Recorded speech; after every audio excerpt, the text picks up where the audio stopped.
Chapter 233. Myriad Star Water, 1. Lichia contemplated and observed these runic lines engraved on the stone tablet for a long time.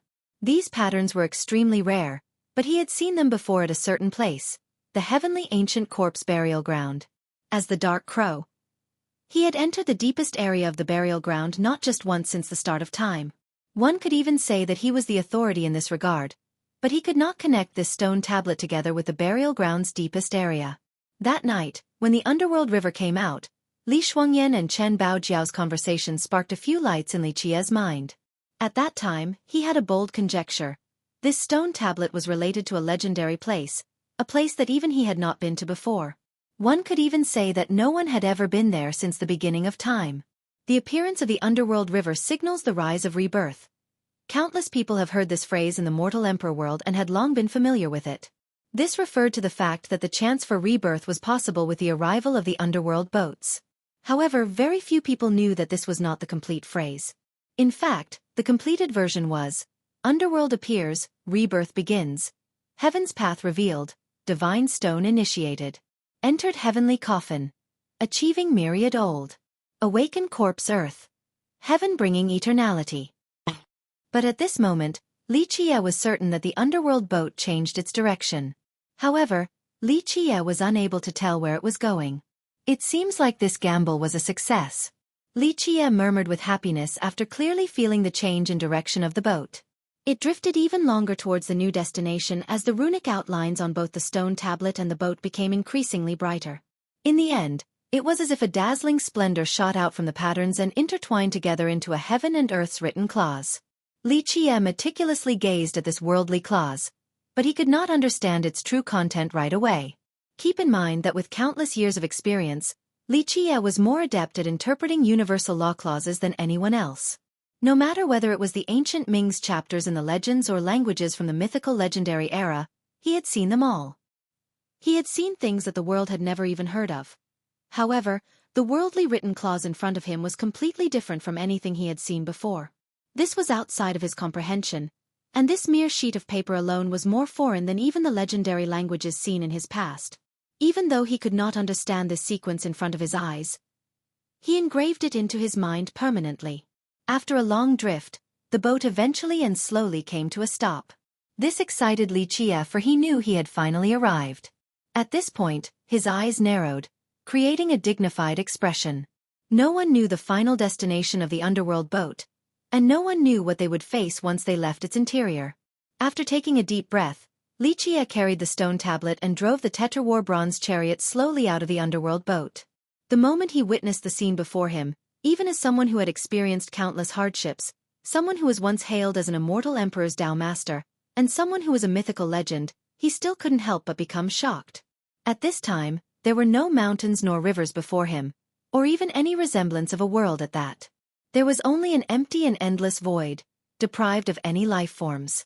Let alone a blade of grass. There was not even a trace of any essence of life. In front of him was a path leading straight up to the heavens. It seemed as if it was built by brilliant pebbles that were emitting a gentle yet eternal light. The path was seemingly endless as it reached towards an unknown destination. He turned around and noticed that the boat was no longer drifting on the underworld river, but rather, a resplendent river of stars, winding and coiling from a boundless unknown source. This is just like my expectations. Li Qia murmured in astonishment at the scene unfolding before his eyes. He was very excited, for he could be the first one to arrive at this place since the beginning of time. The appearance of the underworld signals the rise of rebirth. The path to heaven debuts the way to the divine stone. Enter the heavenly coffin to obtain eternality. Awaken the corpse earth to achieve the everlasting blessing of the heavens. Underworld appears, rebirth begins. Heaven's path revealed, divine stone initiated. Entered heavenly coffin, achieving myriad old. Awaken corpse earth, heaven bringing eternality. This was the complete legendary phrase. Over the years, many people, including immortal emperors, predicted that only by climbing on top of the heaven's path would one be able to see the divine stone. However, the truth was far from this. The divine stone was not inside the heavenly ancient corpse burial ground, and it was not at the end of the heaven's path. What was called the divine stone had always been hidden in the mortal world. The stone tablet in Li Qia's hand could very well be the divine stone. Only with this tablet would one be able to ride the underworld boat to reach the heaven's path. For eons, many people tried to find the heaven's path, including immortal emperors and even Li Qia. At this moment, it seemed like the heaven's path was not necessarily inside the burial ground, and the same applied to the divine stone. Li Qia took a deep breath. Then he slowly drove his chariot upward along the heaven's path. The moment he exited the boat, it turned into a piece of rotten wood and dispersed with the wind. This meant that Li Qia was on a path of no return without an underworld boat. Chapter 234. Myriad Star Water, 2. As Li Qia was driving the chariot along the heaven's path, his eyes maintained a careful focus, for no one knew what would be at the end of this path. It could be the heavenly coffin or something else entirely. Underworld appears, rebirth begins. Heaven's path revealed. Divine stone initiated. Entered heavenly coffin. Achieving myriad old. Awaken corpse earth. Heaven bringing eternality. Li Qia kept on thinking about these words. The reality was that the heavenly coffin might not necessarily be at the end of the heaven's path. Li Qia rode his chariot for a very long distance and an unknown amount of time before finally reaching the end of the heaven's path. It was a mountain deprived of a notable stature, and it was not comparable to the monstrous mountain with the hanging wooden coffin found in the heavenly ancient corpse burial ground. However, this particular not-so-mighty mountain was befriended with the sun and the moon, with hovering stars and galaxies encircling it. It was as if this mountain was the center of the sky, or the beginning of the heaven and earth. Li Qia went up the mountain and found that there were no other things besides a pool of water. In the middle of the mountain was a large pond that had slow-flowing water. A spurting spring existed at the middle of the pond. It did not spray high as it was only around 3 feet up. Li Qia was shaken the moment he saw the water in the pond. Its water was not much different from common water, but with a more meticulous observation, one would find that this water was not ordinary. This tranquil water had a faint shimmer, but with a careful glance, this faint shimmer was not from light.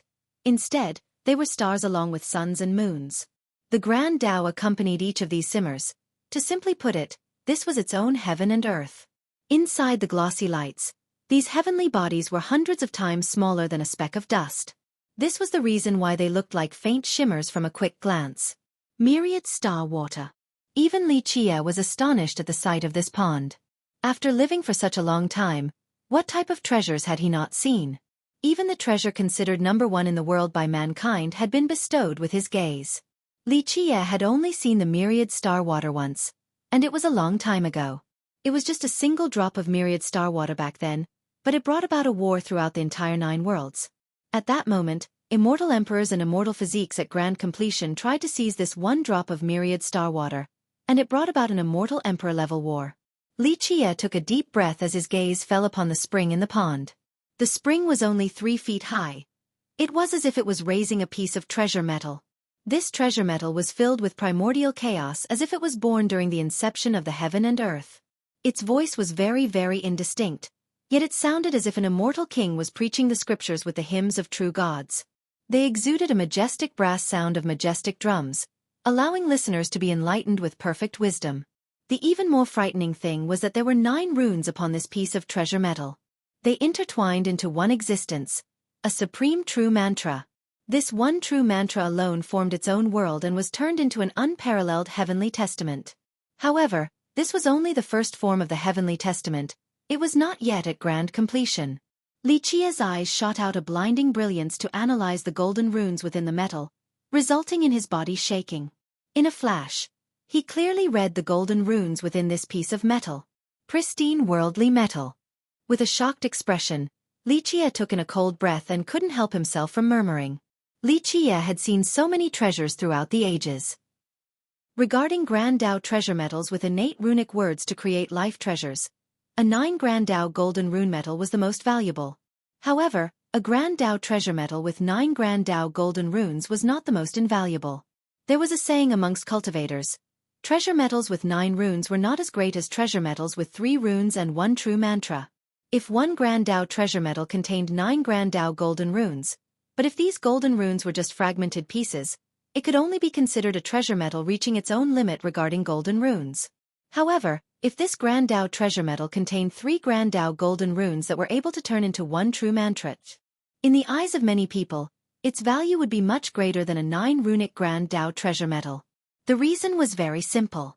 When these Grand Dao golden runes are able to form into a true mantra, its power would double.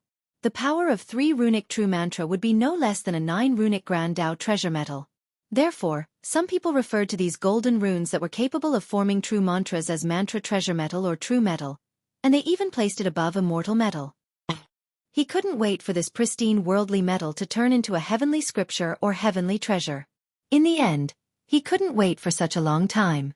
As long as he could seize this pristine worldly metal, create a supreme life treasure from it in the future, and at the same time, shoulder the heaven's will to become an immortal emperor, this life treasure would be unbeatable in this world.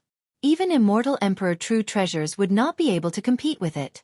This pristine worldly metal was just a legend that existed only during the primordial chaos of the heaven and earth.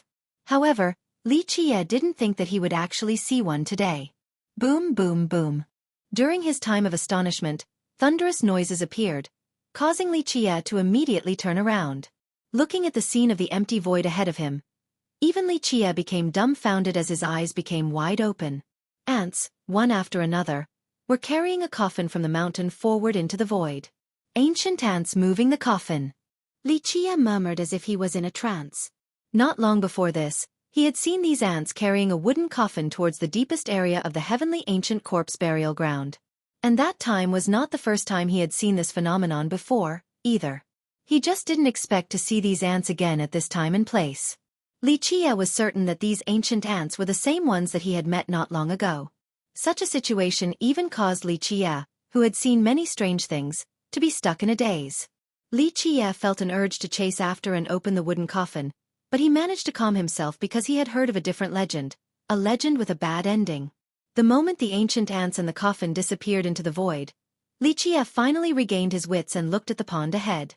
After taking a deep breath, he took out an item and aimed it towards the water in the pond. Then he shouted, "Go!" However, the water in the pond did not move in the slightest. One had to know that the jade bottle in Li Qiye's hand was a universe pouch. Not to mention a pond of water, it could even hold an entire river. But at this time, there was not the slightest hint of movement. Regardless of how he tried to suck in the myriad star water with his jade bottle, it was all for naught. At this moment, Li Qiye realized that this water was not something that could be carried by his jade bottle. One had to know that every small drop of this water carried a star, sun, or moon. How could an ordinary universe pouch be able to hold such a thing? At this time, he thought about an item, so he took it out. The myriad heavenly cauldron. After taking it out, he didn't do anything else. The myriad heavenly cauldron flew out from his hand and, with a boom, it fiercely swallowed a big mouthful of myriad star water. However, the myriad heavenly cauldron did not drink a huge amount of myriad star water to store for Li Qiye. It recklessly tried to digest the water. In the blink of an eye, it emitted a faint brilliance and many tiny stars appeared. It was actually undergoing a transformation. However, when it digested almost half of it, the cauldron was like a drunkard as it shifted back and forth before finally falling flat to the ground with a plop. Damn, this is too messed up.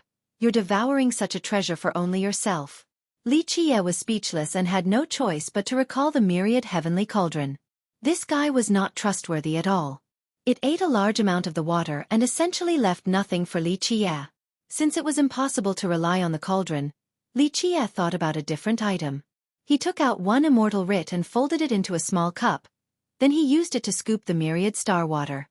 Truly worthy of being called an immortal writ, it is definitely matchless since the ancient age. Li Qiye was ecstatic that the immortal writ was able to accept the myriad star water. Li Qiye, once again, folded another immortal writ, wanting to store even more water. However, this time, the folded paper cup was not able to load the water, not even the tiniest bit.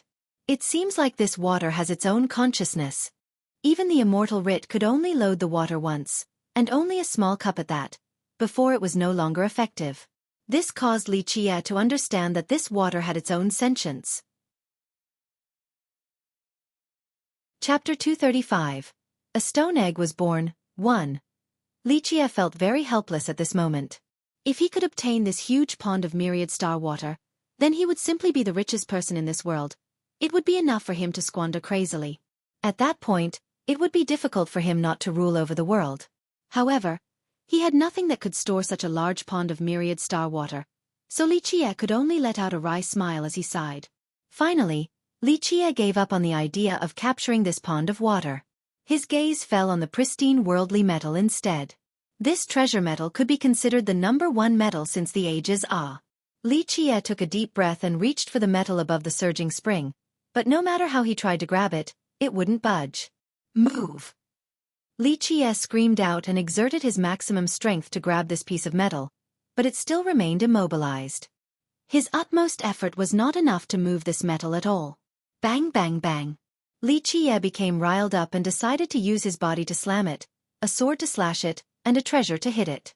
Nothing was capable of shaking this piece of pristine worldly metal. In the end, Li Qie became a bit discouraged and angry. He finally struck the stone tablet forward while cursing. Damn thing, boom! The stone tablet smashed the metal, flying away.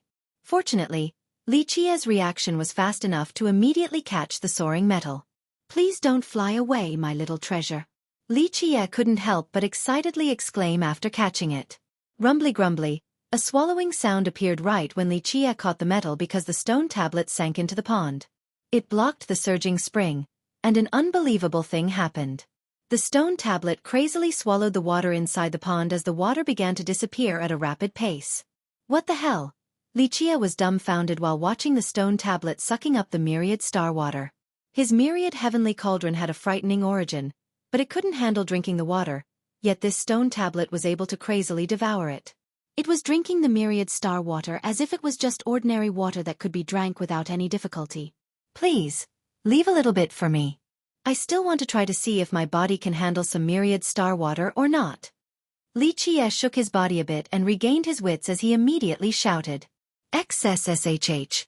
But right at this time, the stone tablet had already drank all the water, leaving behind a dry pond. Li Qie wanted to cry after seeing this scene. Myriad star water, not to mention an entire pond, even one cup alone would be enough to drive the 9 worlds crazy. Even true gods would climb out from their graves. However, this broken stone, in the end, actually swallowed all of the water in the pond. Damn it, since the ages, I always consider myself to be the most prodigal man and the most extravagant spender. I didn't expect that a broken stone like you would be 10,000 times more wasteful than me. Li Qie looked at the dried-up pond and wanted to cry. He jumped down into the pond and kicked the stone tablet while cursing. Get the hell out for me, don't block this spring. I want to see if there is more myriad star water pouring out. However, Li Qie's kick did not knock the stone away. Instead, a crank-crack sound appeared. The stone tablet shattered all over the floor, revealing a stone egg. This stone egg was only a little bit smaller than the stone tablet. It was completely gloomy and dull and was seemingly cheap at a first glance. Egg. Seeing the cracked stone revealing an egg, Li Qie also widened his eyes in surprise at this seemingly insignificant egg. Was it you that sucked up all the myriad star water? Li Qie was a bit shocked as he murmured. I'm really meeting so many strange things today. After calming down and staring at the stone egg before him, he said with some astonishment, I assumed that the opening of the divine stone would give me eternal life. This shattered stone gives me a stone egg instead. This is too strange. I am not a hen. Even a few elders of the war god temple did not leave. They chose to stay behind in ancient Sky City to wait for news regarding Li Qie, for they wanted to see if he could come back alive. If he was able to, then their confidence in this trade would be much greater. 20 days has passed already. Inside the mansion, Chen Baojiao sat next to the window with her chin propped up by her hands while staring at the sky. Chen Baojiao could be considered a crazed cultivator even though she was a supreme beauty. She crazily trained harder and put out more effort than anyone. No matter the occasion, she wouldn't waste time sitting idly by without cultivating.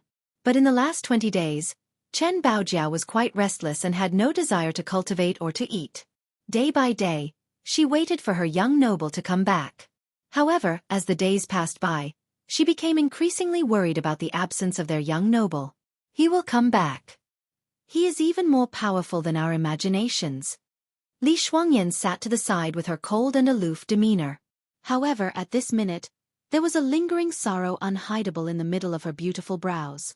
Even though Li Shuangyan was saying such things, her heart was still at a loss. In the end, this was the underworld boat they were talking about, and 20 days had passed as well.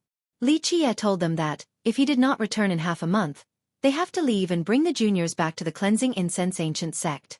However, 20 days had passed and they were not willing to leave. They were still hoping for their young noble to return. Today, ancient Sky City was sunny with a cloudless sky. This was a good day. At this moment in the wide cloudless sky, there was a sudden sharp noise piercing above as a star passed over ancient Sky City. Meteor. Many people looked up and said, "No, it is not a meteor, it is a person." A person was shooting across the sky with an extreme speed, just like a burning meteor, as his entire body was bursting in flames. It is Li Qie. Even though the speed was very swift, there was still a royal noble with sharp eyesight and was able to discern the person burning with raging fire in a flash. Having heard this, many cultivators present were shocked. A great character lost his voice in exclamation.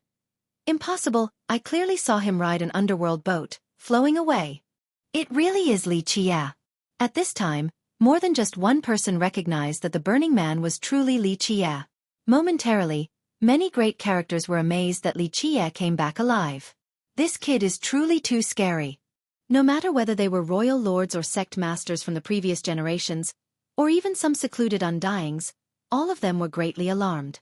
Being able to come back alive after riding the underworld boat, this is extremely devilish. In just a second, countless people glanced at each other and felt that this matter was impossible. Boom! With a loud knock, the heavenly grotto of the Nine Saint Demon Gate was pierced through, frightening everyone inside. What happened? The group of Qi Yun jolted because, after the attack from the Heavenly God sect last time, the Nine Saint Demon Gate became more vigilant. Countless disciples rushed to the scene of occurrence. Chapter 236. A stone egg was born, too. Inside the compound was a huge hole that extended for quite a bit of distance, resulting in a chasm. At this second, everyone went to look at the hole, and they only saw black smoke that carried a burnt smell. Inside the hole was a person whose body was burnt to a black crisp. It was as if he was thrown inside a furnace. This burnt person was holding a stone egg tightly in his chest. At this time, everyone was amazed. Where did this guy that was burnt to a dark crisp come from? Fuck, it really cooked me. I will sooner or later break the heavenly ancient corpse burial ground. At this moment, the burnt person inside the large hole swore loudly. Young noble Li. Hearing this familiar voice, Qi Yun, along with the elders, were suddenly shocked on the spot. Young noble. At this time, the group of Li Shuangyan had also just arrived along with Tu Buyu and the juniors. After hearing the familiar voice that couldn't be any more familiar, Li Shuangyan almost cried and immediately rushed down to the large crater and picked up Li Qie, who was carrying the stone egg. Young noble, it really is you. After helping him up, Li Shuangyan and Chen Baojiao couldn't contain themselves from hugging him with teary eyes. Two great beauties, as your young noble, I naturally do not mind your passionate advances. However, I am already burnt to a crisp. If you both hug me like this, then would I not be burnt even more by desires until I become ashes? Li Qie spoke with an indescribable grace and calmness with his blackened body. At this time, the extremely emotional Li Shuangyan and Chen Baojiao finally calmed down and realized that countless eyes were on them. This caused them to blush and couldn't help but cry out. After Li Qie was carried up, Tu Buyu, along with the 9 Saint Demon Gate's elders, couldn't believe their eyes. Returning alive and kicking after boarding an underworld boat was truly an amazing thing. Ha ha ha. Oldest brother, I knew you were invincible in this world. The underworld boat is nothing. Even hell itself would not dare to take you. You will surely mess everything up down there if it takes you. Seeing Li Qie returning alive, the juniors of the Cleansing Incense Ancient Sect were ecstatic. Especially Nan Huiran, who exclaimed with laughter. The blackened Li Qie smacked his neck with a playful scold. Stop sucking up, I was almost burnt like a roasted duck. Heh, young noble, this kid speaks the truth. Only young noble is invincible in this world. To be able to come back alive after boarding an underworld boat at a young age, this could be said to be a miracle throughout the ages. Niufen couldn't help but say with admiration. Young noble Li, you are truly extraordinary. I'm afraid that you are the #1 person of the younger generation. You're the only person to come back from an underworld boat. Qi Yun also couldn't help but add. His words were not flattery, but sincerity. This was too incredible to all the disciples of the 9 Saint Demon Gate. Only a few of the Undyings with only one breath left ever came back after being buried in the underworld boats, let alone a living young person. At this moment, the elders of the War God Temple also came. They saw Li Qie alive and well and couldn't believe their eyes. This was truly a miracle. This guy actually came back alive after only 20 days. Well, it is normal that your old eyes are bad. However, I came back alive. Li Qie looked at the War God Temple's elders, who were rubbing their eyes, and leisurely stated. This embarrassed the elders as they were dazed on the spot. They still felt amazed, however, for they would never believe such a thing unless they saw it with their own eyes. Both the Nine Saint Demon Gate and the Cleansing Incense Ancient Sect were celebrating with excitement. Although I know everyone means well, you should at least let me take a bath. I am almost a roasted duck over here. Li Qie smilingly said with a carefree manner. Eventually, everyone left and Li Shuangyan, along with Chen Baojiao, prepared a bath for Li Qie. After the bath, Li Qie changed into a set of clothes with a newly rejuvenated spirit. However, nothing else mattered to him right now outside of understanding this stone egg. Do you need to be this focused on just a stone egg? Seeing their young noble in a trance caused Chen Baojiao, who was taking care of him, to coquettishly complain with peerless charm. With such an enchanting beauty along with an alluring expression was irresistible, people would have no choice but to lose their minds. However, Li Qie paid it no mind as his eyes were focused on the stone egg. Girl, you don't know. This egg is truly unfathomable, very unfathomable. Li Qie gently petted the stone egg as if he was gently caressing a lover. He wanted to feel the pulse of this egg, but there was not the slightest response. His myriad heavenly cauldron was quite amazing with a heaven-frightening origin and could be considered the #1 cauldron in the world.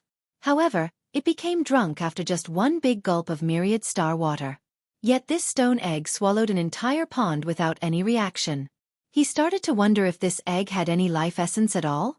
If it truly had some life in it and swallowed a pond without any reaction, then it was too terrifying. He didn't even dare to imagine it. If this was the case, then what kind of existence was this?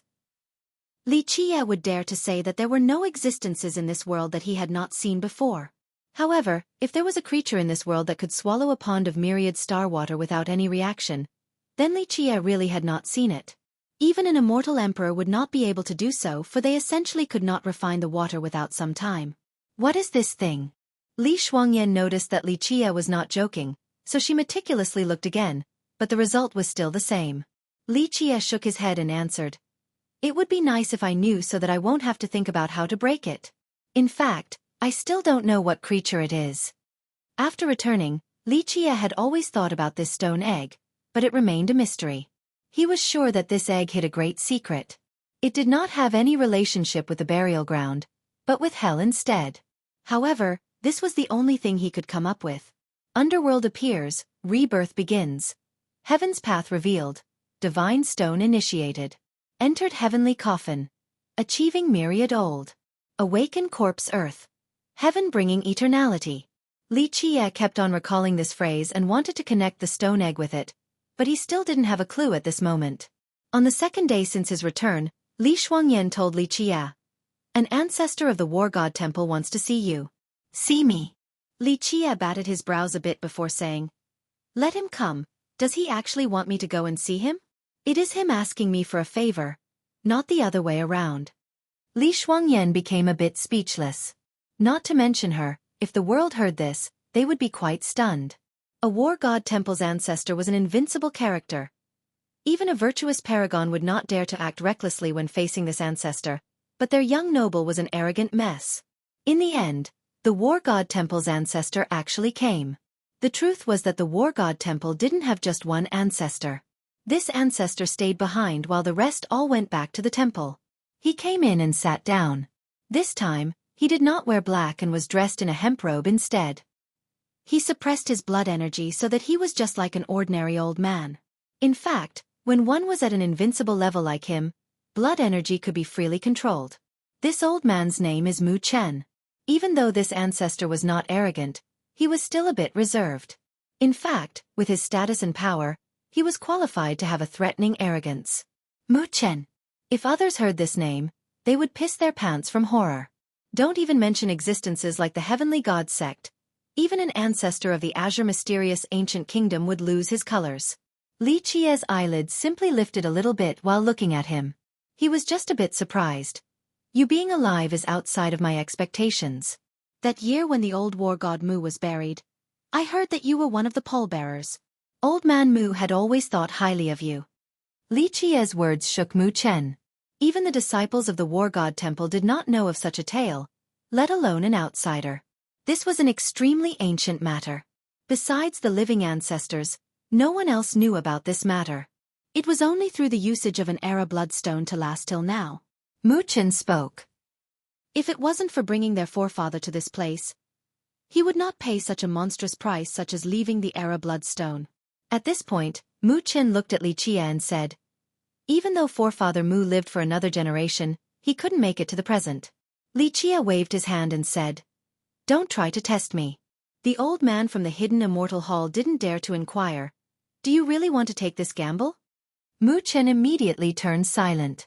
The truth was, to both him and the war god temple, Li Qia was too devilish. He felt that Li Qia wasn't only something as simple as the prime disciple of the cleansing incense ancient sect. However, their forefather had talked about this, so he no longer dared to try searching for Li Qia's background after Li Qia's warning. War god Mu had lived for 2 generations, plus he buried himself in the era bloodstone for a long time. This was already heaven-defying. The old heaven had soon not tolerated him. It was already a miracle to live that long. It is already good that the old man from your hidden immortal hall is now buried on the underworld boat, so don't be too greedy.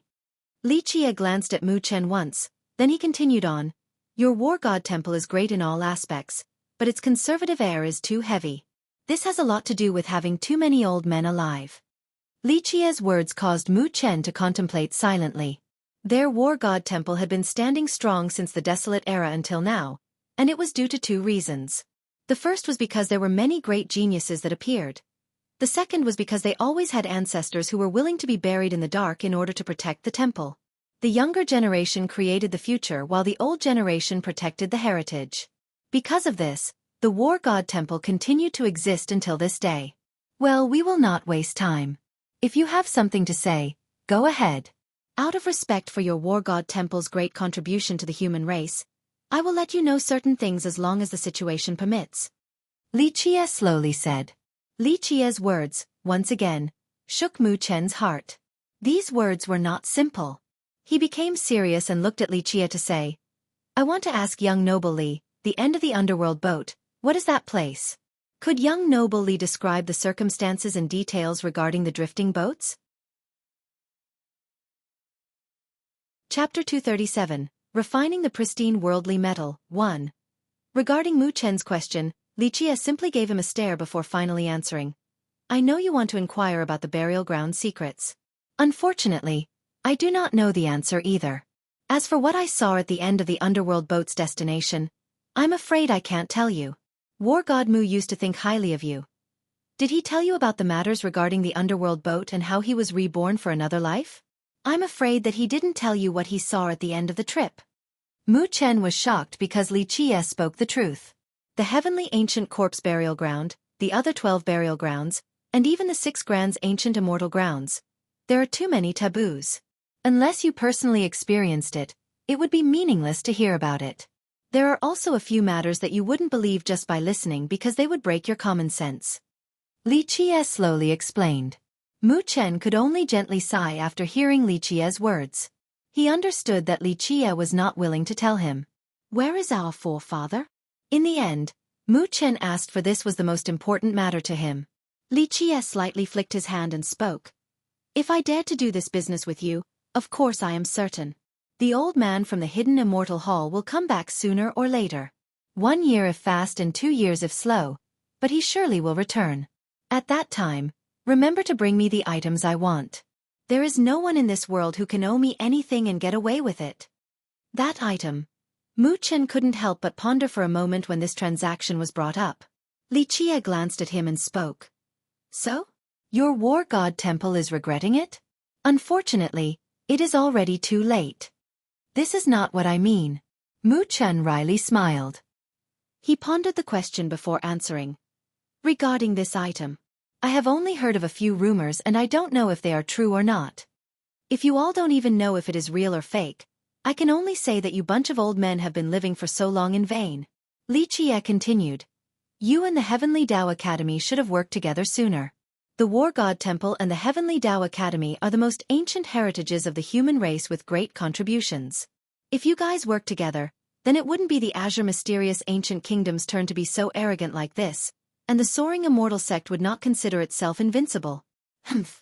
During Tiantu's era, if your heritages had combined forces sooner, then would the mortal emperor world deteriorate to this state? The matter about Li Qie buzzed everywhere throughout the secret channels. However, Li Qie didn't care for these matters. After staying at Ancient Sky City for a few days, he immediately prepared to depart from the city back to the Cleansing Incense Ancient Sect. The elders of the 9 Saint Demon Gate sent him off while the War God Temple was not present. Qi Yun told Li Qie that the remaining War God Temple's group had already left one day before Li Qie. Li Qie coming back alive increased the 9 Saint Demon Gate's trust that this transaction would be successful. One had to remember that they paid a great price for this deal between Li Qie and the temple. If it was successful, then the 9 Saint Demon Gate would not only earn the temple's support, but also its protection. Through the warping of the Tao Gate, the group of Li Qie quickly returned to the Cleansing Incense Ancient Sect in a short time and was greeted in person by Gu Taizhou and the other elders along with the protectors. All of them were quite ecstatic to see everyone come back safely. Of course, they also wanted to know the result of this trip. However, Li Qie was not in the mood to discuss it, so he left everything to Tu Buyu and said, Junior Tu, you report everything to the elders. Tu Buyu accepted this trivial matter and didn't want to bother Li Qie. However, Li Qie only noticed that the elders and protectors were present. His circumstantial master, who happened to be the sect master, Su Yonghuang, was not. He asked with some surprise. Where is the sect master? The sect master is in secluded cultivation. Sect master said that her physique tribulation was approaching, so she is carefully preparing for it. Gu Taizhou quickly explained to Li Qie. Under the strong support of Li Qie, Su Yonghuang's position at the sect became well established. In fact, it was a joyous event for the sect to accept this sect master from the outside as well. One had to remember that Su Yonghuang was a natural-born saint physique. Such a talent had unparalleled potential. Any natural-born saint physique would be competed for by all the great powers. In fact, with the status and power of the current Cleansing Incense Ancient Sect, it essentially did not have the ability to recruit such a talent. Today, the sect was even more appreciative after accepting such a talent. Natural-born saint physique, truly amazing. Li Qie also complimented as he nodded approvingly. Even though Su Yonghuang did not cultivate the solar physique like immortal Emperor Min Ren, the extreme yang physique was not any weaker than the solar physique. Li Qie and Gu Taizhou chatted for a bit before Li Qie retreated back to his place. Gu Taizhou and the others knew that Li Qie had his own matters, so they didn't bother him. They spoke to Tu Buyu, instead, to inquire about the situation. The first thing Li Qie did was to take out the pristine worldly metal. This was the #1 metal throughout the ages. He must refine such an item into a treasure. If this pristine worldly metal became a life weapon, then it would absolutely be the #1 weapon in the world in the future. This metal floated inside Li Qie's second fate palace. At this moment, it was still surrounded by the primordial chaos along with the hymns of the Grand Tao that were like the preachings of immortal kings and true gods. One could faintly see an immortal scripture being excavated, causing Li Qie to become praisingly astonished. Such a metal was indeed supremely peerless. At this time, Li Qie channeled his law and activated the cauldron of life inside his palace. In the blink of an eye, the cauldron's fire blazingly struck down and began to refine the pristine worldly metal. Cultivators had many different techniques to refine their treasures. However, most cultivators chose to use the cauldron of life's flame in order to refine their treasures, especially those made from Grand Tao treasure metals. However, the moment Li Qie wanted to refine it with his flame of life, the pristine worldly metal suddenly flashed a glint of brilliance and immediately suppressed the flame of life. Not even a trace of flame remained. Li Qie was a bit taken aback. Such a good treasure. Truly supreme, it had its own awareness. At this time, Li Qie channeled his merit law along with his divine sense in order to communicate with this metal. However, the metal ignored him as if it was an existence at the apex and didn't care for Li Qie's divine sense. No matter how much Li Qie tried to communicate, the metal didn't react at all. Li Qie was angry to the point of vomiting blood from such a scene. Even though this metal was peerless in this world, if there was no way to refine it, then it was still useless in the end. He couldn't use this number one metal in the world as a brick and throw it at his enemies. As Li Qie was enraged with exasperation, the stone egg stored inside Li Qie's fate palace began to move. Boom! The stone egg ferociously slammed the pristine worldly metal and caused it to gradually lose its brilliance. The metal seemed to be chastened after being ferociously smashed by the stone egg. Back when Li Qie tried to communicate with it, it had a superior arrogance and didn't care for him. However, after being smashed by the stone egg, it withdrew its conceitedness. Chapter 238. Refining the pristine worldly metal. 2. With a pop sound, the pristine worldly metal suddenly knocked little Silly's Dao bone flying away. It had always been stored inside Li Qie's second fate palace before being knocked away by the metal. One has to know that little Silly had a heaven-frightening origin, but at this moment, it could not compete against this metal, so its position was robbed away in an instant. Oh my god, so overbearing.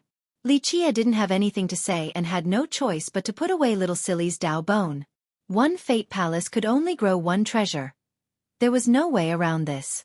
However, Li Qie was not too surprised at such a scene. In the end, it would not be an exaggeration to say that it was the number one metal in the world. Right when the pristine worldly metal replaced little Silly in the true fate position, it actually automatically called for the water of life from the spring of life. With another the pillar of life also exerted its essence and mystical runes. In just a moment, the pristine worldly metal was bathing in the water of life, essence of life, and mystical runes of life in complete enjoyment. As time passed by, it began to change after being strengthened and bathed by all these different powers. A spirit energy was gradually formed as this metal engraved the mystical runes of Li Qie on its body. As the Grand Tao intertwined, its own 9 runic true mantra, along with these mystical runes, was seemingly becoming a chapter of immortal scripture. Li Qie was moved by witnessing such a scene. This was auto-refinement. One has to know that life treasures and true treasures needed cultivators to refine. In order to increase their powers, cultivators would not only use the world's essence, life essence, and blood energy, but they would also use supreme merit laws for this refinement process and to engrave these laws onto the treasures. However, this piece of pristine worldly metal was able to start the refinement process by itself without Li Qie's interference. Li Qie was speechlessly happy regarding this matter. As day after day passed by, the pristine worldly metal sucked up a large amount of Li Qie's life force and started to slowly change. It was no longer just a piece of metal, but had been turned into a refined weapon. As even more time passed by, it slowly turned into a bow. Since it refined itself into a natural life treasure, Li Qie couldn't help but praise it. It will absolutely be unfathomable once it formed. It will be the best weapon in the world in the future once he shouldered the heaven's will and became an immortal emperor. Li Qie couldn't contain his excitement thinking about how the utmost pinnacle of weapons will come from his hands in the future. He had lived through the ages witnessing immortal emperor true weapons and true gods' arsenals. Even the more mythical and ancient mysterious treasures were seen by him. Since the ages, many weapons were praised as the world's ultimate weapon under the heavens, such as Immortal Emperor Gu Chun's bronze sword, Immortal Emperor Fei Yang's banner, Immortal Emperor Buzhan's spear, or even Tiandu's flag. Cultivators of these two realms were referred to as named heroes and royal nobles, respectively. In today's world, named heroes and royal nobles were the main force, especially royal noble cultivators. They had a prominent position in today's society. Heaven's primal had 3 levels. From lowest to highest, they are in the following order: wisdom opening, fate tempering, and bridge creation. When cultivators reached the bridge creation level, they would be able to soar through the span of thousands of miles without the need for any treasure. This was the foundation for cultivators to reach the sky and enter the earth in the future. They would be able to pillar the 9 heavens above and explore the 9 worlds below.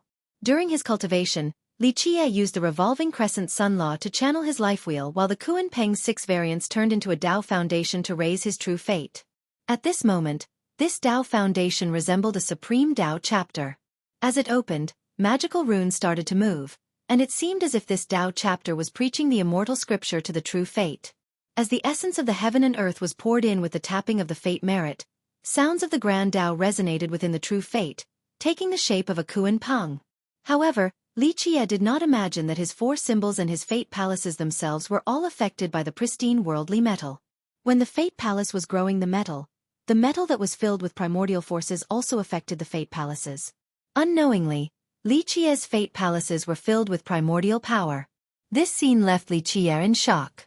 This was a symbiosis process as his fate palaces and the pristine worldly metal were working together, exchanging life essence for primordial power. Otherwise, Li Qie's life force would not be able to nurture the immensity of the pristine worldly metal by itself. In the end, if a life treasure was too powerful, then a fate palace would not be able to nurture it.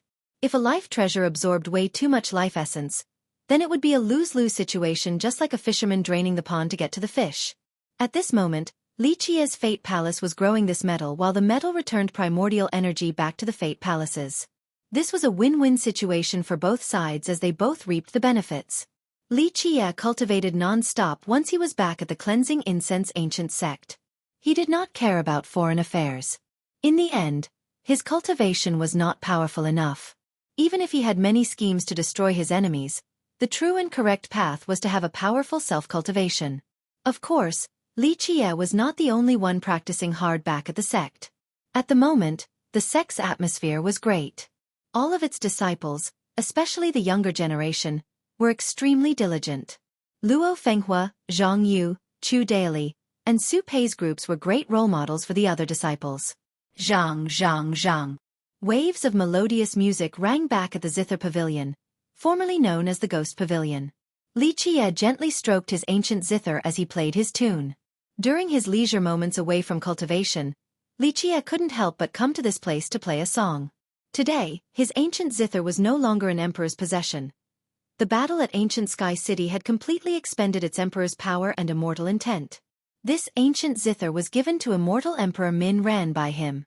There were too many memories attached to this place, so Li Qie couldn't help but sigh after he finished his tune. During his reminiscence, another soft sigh appeared as a shadowy figure who was always there to quietly listen to the music as if she was spellbound. Flowing water, mortal home. Su Yuha could only lament as she was only a yearning sentiment. She wasn't even a ghost nor human, she was only a yearning sentiment without any trace of life. In the end, I can't play it as well as little brat Min Ren. Li Qie finished playing and smilingly spoke. Su Yuha was melancholic as she replied. The immortal emperor only felt pity for me. Your excellency is different. You are supreme for all generations, so your song is different from the immortal emperor's song. Li Qie gently shook his head and said, Why must you do this? It has been too long. There is no need for you to suffer like this. Su Yuha, a yearning sentiment, became silent and didn't say anything. Never mind, Li Qie gently continued on. How about this? I will go to the eastern 100 cities and take your remains. Just let everything dissipate. 1,000,000 years of being neither ghost nor human.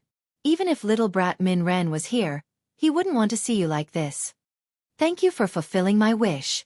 Su Yuha prostrated and said, If I could be buried under the peach tree, I will no longer have any yearning sentiment. That year, I buried you under the yearning lunar peak. Your fateful connection with Min Ren was also because of me. Li Qie said with some helplessness. Now I will bury you under the peach tree, and this could be considered the end of your fateful connection. This is a lamentable connection, so it should just end in peace. Yuha will not be able to repay your excellency's benevolence. Su Yuha very gratefully replied. Li Qie gently waved his sleeve and sighed before speaking. This started because of me, so it should end by my hands.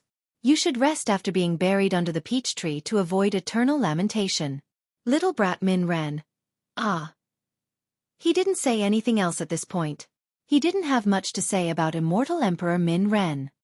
He had trained many invincible existences. One could say that little brat Min Ren had always supported him no matter what. Immortal Emperor Min Ren had never questioned him and absolutely stuck with him to the end. Chapter 239, Heaven Protector Goddess, 1. The only thing Li Qie regretted was little brat Min Ren being in love with someone he shouldn't have fallen for. There were too many women in this world. In that era, he could have matched Min Ren with any peerless beauty even when Min Ren had yet to shoulder the heaven's will. Unfortunately, this little brat only loved that woman. What was even more damnable was that that pure woman was blind to the point of stupidity and loved that hypocrite, virtuous monarch Zhengzhou. If immortal Emperor Min Ren didn't beseech him that year, he would have already brought his invincible generals to massacre the Zhengzhou clan. The truth was that among the geniuses trained by Li Qiye, despite immortal Emperor Min Ren not being the most exceptional, he had the highest evaluation from Li Qiye, even to this present day. One could even say that in order to train immortal Emperor Min Ren, he had to steal the fortune from heaven and earth itself. Immortal Emperor Min Ren had always shown the utmost respect to Li Kai for being his teacher. The only barrier between the two was that woman. Li Qiye wanted immortal Emperor Min Ren to forget about the unsavable pure woman, but it was also impossible to change immortal Emperor Min Ren's mind. His heart was hell-bent on loving this woman, and he never married anyone else in his life because of her. Also, because of this woman, General Su, who had always been in love with immortal Emperor Min Ren and held utmost loyalty towards him, left for the Heaven's Edge. This matter had almost caused the master and disciple to become enemies. One could say that immortal Emperor Min Ren respected Li Qiye throughout his entire life, but because of this event, a great feud had arisen between them. And since Li Qiye didn't want to care for Min Ren's mess, by the end of it all, he chose to enter his hibernation early. Immortal Emperor Min Ren sacrificed too much for a foolish woman. If it wasn't for her, how could virtuous monarch Zhengzhou have had the qualifications to compete against immortal Emperor Min Ren for the heaven's will that year? Li Qiye, as the Dark Crow, should have killed that hypocrite much earlier, but unfortunately, immortal Emperor Min Ren did not want to hurt that woman. And so, under immortal Emperor Min Ren's request, Li Qiye showed mercy and did not slaughter every last one of them. In that era, the divine generals under him could have turned over the sky. How could a meager Zhengzhou clan dare to oppose them? He could have killed their entire clan at any moment. Alas, immortal Emperor Min Ren had already set his mind on this matter. Such a shame for the Wise Heart Jewel Box. The Wise Heart Jewel Box was a supreme protection treasure that he gave to Min Ren when he started his cultivation road. Unfortunately, immortal Emperor Min Ren, as if possessed, gave this treasure to that simple woman for her protection. What was even worse was that the hypocritical virtuous monarch Zhengzhou used convincing words to trick the innocent woman into giving him the Wise Heart Jewel Box. This matter had once enraged Li Qiye, and he even ordered his generals to trample over the Zhengzhou clan. However, immortal Emperor Min Ren managed to interfere. This was why the Wise Heart Jewel Box became the clan-protecting treasure of the Zhengzhou clan. Damn, one day I, your father, will massacre the entire Zhengzhou clan. Such a waste of my Wise Heart Jewel Box. At this moment, Li Qiye was very upset. If he had not been sentimentally considerate regarding immortal Emperor Min Ren's love, then he would have sent people to destroy the Zhengzhou clan in later generations. As for Su Yuha listening to Li Qiye's cursing, her mood became melancholic. She was the one who had stayed at the cleansing incense ancient sect for the longest, and she knew one or two things about the matters that year. It was not a secret that immortal Emperor Min Ren was smitten with that woman during that era. Let us forget about the past. In the end, Li Qiye didn't want to dwell on it any longer. He spoke to Su Yuha, "Since the end is coming, prepare your heart for it. In a short period of time, I will take your remains to the Eastern 100 Cities and bury you under the peach tree." Su Yuha bowed and gently sighed before suddenly disappearing. Li Qiye couldn't help but wryly smile. After millions of years, he still had to sort out the mess left behind by little brat Min Ren. Li Qiye left the ghost pavilion and called for Gu Taizhou to say, "Carefully prepare these materials. I will start a Dan refinement cauldron. The main force of the cleansing incense ancient sect is not good, so we should give the middle-level disciples some fate pills. I plan to leave for some time to the Eastern 100 Cities, so I will leave the training of disciples in the future to all of you." Going to the Eastern 100 Cities? Gu Taizhou was a bit taken aback. The Eastern 100 Cities was very far away from the Grand Middle Territory, but in the end, he didn't ask for why Li Qiye was going. He trusted Li Qiye, so he wouldn't inquire about such matters. After planning a trip to the Eastern 100 Cities, Li Qiye carefully prepared for his departure. On the contrary, Li Shuangyan was not going to embark on this journey. "I want to open my 6th Fate Palace." Li Shuangyan told Li Qiye her thoughts. At the moment, Li Shuangyan was not only a Grand Dao noble with 5 Fate Palaces. In fact, her cultivation had reached grand achievement and she could step into the enlightened being realm at any time. However, Li Shuangyan had an even greater ambition. She wanted to open her 6th palace. Keep in mind that 6 fate palaces was the limit for the royal noble realm. In this generation, anyone that was able to open 6 fate palaces at the royal noble realm was not far off from being the #1 genius in the world. Royal nobles with 6 fate palaces were called supreme nobles. Just this name alone should be indicative of how heaven-defying they were for having 6 palaces in the royal noble realm. This is a good idea. Li Qie was very approving towards Li Shuangyan's ambition. He nodded his head and said, "You don't need to rush your physique tribulation at this moment. Your aptitude is very good. If you can open your 6th palace, then surpassing the minor physique tribulation will not be an issue in the future. You could even surpass it with complete perfection." As a supreme noble with 6 palaces along with a minor completion void imperfection physique, Li Shuangyan's potential could surpass all the other geniuses in this world. This was her intention from the very start, so after gaining Li Qie's approval, she became even more confident. Chen Baojiao also wanted to go along with Li Qie on this trip to take care of him, but in the end, Li Qie ordered her not to do so. "You and Li Shuangyan should cultivate together. Your effort will always be rewarded. Regarding innate talents, you are a bit worse than Li Shuangyan. However, your willpower is void of any possible complaints. Your tyrannical valley immortal spring physique is also not weaker than the void imperfection physique. Your goal does not have to be like Li Shuangyan's goal to open 6 palaces. If you can open 4 palaces in the royal noble realm, it will be enough to be considered flawless. You also sprinted to the royal noble realm again. As long as you have confidence in yourself, you will also absolutely be able to open the 4th palace." Chen Baojiao's innate talents really were not as great as Li Shuangyan. However, Chen Baojiao had a persevering spirit regarding her cultivation. She was absolutely the most hard-working. After hearing Li Qie's advice, Chen Baojiao decided to stay behind with Li Shuangyan and attempt to break through to royal noble. When Li Qie was ready to leave for the eastern 100 cities, Gu Taizhou came in a panic. He was not here to bring Li Qie medicinal materials but a piece of news instead. Someone from the Heaven Protector City came. Gu Taizhou spoke with some anxiety as he met Li Qie. It was not his fault for being anxious. The Heaven Protector City, no matter whether in the past or the present, was an awe-inspiring name. It didn't matter whether it was the mortal emperor world or the outside worlds. The only responses upon hearing this name were shock and awe. The Black Dragon King's fame was like a spell filled with endless charisma. He lived and dominated for 3 generations without resorting to external power. Even immortal emperors respected him. The Black Dragon King never became an immortal emperor nor competed for the heaven's will, yet he still rampaged and reigned over the 9 worlds. Even an invincible immortal emperor would not dare to challenge the Black Dragon King without some consideration. The Heaven Protector City was founded by the Black Dragon King at the Northern Grand Sea. Under the reign of the king, this city was a prestigious power that once had expeditions all over the earth.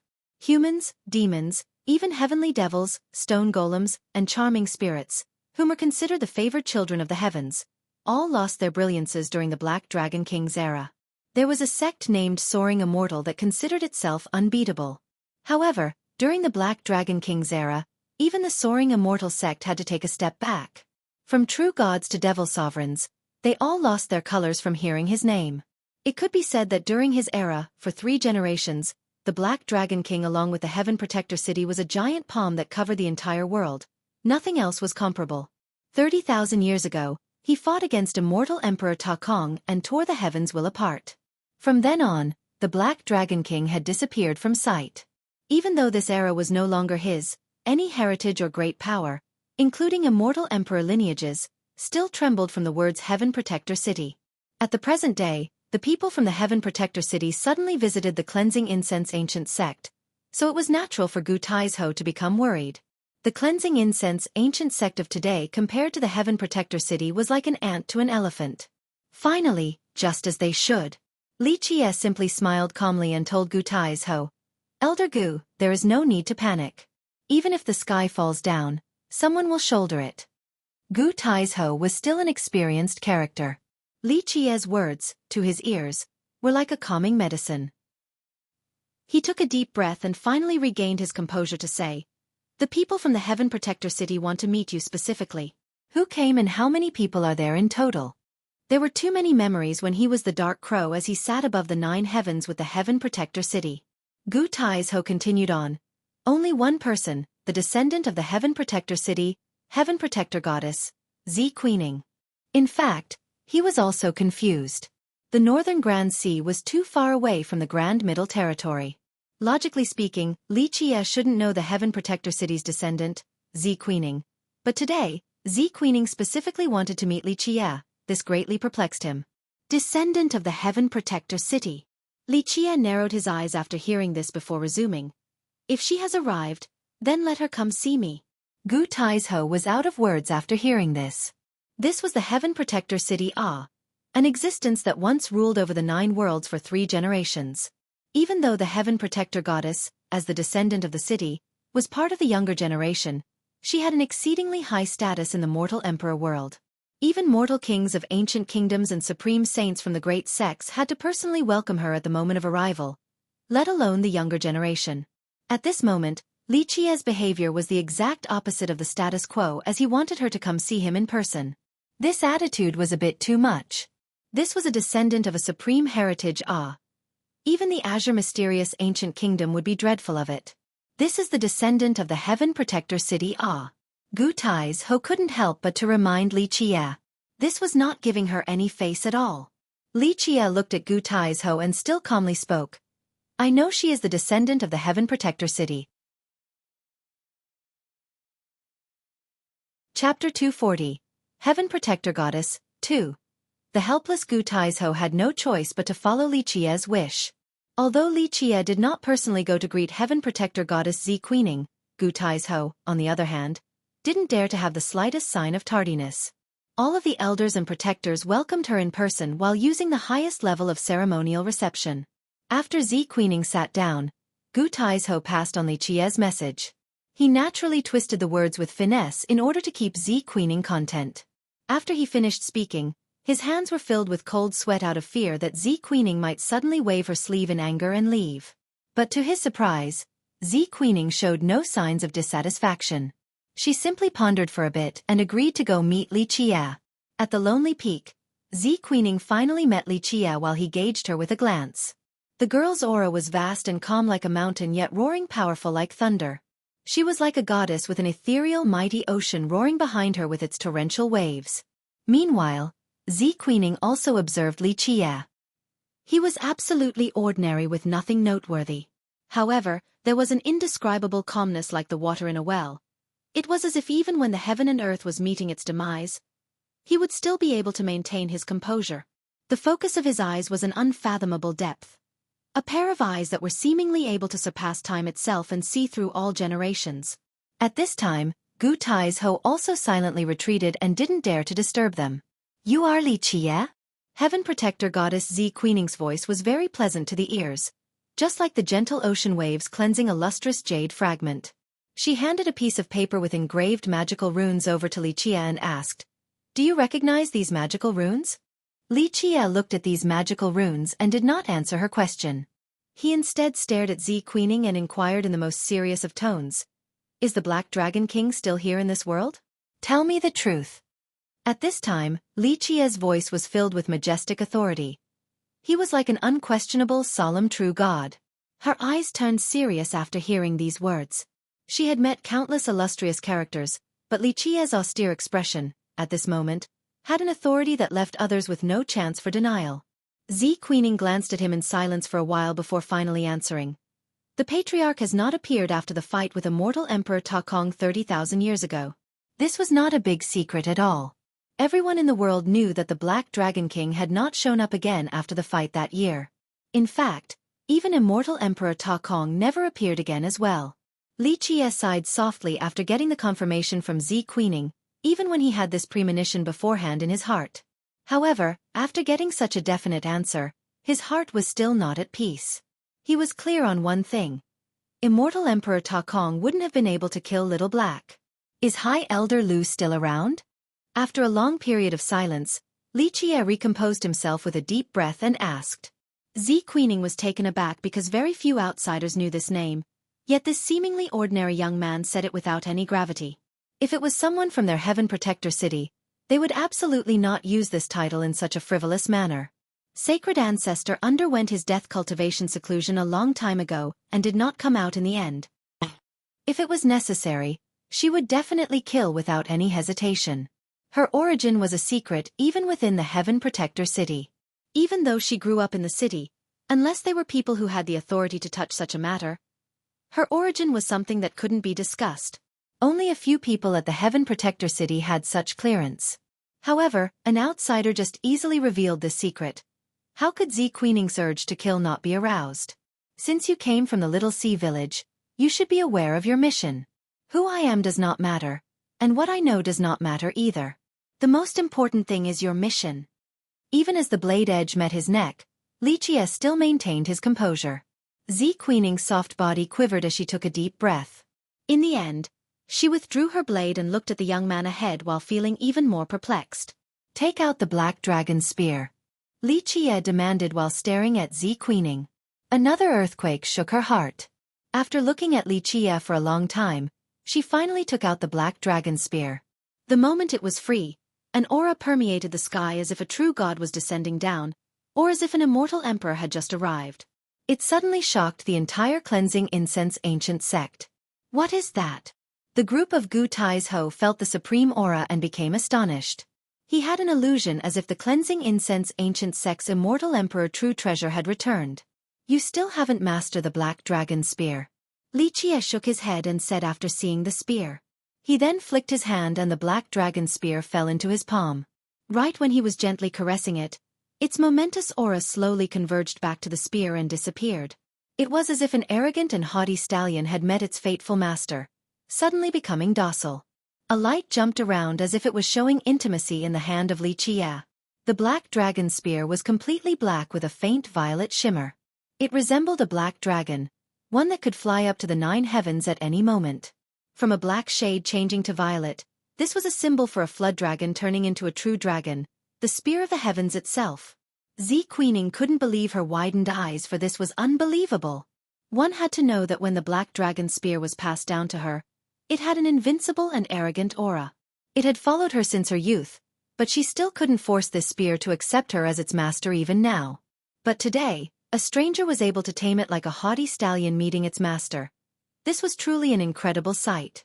Keep in mind that the black dragon spear was the weapon used by their patriarch, the Black Dragon King, as he swept through the world. It brought all existences down to their shivering knees. This was an invincible spear, yet it was tamed by a stranger today. No one would believe such a tale. Even she herself didn't dare to believe it. Black dragon spear, ah. Lichia gently stroked the black dragon spear as it made a gentle and clear sound as if it felt Lichia's soul. Lichia had too many memories regarding the black dragon spear.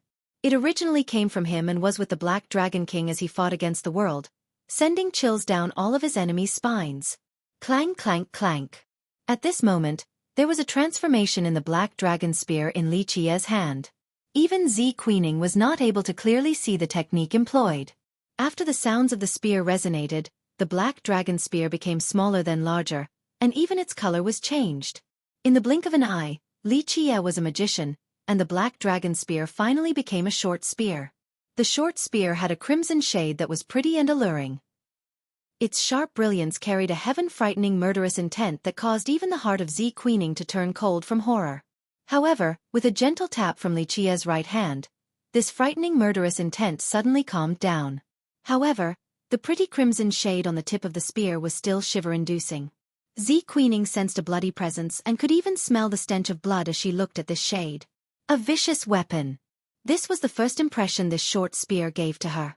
She couldn't think that the black dragon spear that was always by her side since childhood had turned into a short spear. She found it hard to believe this sorcery right before her eyes. Do you know the black dragon spear's other name? With his eyes completely still, Lichia looked at this short spear in his hand as if he was spellbound by it. What is it? Xueqi was not following Lichia's question. This matter was too unfathomable to her, for she did not know that it could turn into a short spear. Immortal's blood spear. Lichia slowly enunciated each word. His voice was filled with coldness when he spoke this name. Immortal's blood spear. Having heard this name, the first thing that came to mind for Xueqi was the extremely pretty crimson color on the spear's tip. Lichia slowly continued on. Because it had tasted the blood of true immortals, this is why it is called the Immortal's blood spear.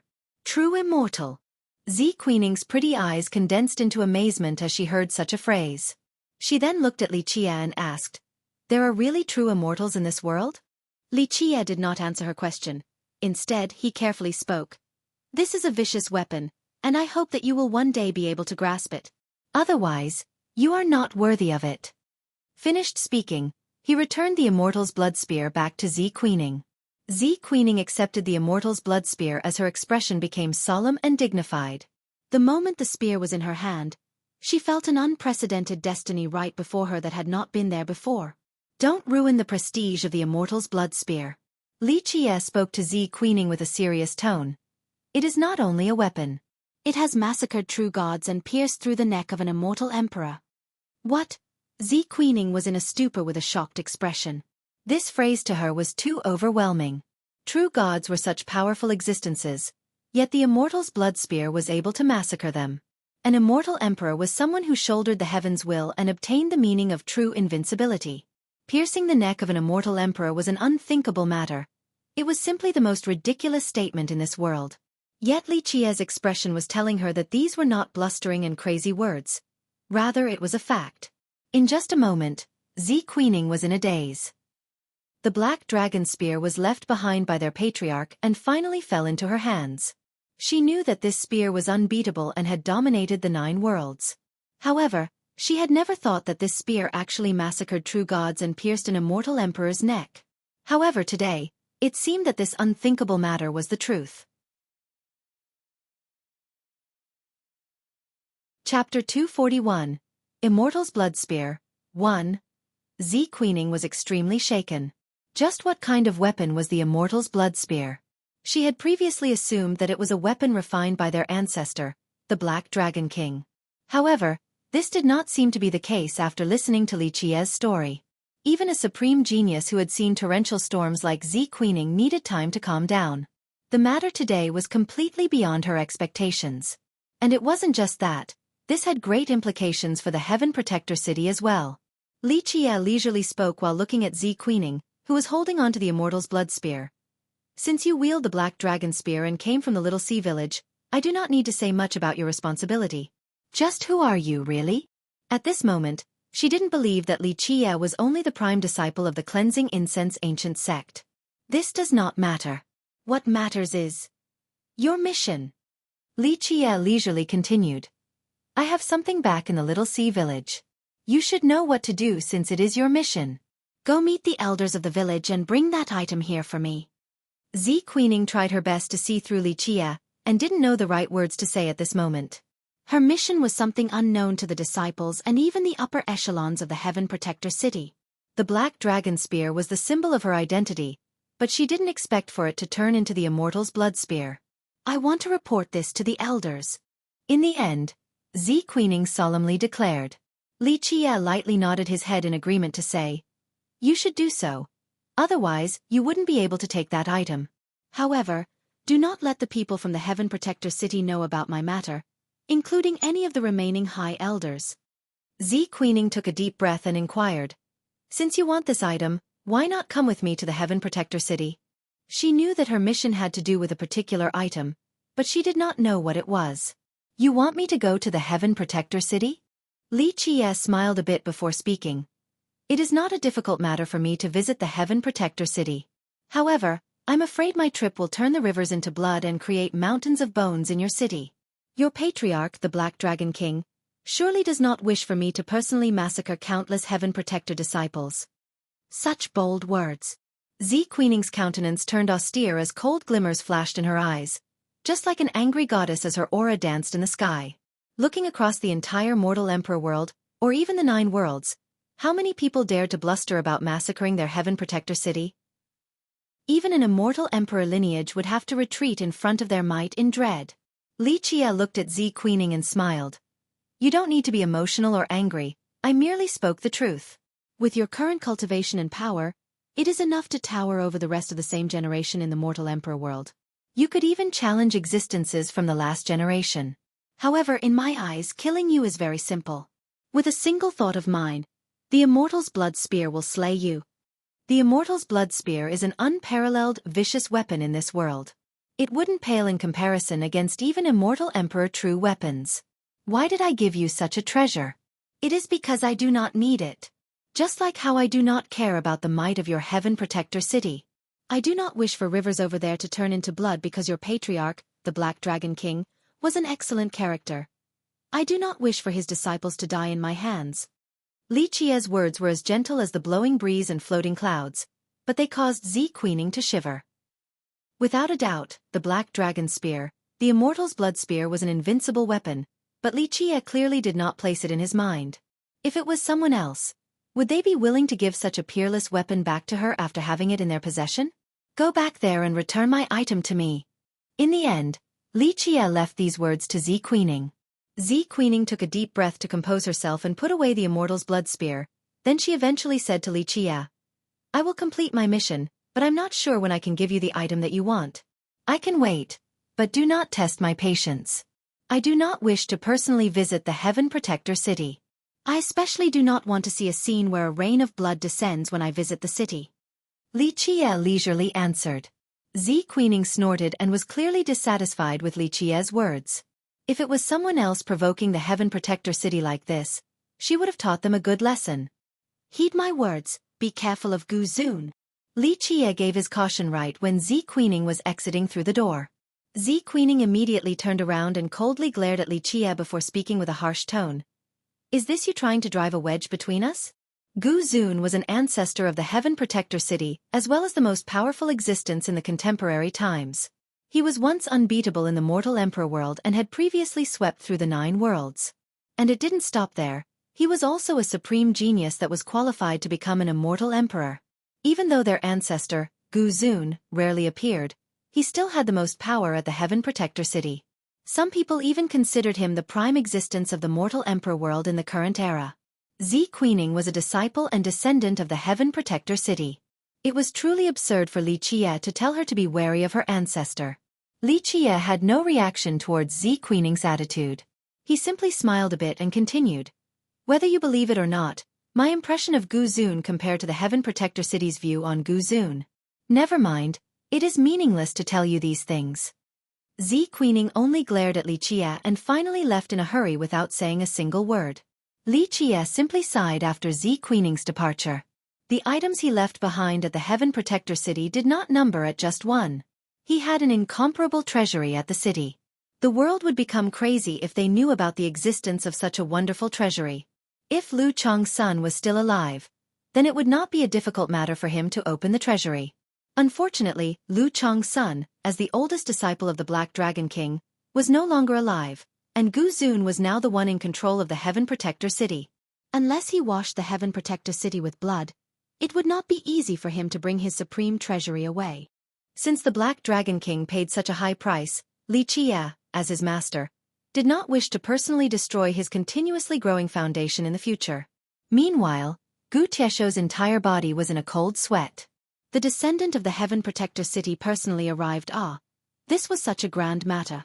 The current cleansing incense ancient sect essentially couldn't fall into the sight of a giant like the Heaven Protector City. However, their goddess personally came today, so it gave him a lot of pressure. He was truly afraid of angering an existence like the Heaven Protector City. The Heavenly God sect was nothing compared to the Heaven Protector City. Thus, only after sending Xueqi off did Gu Taizhou, who had been in fear this whole time, finally take a sigh of relief. Will there be any trouble from the Heaven Protector City? After sending her away, Gu Taizhou came to see Li Qia and tested the waters. He didn't know what they talked about nor why she came to see him. I'm the only one who will find people to cause trouble. If others seek me out to cause trouble, then they are tired of living.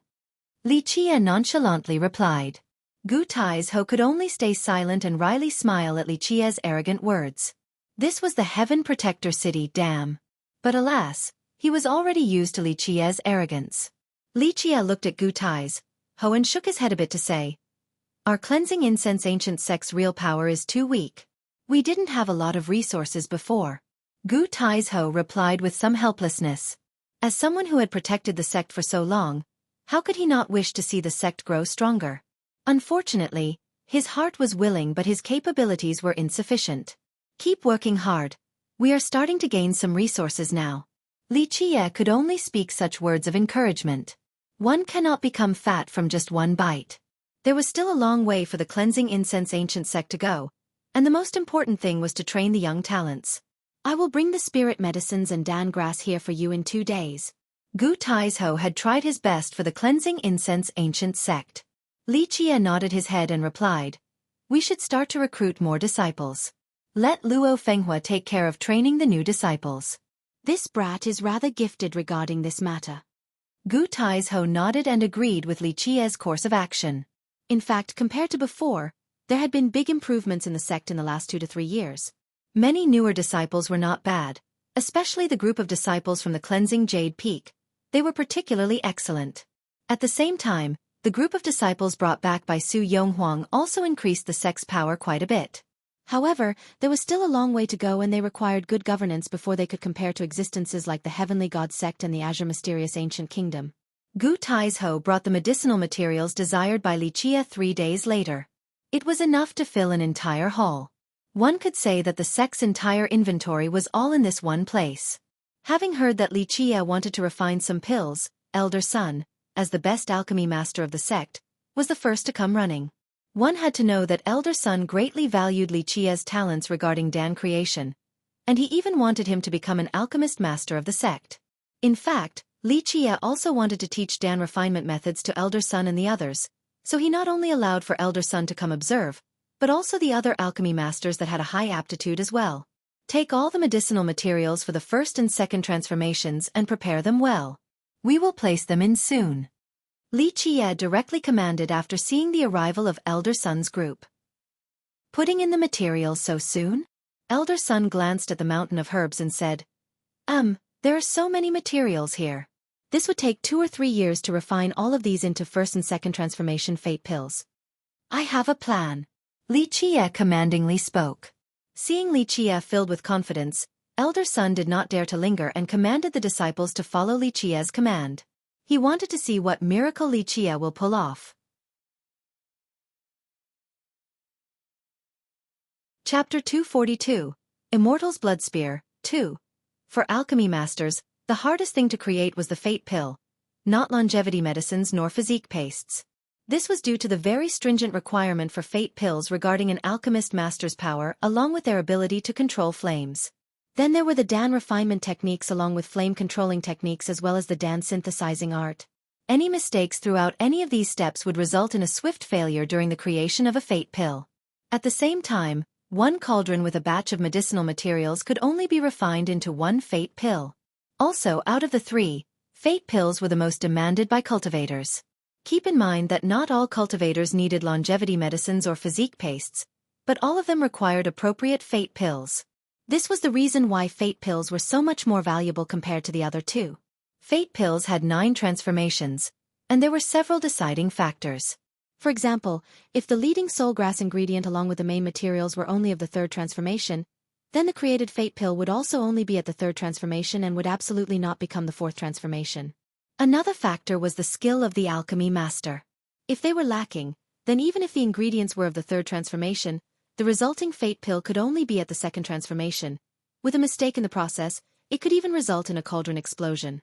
Not only would the materials be destroyed, but the heavenly cauldron would also be damaged. Because of this, it required extreme caution when alchemy masters refined their fate pills. They would not do it unless they were absolutely confident because it was not an easy task to develop a good heavenly cauldron. Begin! After the group of Elder Sun prepared everything, Li Qie shouted out and summoned his myriad heavenly cauldron. It fell to the ground and turned into a gigantic frog. It opened its monstrous mouth that was capable of holding a countless amount of medicinal ingredients. Boom! At this time, the cauldron spewed out its blazing flame and the impossible occurred. The cauldron seemed to be a giant tree, piercing the sky, and its flames suddenly dispersed apart like the blossoming flowers in full bloom. 1, 2, 3. Counting the medicinal contraptions created by the cauldron flame left Elder Sun and the rest of the alchemy masters of the sect in complete astonishment. During the Dan refinement process, the cauldron's flame was heavily relied upon. The cauldron's alchemical treasury itself did not matter as much for it was only there for support. The most important thing was the flame of the cauldron. During this process, it was simple for one cauldron to form one medicinal contraption. 2 contraptions were also possible. 3 became more difficult, But it was the sign of a true master to be able to refine pills using 3 contraptions at the same time. The exceptional alchemy masters were able to form many contraptions at the same time.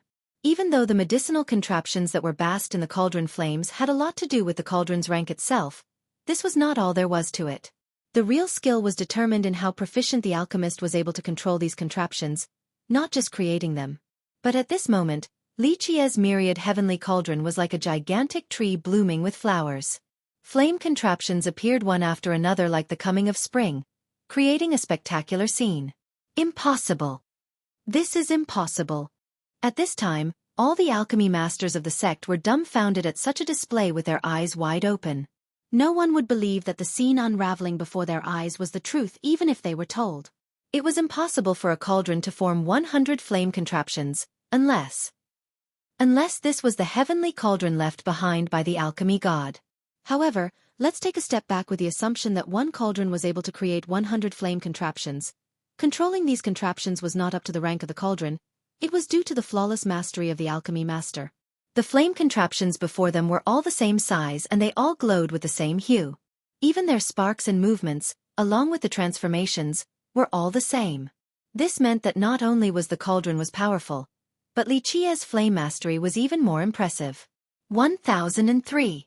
One of Elder Sun's disciples calculated a bit and became frozen with horror. He had to bite his tongue before the pain told him that this was not a dream. Elder Sun was also frozen as he murmured, "Even me with my heavenly cauldron can only create 100 flame contraptions, but the contraptions themselves will be unstable. Commencing Dan refinement with them would be out of the question."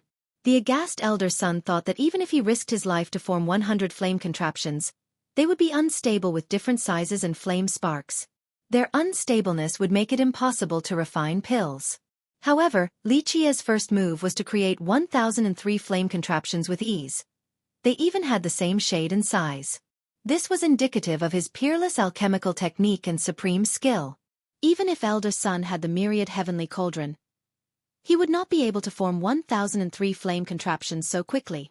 Meanwhile, the other alchemy masters were frightened from this absolute miracle unraveling before their eyes. "This will do for now." Xueqi nodded his head and said after looking at the floating flame contraptions. In theory, the myriad heavenly cauldron should be able to form 10,000 flame contraptions. With the alchemy Tao created by him and the alchemy god, Xueqi had complete confidence that he would be able to form 10,000 flame contraptions in the future. Xueqi's phrase, "This will do for now," left all the alchemy masters of the sect in a daze. If creating 1,000 flame contraptions was only a temporary acceptance, then they as alchemy masters should all just go hang themselves. "Ready?" The moment Xueqi asked, the group of Elder Sun finally calmed down and immediately prepared the medicinal materials. "Place them in." Xueqi controlled the myriad heavenly cauldron as his eyes turned profound while gazing at more than 1,000 flame contraptions. In the blink of an eye, Elder Sun's team immediately threw all the first transformation medicinal ingredients into the cauldron. They were experienced with Dan refinement, thus their actions were very swift. Boom, boom, bang. Right after the addition of the ingredients, crackling noises resounded like the roasting of soybeans. Before they realized it, the fate pills of each of the flame contraptions were refined in a flash. This was such an impossible matter because pill refinement was a meticulous process. It started from the addition of ingredients to the flames. However, in the hands of Xueqi, there was no process. It was as if these fiercest of flames were enough to refine the pills in an instant. "Where is the medicinal gourd?" Xueqi shouted while Elder Sun and the others were completely stunned. Elder Sun was the first one to calm down and immediately took out the medicinal gourd. Xueqi then thunderously roared, "Open!" Suddenly, all the flame contraptions exploded like drops of water, and the cauldron flames were like the receding tidal waves as they completely withdrew from the fate pills. At this moment, the medicinal gourd swallowed all the completed fate pills like a whale, resulting in a shocking scene to all. They had never seen such a method of closing the cauldron to finish the process, nor have they seen one cauldron producing so many pills with such a fast speed before. Elder Sun and all the alchemy masters of the sect were completely at a loss. Was this still pill refinement? This was even easier than roasting soybeans. I need at least 4 to 6 hours to refine just one first transformation pill, and I could only create 5 to 6 contraptions at best. This is just magical. Elder Sun was at a complete loss for words. Regarding the materials of the fate pill refinement, no matter whether it was the leading soulgrass or side ingredients such as the scarlet flame core, jade blood bamboo stalk, or red sago palm, ECT, the greater the age of these ingredients, the greater the amount of their transformation would be. Of course, the limit was set at 9 transformations. Fate pills created from 9 transformation medicinal ingredients were called 9th transformation fate pills. The higher the transformation amount, the harder it was to refine these fate pills. Plus, the time it required took even longer. For example, Elder Sun would need 4 to 6 hours to refine a first transformation fate pill and 1 to 2 days to refine a second transformation fate pill. In other words, alchemy masters like Elder Sun could only refine 5 or 6 fate pills in 6 hours at maximum production. In addition, they were the lowest-ranking first transformation fate pills. Now, Xueqi managed to roast 1,000 soybeans. No, 1,000 fate pills in one breath. This was an impossible and unbelievable matter. The group of Elder Sun at this time rubbed their eyes to dispel the notion that this was merely a dream. One alchemy master refining more than 1,000 fate pills would require a year. But Xueqi did it in just a moment. This will be a legend. Truly a miracle. This is just him roasting soybeans, right? An alchemy master said in a stupefied tone. If someone told him before the second that Dan refinement could be as easy as roasting beans, he would have absolutely laughed at this arrogant idiot. But at this moment, Xueqi's stunning refinement was indeed easier than roasting beans. How could they not become silly from such a scene? Did you all see my technique clearly? At this moment, Xueqi caught the medicinal gourd that contained all the fate pills and asked the group of Elder Sunday. They tried to regain their composure again as they glanced at each other with their mouths still open. In the end, Elder Sun forced an awkward laughter as his old face became red while answering. It was too fast, we couldn't clearly see the technique. How could they see Xueqi's Dan refinement technique? They were all scared silly and basically didn't see Xueqi's technique at all. Then look again carefully. There will not be another opportunity. Xueqi said in an indifferent manner. The alchemy masters present all shivered at this time after hearing this. However, they were moved with excitement as well, especially Elder Sun, whose aged face became red with expectation. Chapter 243. Refining Dan like roasting beans. How heaven-defying would a technique have to be to refine Dan as if one was simply roasting beans? The word demonic was inadequate to describe such a peerless Tao of alchemy. Maybe even the alchemy god of the legends would not be any better than this. At this time, a fiery excitement burned in the hearts of these alchemy masters. The cleansing incense ancient sect was filled with hope with such an alchemy Tao.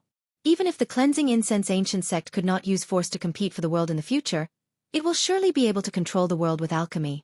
Excitement was inevitable as the group of Elder Sun thought to this point. They all wanted to stand up and cheer. Let's look at the purity of these fate pills a little bit. Elder Sun could not contain his excitement and spoke. Xueqi conveniently poured out a bunch of fate pills from the medicinal gourd. A refreshing aroma that permeated to one's soul filled the air. Each fate pill was around the size of one's thumb and had a faint golden color. Each of them had a Tao that had turned into a rune. This meant that the fate pill only underwent one transformation. The higher the transformation, the more transformation runes it would have. A first transformation fate pill would have 1 transformation rune. A second transformation would have 2.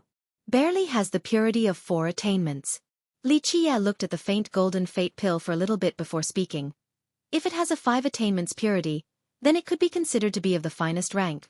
Elder Sun and the others all took a deep breath as they became frozen again. An alchemy master couldn't help but stutter. Barely have 4 attainments of purity. At this point, not only him but even Elder Sun, who was the best alchemist of the cleansing incense ancient sect, had the urge to commit suicide. This guy considered 4 attainments of purity as just barely good. Keep in mind that this was only a first transformation fate pill. I don't want to live anymore. This is too frustrating. Another alchemist who normally was quite proud wanted to jump off a building. Such words destroyed all of his self-esteem. Barely 4 attainments of purity? Our little ancestor. Your standard is way too high. Do you want to kill all the alchemists in this world by saying those words? Even those who consider themselves saint alchemist masters would have to jump off a building as well. A first transformation fate pill is the lowest mortal fate pill. Even 1 attainment of purity is more than enough. You said that 4 attainments of purity was barely acceptable. How will others manage to live? Elder Sun became speechless for a long time after this. Physique pastes and longevity medicines had 9 refinements while fate pills had 9 attainments. The distinction of purity for fate pills correlated to the particular cultivator's realm. If a fate pill had 5 attainments of purity, then after using this particular pill, the cultivator's cultivation would increase by 5 parts within their realm. It meant that the person could gain 50% more cultivation without any actual training. So the purity was a measurement of how much a fate pill increased one's power by. However, this was only in principle. For example, for a 5 attainments purity fate pill, cultivators in the same realm would increase their cultivation by 5 parts. In reality, one could not gain a 50% increase after consumption, for they could not absorb all the medicinal effects. At the same time, the more pills they consumed, the less effect it would have later down the road. This situation was similar to taking longevity medicines. The highest possible grade of purity was at 9 attainments. This was complete perfection that only existed in the legends. Moreover, the number of transformations of the medicinal ingredients directly affected the fate pill's purity. For example, a first transformation fate pill's ingredients only underwent 1 transformation, so its medicinal effect was highly limited. This was why 1 attainment was plenty sufficient. At this time, Elder Sun's group smiled awkwardly and Elder Sun began to lament. I'm afraid I won't ever be able to refine a first transformation fate pill with a 3 attainments purity, yet you consider 4 attainments as barely passable. Even a legendary alchemist would not be much better. You definitely have the qualifications to become an alchemy emperor. 9 transformation ingredients contained much more powerful medicinal effects. Thus the resulting fate pills would have much better quality. The acceptable requirements for alchemists was 1 attainment for a first transformation fate pill, 2 attainments for a second transformation fate pill, 3 attainments for a third transformation, and so on and so forth. Because of this, it was extremely difficult to refine fate pills with high purity. For example, reaching the high heavens was easier than refining a 9 attainments 9th transformation fate pill. Because of this, the defining standard for an alchemist's skill was his mastery of Dan refinement. Alchemy? Xueqi shook his head and smilingly declined. Alchemy is only a minor path. It's only suitable as a hobby. There's no need to focus on it. He, along with the alchemy god, had traveled far enough on the Dan refinement path in the past. It would still be difficult for someone in the future to catch up. Otherwise, the guidelines established by the alchemy god would not still be the standard for all alchemists in the present day. Elder Sun, along with the other alchemy masters, all wryly smiled in helplessness. Alchemy Emperor. This was such a prestigious and honorable title, the aspiration for all alchemists. However, this fella didn't even care for it. Unfortunately, the fella truly had the qualifications to be so arrogant. Just his method of Dan refinement, like roasting beans alone, indicated his talents and probability of becoming a future alchemy emperor. Refining Dan like roasting beans. I'm afraid even the supreme Tao path of the alchemy god that year was not any better than this. An alchemist said with some feelings. Xueqi couldn't help but laugh after hearing these words. This was indeed the supreme alchemy Tao of the alchemy god. Unfortunately, this quintessential essence of this alchemy Tao was not passed down that year. At the moment, we have more than 1,000 first transformation fate pills with 4 attainments of purity. This should be enough to train a group of our disciples. Another alchemy master said with a lot of excitement. 3 of these pills was enough for a new disciple to approximately increase 1 realm of cultivation. One had to know that all cultivators before the inner longevity realm could use first transformation fate pills. This type of pill was too crucial and necessary to the current cleansing incense ancient sect. No. Do not let disciples with great potential use the pills. At least, give them as little as possible before inner longevity. Wait until afterwards, then they can use second transformation fate pills. If we let them use too much, they'll build up an immunity to the medicinal effects, thus reducing its potency in the future. This will be our policy. The disciples who are lacking in potential, we will let them use first transformation fate pills early on, but not the gifted ones. We will give them second transformation fate pills after inner longevity. As for the most exceptional ones with a fortified Tao heart, we will wait for as long as possible before letting them use third transformation fate pills. This is to increase our productivity to the maximum in the future. Even though Xueqi could refine Dan very easily, he still made Elder Sun enforce these strict standards. A first transformation fate pill was appropriate for inner longevity, The second and third transformations were suitable for inner longevity to purified rebirth. For transformations was fitting for heaven's primal to star-plucking, enlightened beings. 5 transformations was proper for ancient saints. 6 transformations was meant for heavenly sovereigns.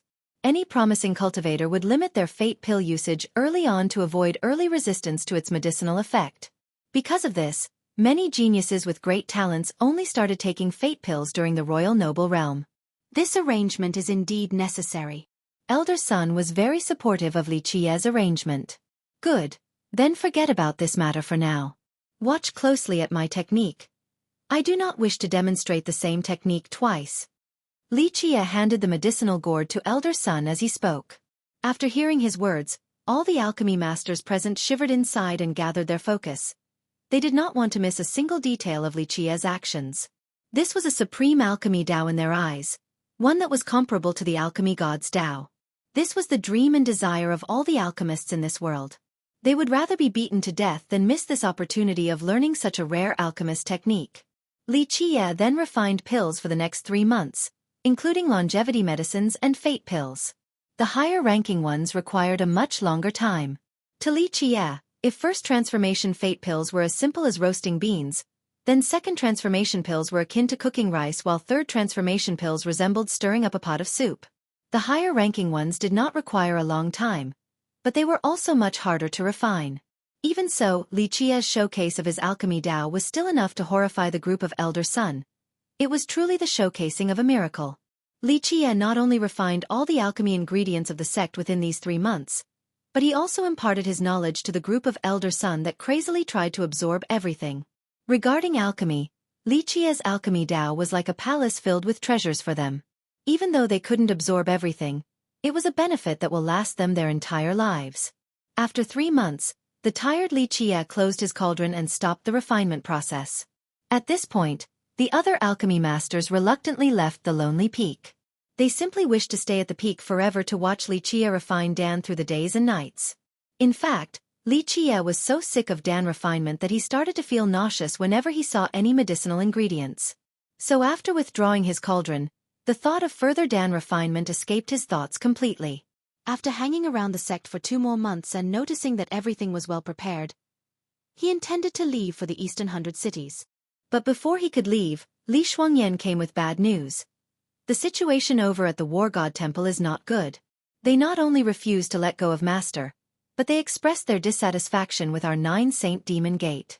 It has almost been a year, but there has been no news regarding their ancestor that was buried in the underworld boat. After hearing this, Li Qiye couldn't do anything besides putting off his visit to the Eastern 100 cities. He shook his head and said, "These old men from the War God Temple? I, their father, am not in a rush to take my item as part of the transaction, yet they already became impatient before even me. These old men are truly becoming increasingly less progressive. They can't even show some restraint regarding such a minor matter." Chapter 244. Heavenly Jewel Mortal King Li Shuangyan remained silent and thought that, in this world, only Li Qiye would dare to comment on the War God Temple like this. "I'm afraid the situation is not looking good for us. Without the temple's support, not only would it be detrimental to the 9 Saint Demon Gate, but it is also disadvantageous to the Cleansing Incense Ancient Sect." Li Shuangyan gently sighed as she spoke. Li Shuangyan's words quickly came true. It hasn't been even 2 days since she received the news from the 9 Saint Demon Gate, but there was a loud boom at the Heavenly God sect that was followed by an endless divine light. A royal carriage from the Heavenly Jewel Kingdom's capital directly left towards the direction of the Cleansing Incense Ancient Sect. Bang bang bang. With resounding thunder, a person stepped on the divine carriage and headed straight for the Cleansing Incense Ancient Sect. The moment this person went on their journey, a royal yellow light gathered endlessly along with a soothing emergence of the Grand Tao as universal laws descended from the sky like a waterfall. This royal aura encompassed the entire Heavenly Jewel Kingdom with its torrential vastness. The Heavenly Jewel Mortal King. Everyone couldn't help but take a deep breath after seeing the person on the divine carriage traveling 10,000 miles with each step. Above the carriage was a middle-aged man who was seemingly taking a stroll in his own backyard. Each step spanned 10,000 miles as he aimed towards the Cleansing Incense Ancient Sect. Even though this man's stature was not huge, his majestic presence was no different from a golden mountain or jade pillar. It was enough to pierce the heavens. Regarding this man who was adorned with a dragon robe and a royal crown, he towered above all others with an unmissable aura of a generational tyrant. The heavenly jewel mortal king Ah.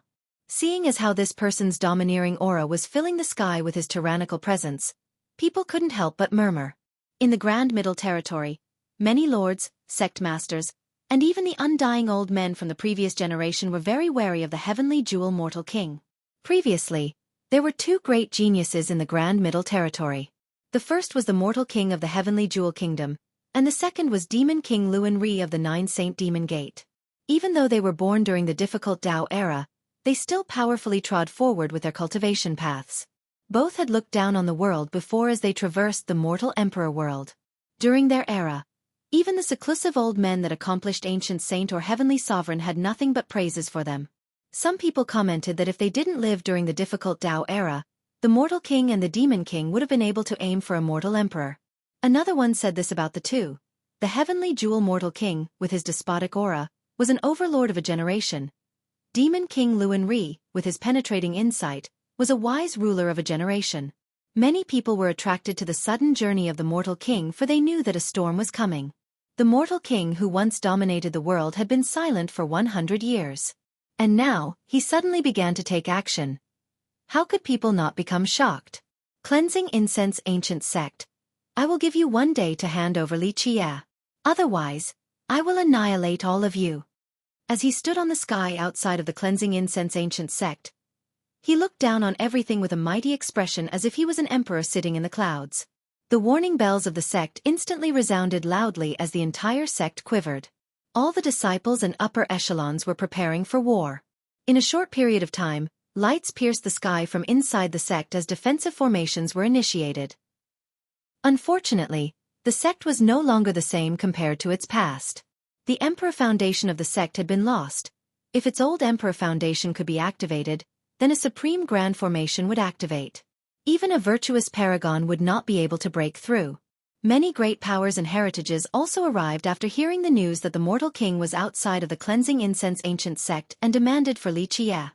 Overnight, many great powers became attentive of this matter. What is your intention, heavenly jewel mortal king?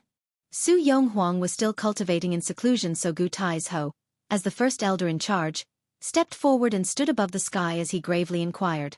The heavenly jewel mortal king looked down at the entire sect and nonchalantly spoke. Li Chia killed my descendant. A blood debt must be paid with blood. Hand over Li Chia and I will spare your sect today. Otherwise I will bathe your sect in blood. Many powerful experts all glanced at each other after hearing the mortal king's words. This little demon Li is devilish to the extreme and even dared to kill the ancestors from the Zhongzhou clan and the heavenly southern kingdom. He even came back alive from the underworld boat. With this little demon, there might be a chance for the cleansing incense ancient sect to rise again and reach its former glory as an emperor's heritage. The heavenly god sect will absolutely never let such a thing happen. A lord understood why the mortal king had to personally take care of this business. The cleansing incense ancient sect and the heavenly god sect were mortal enemies. 30,000 years ago, the cleansing incense ancient sect lost the war and even lost their kingdom. From then on, their prosperity was naught but an ancient past. Today, if the cleansing incense ancient sect regained its power, they would surely want to destroy the heavenly god sect. This was inevitable. Since this was the case, the heavenly god sect would naturally not want to see this revival. Killed your descendant? Gu Taizhou shook his head with a retort. Heavenly jewel mortal king, the grand Tao is long and tortuous where the strong reigns over the weak. As the mortal king, you should know this more than anyone else. Your Tao child Shengtian dying to our Li Chia was only because he was not skilled enough. As his elder, do you feel that you stirring up a commotion is proper? Gu Tieshou's words were not without logic as many experts and royal nobles stared at each other from afar. Of course, everyone understood that this was not just a simple personal vendetta. The strong reigns over the weak. You are right, Gu Taizhou. If you don't hand over Li Chia, I will personally annihilate your sect. This is the strong reigning over the weak. The heavenly jewel mortal king looked down at Gu Taizhou with an encompassing momentum and continued. Even if you have currently reached the enlightened being realm, this outcome will still be inevitable. Gu Taizhou was an enlightened being with an emperor law as his fate merit. This was an extremely powerful enlightened being. However, the mortal king did not pay it any mind, and this shocked many spectators. In recent years, many people were speculating the cultivation of the mortal king and the demon king. Some said that they were already heavenly sovereigns while others maintained that they were actually heavenly kings. Their actual cultivations, however, were still a mystery. Today, when the mortal king did not think anything of Gu Taizhou, it was very indicative of his strength. The mortal king's words are quite bold. Gu Taizhou coldly spoke. Our cleansing incense ancient sect isn't a pinch of flour that's so easily needed by anyone, and not just anybody can offend us. If you want us to surrender our disciple, then you must first crush our sect. What is difficult about crushing your sect? The mortal king glanced down at the sect and said with a chilling tone, I know that your sect still has a few secret powers from an immortal emperor, but what can 1 or 2 emperor possessions accomplish? Emperor possessions and immortal emperor life treasures aren't things that only your cleansing incense ancient sect have. Boom! The moment the mortal king finished speaking, a strand of emperor's aura surged from his body and caused earthquakes to spread throughout the sect. In the blink of an eye, all the weak disciples inside the sect were slumped on the ground. They could not resist the suppression from the emperor's aura that was controlled by the mortal king. That's an immortal emperor's life treasure, right? The moment the mortal king controlled this emperor's aura, many people were greatly shocked. If this was really an immortal emperor's life treasure, then the cleansing incense ancient sect was in great peril. If the sect did not have a supreme grand formation to stop it, then this one life treasure with the power of the mortal king might be enough to sink the entire sect. It's only an emperor's possession of immortal Emperor Sandao, yet you still have the nerves to bluster. At this time, a lazy voice appeared. Li Qie! A person exclaimed after seeing the guy who had just arrived. Li Qie sat on the Tetrawar bronze chariot with a sleepy look. Li Shuangyan with a sword was to his right and Chen Baojia with a saber was to his left. Dual maids with both the sword and the saber. The Tetrawar bronze chariot. The heavenly jewel mortal king gravely said with a serious expression as he saw Li Qie approaching from afar on his chariot. This chariot was taken from the cleansing incense ancient sect by the heavenly god sect and then gifted to the azure mysterious ancient kingdom. No one expected for it to return to its original owner. As the chariot stopped in the air, Li Qie glanced at the mortal king and said with composure, regarding emperor's possessions and true power, your heavenly god sect is still too young. Don't think that you will be able to crush my sect just by borrowing 1 or 2 emperor's possessions from the ancient kingdom. They are nothing more than broken junk. I wonder which immortal emperor's life treasure you managed to borrow from them. It seems like the lesson from last time was not enough. The imperial violet hammer was almost finished, yet you still dare to cause even more trouble. Such bold words. Some experts standing from afar were annoyed with Li Qie's tone. As for a few masters and lords who actually went to the heavenly ancient corpse burial ground and saw Li Qie annihilate the Zhongzhou clan and the heavenly southern kingdom's ancestors, they couldn't help but wryly smile. This brat had the power to be arrogant. Today is when I reclaim the Tetrawar bronze chariot. The mortal king coldly proclaimed as he raised his hand. With an explosion, a path appeared behind him as a giant Dao gate opened. Bang bang! With waves after waves of roaring explosions, battalions of cavalry rushed out from the Dao gate. In the blink of an eye, almost 10,000 cavalrymen rode the air with a magnificent aura. It was as if they wanted to trample the void. In a flash, 10,000 cavalrymen, that resembled a flood made out of steel, suddenly surrounded the cleansing incense ancient sect with their murderous intent permeating the sky. In just a short amount of time, the entire sky became silent as a foreboding sense of war loomed over the atmosphere. Prepare for battle. After seeing such a scene, Gu Taizhou, with a darkened expression, knew that this battle today was absolutely unavoidable. The heavenly god sect came prepared and wanting Li Qie was merely an excuse.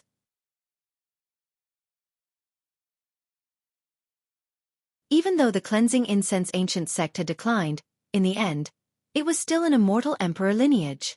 It had lost the majority of its powerful laws after the battle that year, but it still had powerful ones, such as the Kuan Peng's 6 variants. Daylight Sky Immortal Secret. The Heavens Will Secret Law. Someone murmured. At this time, many great characters felt a burning heat rising in their hearts and even some temptation. Li Qie had performed a Heavens Will Secret Law at the burial ground. If the cleansing incense ancient sect was to be destroyed at this moment, it would be a good time to take advantage of the situation to obtain this law. Heavenly Jewel Mortal King, Even if we are killed to the very last man, we will absolutely never hand the emperor laws over. Gu Tai's Ho said coldly with a commanding attitude. The heavenly jewel mortal king's eyes glimmered with a flash as sharp as a sword and chillingly spoke. Since your sect seeks its own demise, I shall help you. Engage! Gu Tai's Ho cried out to let the disciples prepare for battle. This is the last warning. Will you hand them over or not? The heavenly jewel mortal king gazed down at the sect below, then at Gu Tai's Ho and Li Chia. 10,000 cavalrymen. However, Li Chia was still calm as he spoke. I wonder if the azure mysterious ancient kingdom behind you also came or not. If not, then 10,000 cavalrymen is not enough as an appetizer. Li Chia's arrogant words left Gu Tai's Ho dumbfounded with a wry smile. The 10,000 cavalrymen before them were all elites from the heavenly god sect. They were absolutely capable of breaking their sect. They essentially could not stop such a force. This kid turned crazy from fear. These 10,000 elites is plenty enough to destroy the cleansing incense ancient sect even if they do not use all of their power. He's still speaking nonsense at the verge of their sect's destruction. Someone shook their head and commented. Foolish little thing. Wait until I destroy your sect, then I will take my time interrogating you. The mortal king shouted. Go, kill without mercy. There was no doubt that the mortal king wanted to capture Li Chia alive for his heavens will secret law along with his immortal physique law. Boom! At this time, the 10,000 cavalrymen took a step forward with a power that overwhelmed even the mountains and rivers with an extremely orderly formation. Their formation gave off a cold-blooded and murderous aura, causing the entire ground of the sect to shake. Everyone could only imagine the fate of the sect once this cavalry descended from the sky. How could the cleansing incense ancient sect deter this unstoppable cavalry? Stop! At this time, a shout resonated through the sky, shaking even the mountains and rivers. Even a character like the mortal king changed his expression with some surprise. An old man void stepped in the sky to arrive at the scene. Each of his steps seemed akin to the movement of the celestials as the heaven and earth shifted. His blood energy resembled an endless wave. As for the group of Gu Tai's Ho along with the cleansing incense disciples, they were extremely excited and emotional. They didn't think that the temple would actually support their sect.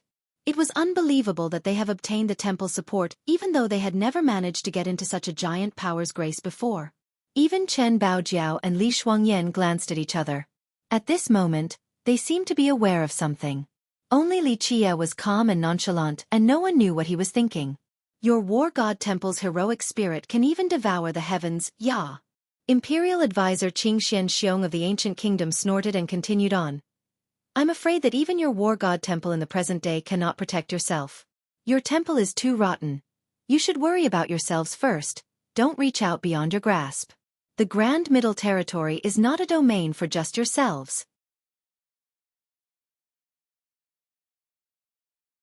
He had challenged immortal Ta Kong before.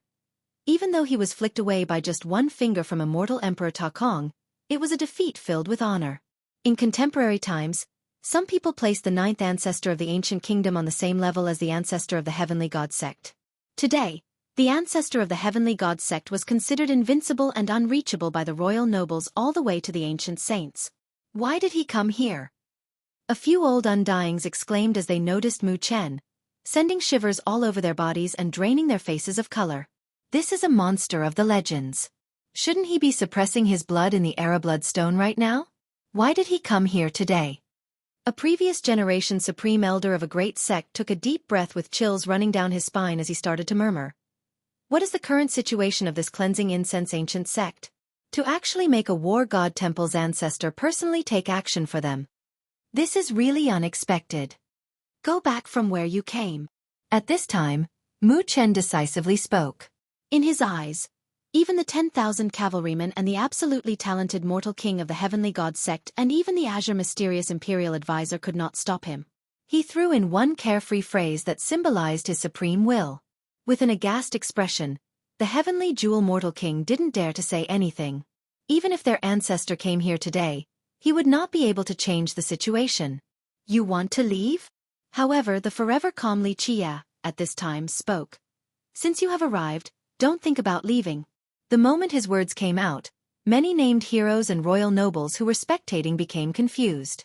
The mortal king and Qingxian Xiong immediately changed their expressions as well. Little demon, don't be so unreasonable. Qing Xiong continued on with a cold tone. Today, it is not because I am afraid of your cleansing incense ancient sect, it is simply sparing some face for the War God Temple. Although he could not contend with an existence like the War God Temple's ancestor, but as the imperial advisor of the ancient kingdom, he simply did not consider the cleansing incense ancient sect as anything and especially did not care for Li Qie. The War God Temple's face? Li Qie nonchalantly retorted. Even without the War God Temple, I will still massacre all of you today. Anyone who offends me shall be killed without mercy, even if they have an immortal emperor backing them. Many people now assumed that the arrogant Li Qie had become too defiant and unruly just because of the War God Temple's backing.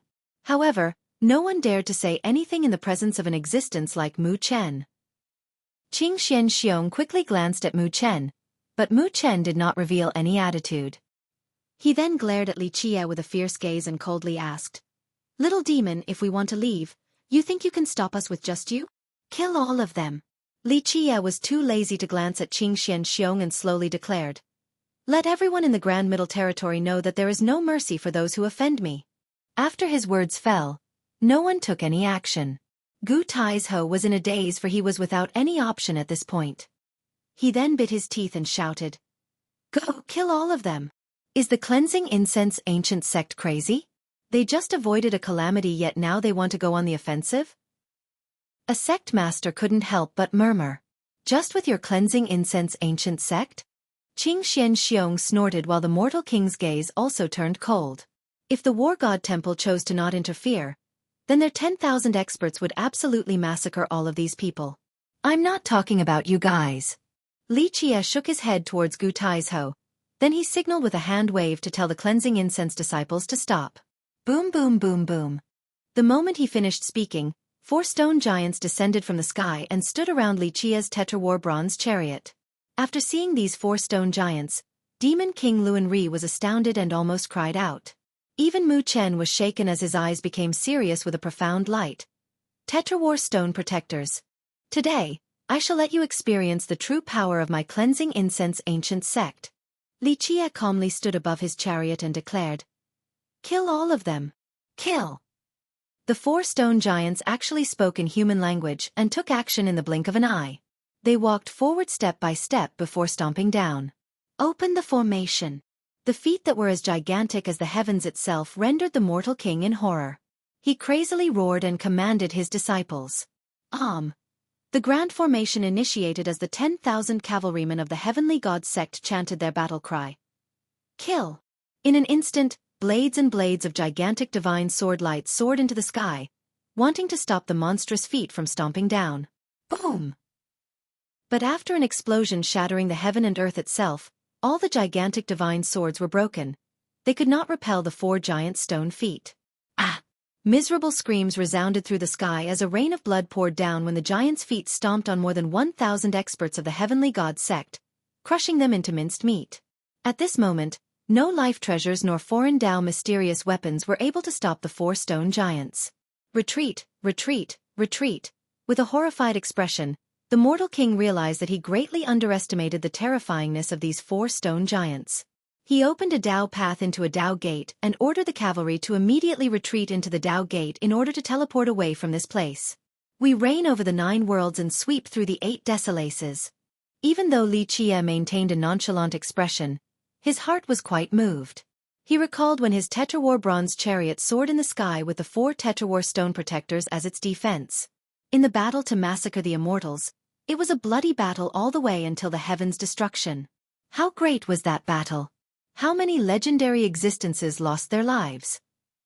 It was one battle to massacre even immortals as their heroic spirits covered the sky. Today, he once again witnessed the noble aspiration of that year. Chapter 247. Boom! Another deafening explosion occurred, and the Dao path that was supported by numerous refined jades began to crack. The 4 stone giants would not allow for the cavalry of the heavenly god sect to retreat. 1 stone giant stomped the path into nothingness. Even the refined jades ornamented on the path while exuding an endless world's essence could not stop this gigantic foot. Fight! The heavenly jewel mortal king's eyes turned red and crazily roared. Suddenly, A wisp of Emperor's aura flew to the sky.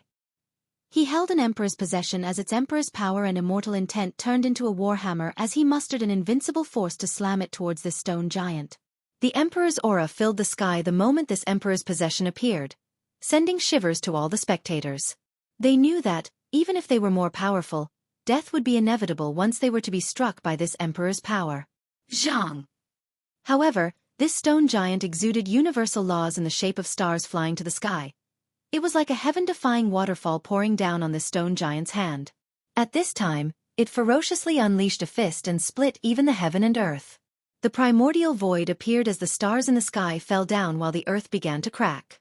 The power of this fist slamming down made even ancient saints lose all their strength as they quivered, struggling to stand still. Boom! The stone giant's fist that was covered in divine universal laws slammed straight towards the warhammer formed from the Emperor's aura. Following a loud explosion was the shattering of the firmament. The stone giant slightly trembled, and the warhammer took great damage for it lost its brilliance as a huge amount of Emperor's aura was expended in just a flash.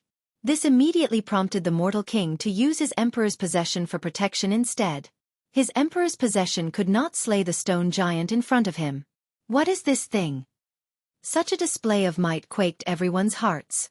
The stone giant was able to counter the Emperor's aura. The aura couldn't even slay him. This was reaching a legendary level. Elder Xiong, what are you waiting for? Even the mortal king was ghastly pale and screamed towards Qing Xian Xiong. Go! At this time, Qing Xian Xiong, with a terrified expression, screamed and did not mind wasting a huge amount of blood energy. He summoned an immortal Emperor life treasure that emitted an sound. A divine bridge actualized. It sucked in a large amount of cavalry from the heavenly god sect and saved them from the 4 stone giants massacre. This immortal Emperor life treasure was also a foreign Dao mysterious treasure. It allowed for a heaven-defying method of flight. No one would be able to stop the retreat once this treasure was summoned. Keep in mind that the 4 stone giants were the heavenly protectors of their 9 Saint Demon Gate. But the gate didn't know just how powerful the stone giants were. Today, after witnessing their might, Demon King Luan Ri was extremely shocked. This was the real strength of their 9 Saint Demon Gate. With the protection of these 4 stone giants, it would be difficult for the 9 Saint Demon Gate to be destroyed even if they were to wish for it. Today, he actually saw the invincibility of their heavenly protectors. No wonder why their patriarch left them behind to protect their 9 Saint Demon Gate. In a very short period of time, all the disciples that were left behind from the heavenly god sect were annihilated, and their blood stained the earth while the corpses were scattered everywhere. More than 10,000 cavalrymen arrived in the sky, but the ones that were able to escape with the help of the Azure mysterious immortal arch numbered less than half. The rest were completely massacred in this place. In a short amount of time, there was a scene of utmost silence outside of the cleansing incense ancient sect.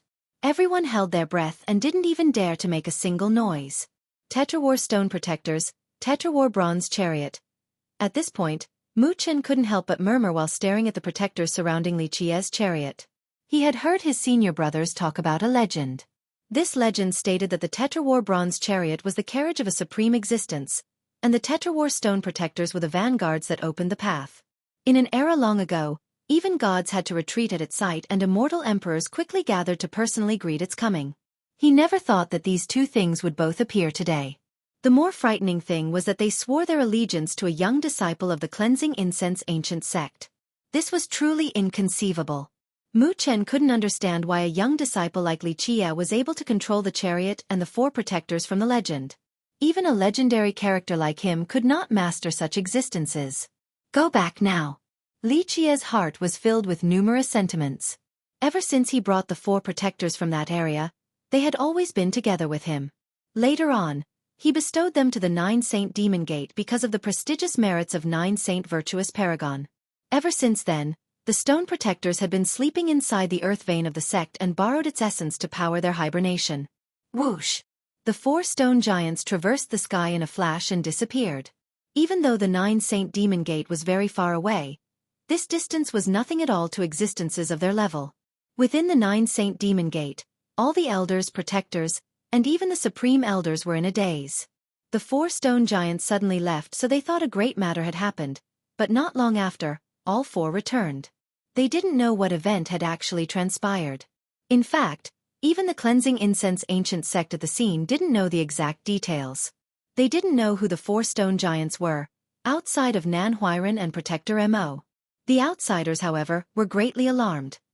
Many experts mistakenly believed that this was the cleansing incense ancient sect's true strength. They thought that the giants were its protectors. Isn't the calamity god the protector of the cleansing incense ancient sect in the legends? And didn't it disappear? Where did these 4 stone giants come from? A person puzzlingly murmured. At this point, the experts of the great sects and powerful countries underwent some depression. An immortal emperor lineage was truly unfathomable. Even the declining cleansing incense ancient sect still had such terrifying might. No wonder why the heavenly god sect didn't dare to attack the cleansing incense ancient sect for the last 30,000 years. At this moment, a few named heroes and royal nobles speculated such thoughts in their minds. At this time, Mu Chen slowly declared, "Everyone, disperse. Today's matter is over." With Mu Chen's declaration, all the spectating experts could finally relax as if they had been pardoned. Even all the hiding undying old men quickly escaped and used their swiftest speed to leave this place. This matter was a great disturbance throughout the Grand Middle Territory as it set off many monstrous waves. Before, countless people desired the cleansing incense ancient sect's emperor laws, but all the great powers had anxiety in their hearts at this moment. Now, very few people dared to have thoughts about its emperor laws. Not to mention the 4 stone giants, it already gained the support of the War God Temple beforehand as the temple's ancestor personally came to help. This fact alone was dreadful enough to all the powers, for none of them wanted to oppose the War God Temple. The cleansing incense ancient sect used the highest honor to greet Mu Chen. To Gu Taizhou and the rest of the elders and protectors, today was the most nerve-wracking day of their entire life. Even Gu Taizhou, who had experienced countless waves and winds, had cold sweat dripping on his forehead.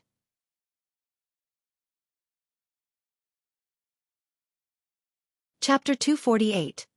Dealing with the War God Temple to Gu Taizhou and the cleansing incense ancient sect, not to mention an ancestor like Mu Chen, even an elder like Elder Jiang in the modern times was a character outside of their reach. What honor this was to have an ancestor of the War God Temple personally visit and support the sect. Gu Taizhou and the other elders also understood that this support from the temple was because of Li Qia. Mu Chen did not linger around to speak with Gu Tieshou's crowd. He wanted to speak privately with Li Qia. Even a character like Demon King Luan Ri could only attend next to Elder Jiang. As for the group of Gu Taizhou, they were not qualified to participate in a meeting of this level. On the other hand, Li Shuangyan and Chen Baojiao were able to accompany Li Qia by his side. Up at the lonely peak, only Li Qia was at ease inside the room. He glanced at Mu Chen right across from him and spoke with a dismissive tone. "I heard that recently, your temple has not been very comfortable." Mu Chen could only wryly smile. Even an experienced character like him, who was feared by many great powers in the world, did not dare to put on airs in front of Li Qia. "We couldn't help but become a bit restless when it came to the matter of life and death regarding our ancestor," Mu Chen replied. However, he was very happy at this moment. Otherwise, he wouldn't have personally acted for the cleansing incense ancient sect. "Your old man has returned alive, so you should give me my items, right?" Li Qia didn't want to waste his breath with formalities and courteous speech, so he waved his sleeve and unenthusiastically asked. To this, Chen Baojiao and Li Shuangyan, next to Li Qia, were quite surprised as well. They saw the War God Temple's coffin being buried inside the underworld boat with their own eyes and didn't think that the forefather would come back so soon. In fact, even Demon King Luan Ri was shocked from excitement. Li Qia had truly accomplished the unimaginable. He had picked the right person. He knew that he would not misjudge a person. Demon King Luan Ri took a breath of relief.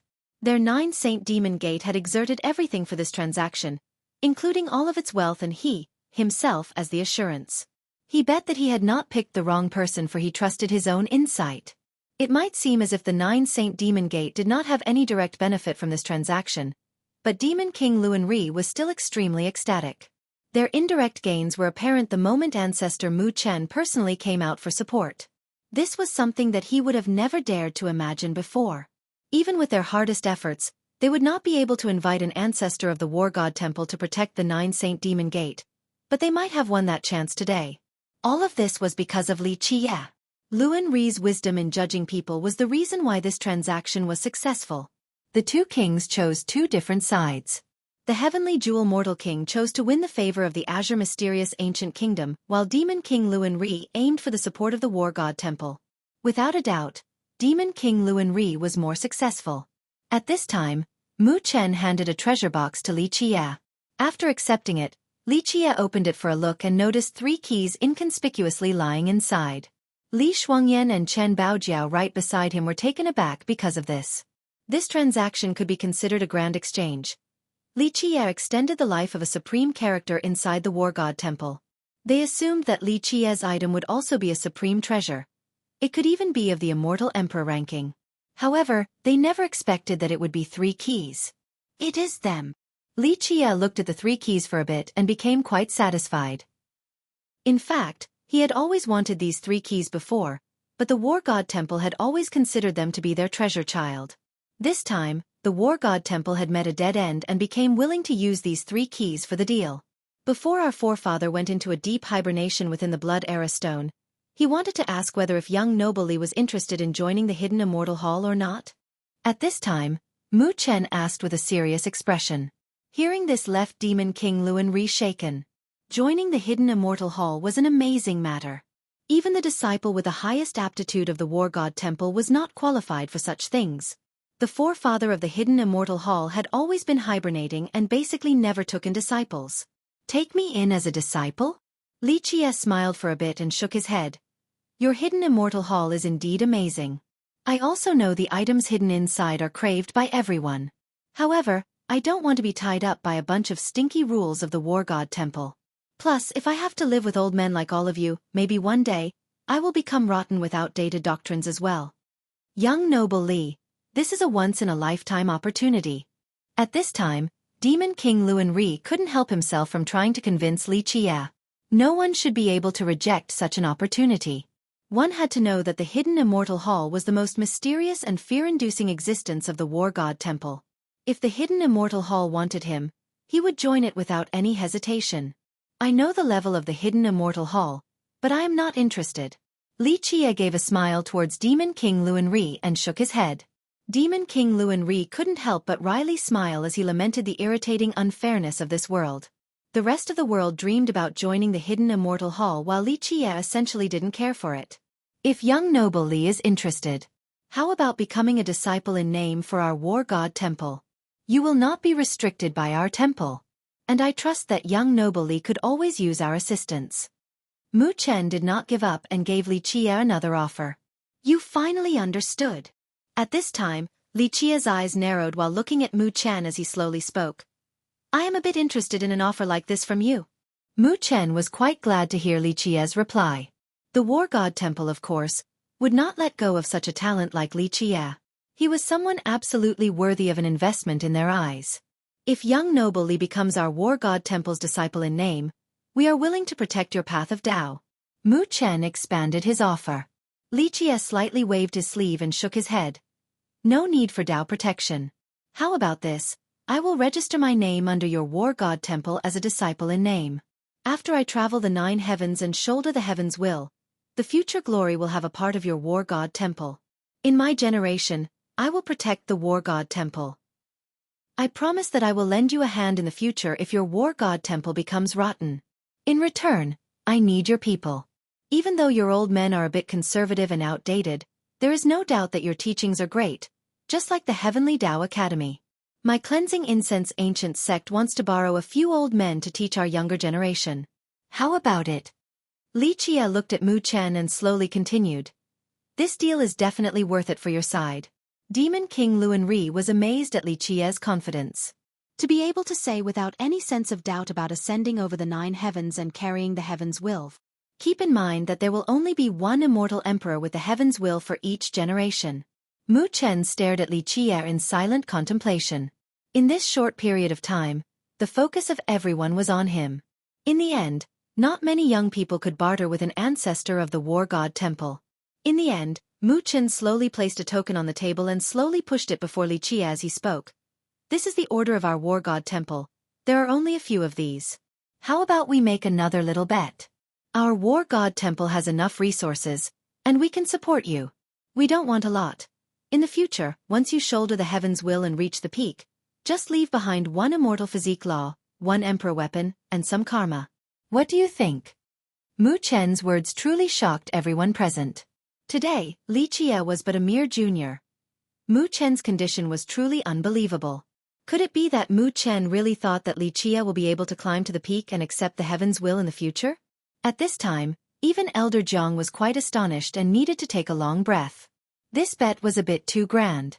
As the outer elder of the War God Temple, Elder Jiang began to think again more carefully. Li Qie was able to prolong the life of their forefather. Maybe this was not just luck. 1 out of 10,000 was not an optimistic chance. Maybe it was not so simple, and Li Qie was worthy of an investment. You ought to know that there are several different kinds of immortal physique laws, and some of them are priceless. Li Qie gently shook his head and said, even emperor laws are not as valuable as immortal physique laws. Mu Chen slowly replied, our requirement is not high. Once you reach the apex, the physique law we want does not have to be priceless, it only needs to be complete without defects. I know that there are different types of immortal physique laws in this world, but my War God Temple can use our full power to support you. Li Qie began to ponder while narrowing his brows. Of course there were several different types of immortal physique laws. Some were created by immortal emperors or other great paragons while others were formed by invincible existences with grand completion immortal physiques. Naturally, his immortal physique laws were the number one in this world. Truly priceless existences. Even emperor weapons were not necessarily more valuable than immortal physique laws. This was because these laws were even more rare on this earth. I am a bit tempted with your words. My sect really does need quite a bit of materials for support. Li Qie squinted his eyes and answered. To Li Qie, his supreme immortal physique laws were not up for trade, but fortunately, he also knew a few other immortal physique laws in this world.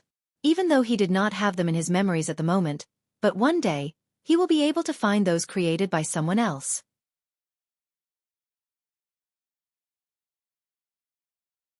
Chapter 249. A long journey, so, it is a deal. Mu Chen looked at Li Qie and handed the token over to him. The War God Temple had stood strong from the immemorial times till now. They had ancient laws, emperor laws, and even immortal emperor true treasures. However, they wanted immortal physique laws even more. Li Qie nodded and finally spoke. This will do. Wait until I reach the peak and accept the heaven's will. All these promised things will happen.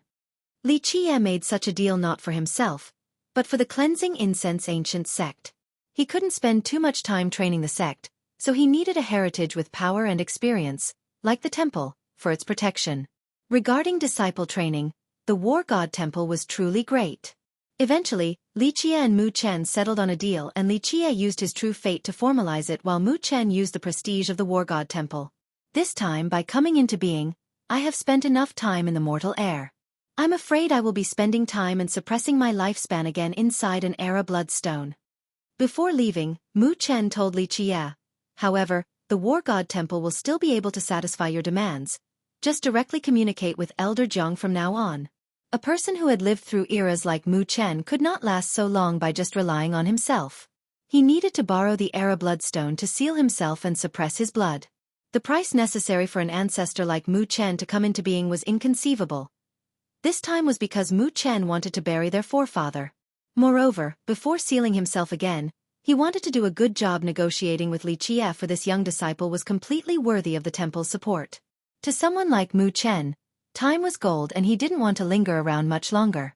He quickly left along with Elder Jiang after the pact. The moment when the group of Gu Tai's Ho found out that the War God Temple will send people here to teach the cleansing incense disciples, they became extremely excited.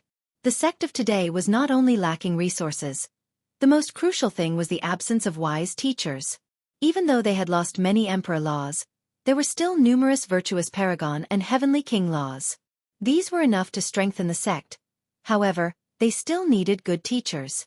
Now, not only will the War God Temple pour resources into the cleansing incense ancient sect, but they will also be sending teachers to guide their disciples. How could the group of Gu Tai's Ho not be stirred from excitement? This is really amazing. I really can't even dare to imagine this. Gu Tai's Ho was a bit at a loss for words when he saw Li Qie. He knew that Li Qie strived for this ending just for the sect. Compared to their excitement, Li Qie was still calm and collected. He slowly spoke, No matter how much they will be supporting us, there will always be a limit. Their resources are not left entirely to our request. Their wise teachers will not always be here at our sect. To us, the support of the War God Temple is nothing but a chance for us to rise up, a simple pillar. However, true strength must be won by our own abilities. In order to sweep this world with powerful strength, we can only rely on ourselves. We can only develop and work on it ourselves. If we just rely on the War God Temple, it will be nothing more than being a dependent. We want to become a powerful lineage and be able to rely on ourselves alone. Li Chia spoke without haste. Each word contained an air of solemnity and gravity. Li Chia's words were like bells waking up the excited Gu Tai's Ho. Li Chia was correct. The War God Temple will not always support the sect without other conditions. They must rely on themselves alone in order to become powerful. I will remember these words well, and the rest of the Cleansing Incense Ancient Sect will also remember. At this moment, Gu Tai's Ho reached a moment of clarity, for Li Chia words had awoken him. Good. Li Chia nodded. Even though Gu Tai's Ho was old, he was still worthy of an enlightenment. Even though he will never be able to reach virtuous paragon in this life, he still has room to grow. Moreover, within the Cleansing Incense Ancient Sect, his insight was not bad. For this reason, Gu Tai's Ho brought together all the elders and protectors of the sect for an overnight meeting. During this night, the entire Cleansing Incense Ancient Sect became excited with ambition and surging motivation. All of their hearts contained a renewed heroism of wanting to revive the sect. Demon King Luan Ri stayed as a guest for a few days at the sect. Before leaving, he formally spoke to Li Chia. As long as you say the words, no matter what it is, my 9-Saint Demon Gate will muster all of our strength to complete the task. Even Mu Chen was willing to help Li Chia, so needless to say, their 9-Saint Demon Gate will also do the same. There was no one else more worthy of investment than Li Chia in Demon King Luan Ri's eyes. Regarding Demon King Luan Ri's powerful rhetoric, Li Chia simply smiled and did not reject it. If other people were willing to become his friends, he'll be happy to make an ally. Li Chia became even more assured after winning the support of the War God Temple for the sect. He wanted to go on his path without having to worry about the sect's matters. After Li Shuangyan and Chen Baojiao formally began their isolated cultivation, Li Chia started his trip to the Eastern 100 Cities. Li Chia took out Su Yuha's coffin from the yearning lunar peak and started on his trip. Before leaving, Nan Huiran and Niu Fan also wanted to come along. However, Li Chia did not bring them. What he did do was pass down the true solutions to Niu Fan. Niu Fan's loyalty was able to withstand the test, so Li Chia passed it down to him. In the future, the sect needed a heavenly ancestral snail like Niu Fan. Just like the Calamity God in the past, who was the sect's divine beast protector. As Li Chia's henchman, Nan Huiran naturally wanted to follow by his side and exert his strength for him. Unfortunately, Li Chia thought that his path would be long and tortuous, so he didn't bring Nan Huiran along. The Eastern 100 Cities was truly too far from the Grand Middle Territory. They were separated by millions upon millions of miles. Who knew how many years it would take to reach it just by walking or flying? Because of this, the sect didn't mind consuming a huge amount of refined jade to open the Dao Gate for Li Chia to go to the Eastern 100 Cities. Li Chia immediately went to a place the moment he reached the Eastern 100 Cities territory. He wanted to first bury Su Yuha at a particular place because he had promised her. In a deep green forest and mountain, at an empty place with weeds and wild grass everywhere. There were only beasts and birds at this place. There wasn't any sign of humans. Under a small hill was a peach tree. The peach tree nearly died of old age, but it still stubbornly survived in this place. Its roots had grown here for who knew how many years, as young shoots were growing from it. It did not seem to have much time left, as it seemed as if it could die at any time. However, for those with discerning eyes, they would be able to see that there were marks of lightning at the roots of the peach tree. This was a punishment from the heavens. In the end, it could not reach grand accomplishment for its grand Tao. The old heavens will not allow it. Seeing the lightning scars on the peach tree's roots, Li Chia murmured, "Who knows how many more years this will take?" Li Chia had too many memories about this humble, old peach tree. Who actually knew that this old peach tree had been blessed and lectured by immortal emperors? A very long time ago, there used to be a village at this place. This was immortal Emperor Min Ren's home when he was still a young boy in love with martial arts. There was a peach tree planted in front of his house. After his parents passed away, this old peach tree was the only thing by his side. As the Dark Crow, after taking Min Ren in as a disciple, Lichia had spent a long time at this place. Under this peach tree, he accepted immortal Emperor Min Ren as his disciple and led him on the long and tortuous path of the Tao. It was not until much later before he brought immortal Emperor Min Ren from this place. Below this peach tree was the sweat and blood of immortal Emperor Min Ren. There were also times when immortal Emperor Min Ren happily smiled as Lichia, as the Dark Crow, stood watching him atop of this tree. Later on, once immortal Emperor Min Ren carried the heaven's will and became an immortal emperor. He came back here and opened this peach tree's mind to grant it sentience. He used to preach the scriptures to this old peach tree, hoping that, one day, this old peach tree will be able to be reborn again out of its grand Tao. However, to reach the grand Tao as a tree was not so easy. This was not tolerated by the high heavens, so this old peach tree had withstood more than just one heaven's punishment, and it struggled from the ancient era all the way till now. Even though it could not reach the grand Tao, it was still able to survive till the present. Eventually, Lichia dug a grave under the old peach tree and placed Su Yuha's coffin inside. Lichia then gently sighed and also placed the ancient zither into the grave before saying, "This zither followed little brat Min Ren his entire life. Now, I have buried you in the place that gave birth to immortal Emperor Min Ren. This can be considered as the fallen leaves returning to their root." The last yearning sentiment of Su Yuha was buried at this place, a place filled with immortal Emperor Min Ren's laughter and sentiments. After becoming an immortal emperor, even Su Yuha's yearning sentiment rarely saw immortal Emperor Min Ren smiling happily. Even as an immortal emperor, he was not happy like he was during his youth, and his brilliant luster was no longer there. It was especially so after Lichia, as the Dark Crow, disappeared into his hibernation. Immortal Emperor Min Ren talked to her the most about this old peach tree. He couldn't forget about it, for there were too many memories at this place. Because of this yearning sentiment lingered for a long time without dispersing. Its final aspiration was to be buried under this old peach tree.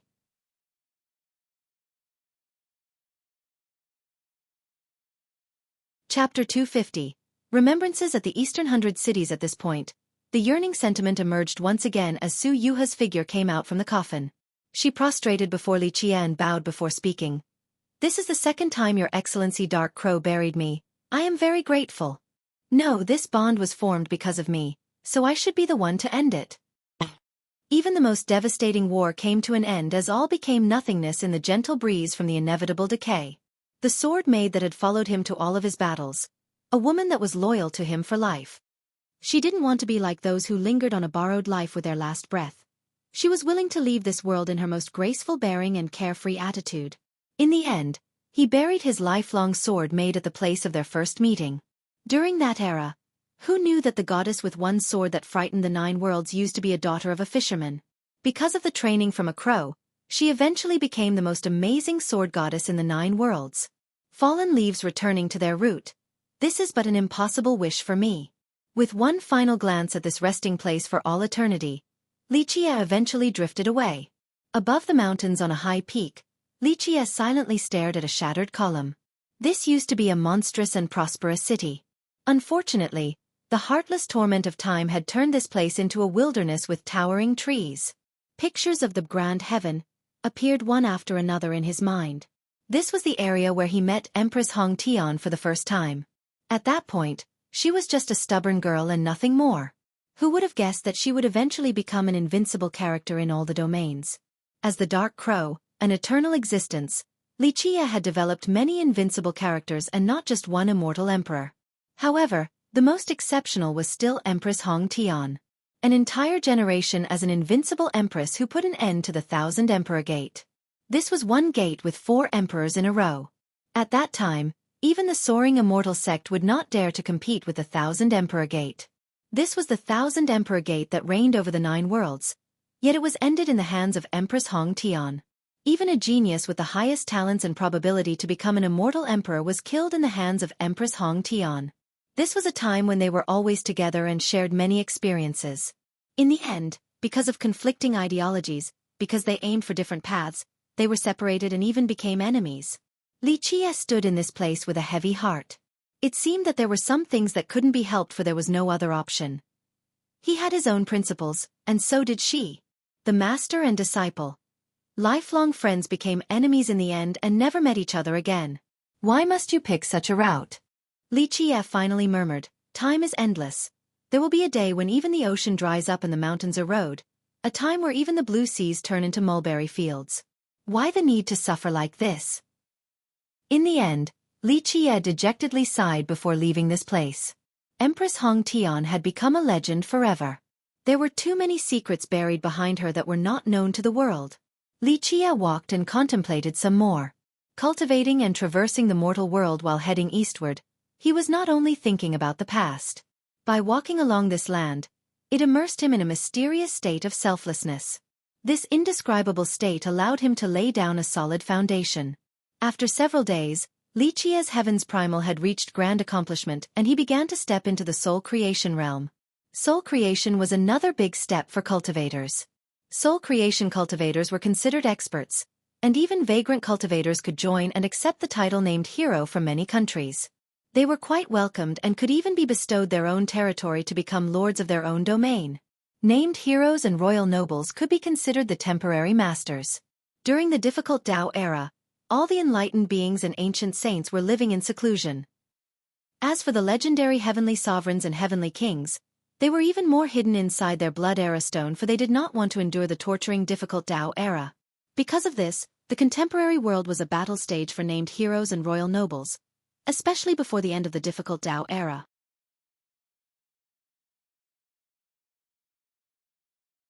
Chapter 251.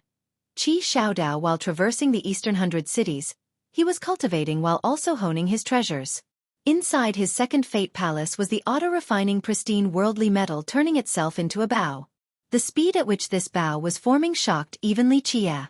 This divine bow was Li Qie's first life treasure, and it was the type personally fed by him.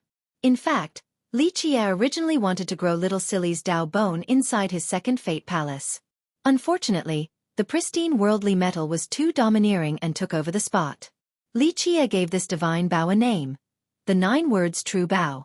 This was a peerless true bow created from the supreme true mantras of this heaven and earth. After being ferociously beaten by the stone, the pristine worldly metal lost its initial arrogance as if it had thought things through. After it turned into a true bow, Li Qie had always been trying to resonate with it. Meanwhile, this 9 words true bow also accepted Li Qie, so the master acceptance ceremony went extremely smoothly. Keep in mind that this bow was refined from a pristine worldly metal with its own consciousness. This was a bow with perfect and complete 9 sets of true mantra. These types of weapons had their own sentience and it was extremely difficult to force them to submit. However, this bow became smart after being beaten by the stone egg and easily accepted its master. During his eastward journey, Li Qie also contemplated on the mysteriousness of the 9 words true bow. After testing its power again and again, Li Qie couldn't help but become astonished. One had to know that he had even used a ferocious weapon like the immortal's blood spear, and there were not too many things in this world that could excite him. However, the 9 words true bow actually moved Li Qie. Once he became an immortal emperor in the future, this will surely be his #1 bow. Cultivating and remembering along his eastward way, he eventually came across a mountain range with very few inhabitants. There was an old ancestral temple in this place. The ancestral temple was hidden inside a cedar thicket. This place had become ordinary, but one could still faintly tell its past glory. This ancestral temple used to have ancestors with heaven-soaring prestige. The old bricks and tiles were now green while all the carved walls and columns carried mottled appearances. There were flourishing weeds, proving that this place had been abandoned for a long time. Squeak. Li Qie opened the doors and entered this ancestral temple.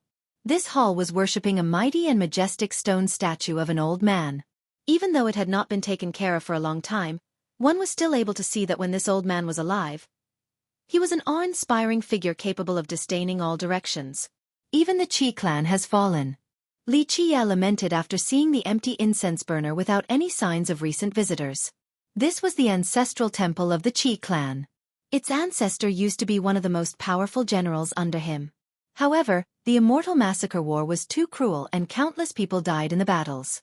Wise sages of the human race fell one after another. However, after one fell, a new one took a step forward in the never-ending struggle as blood filled the rivers and mountains were made from bones. So many people by his side died in that war. Like the ancestor of the Qi clan, he was one of the most powerful existences.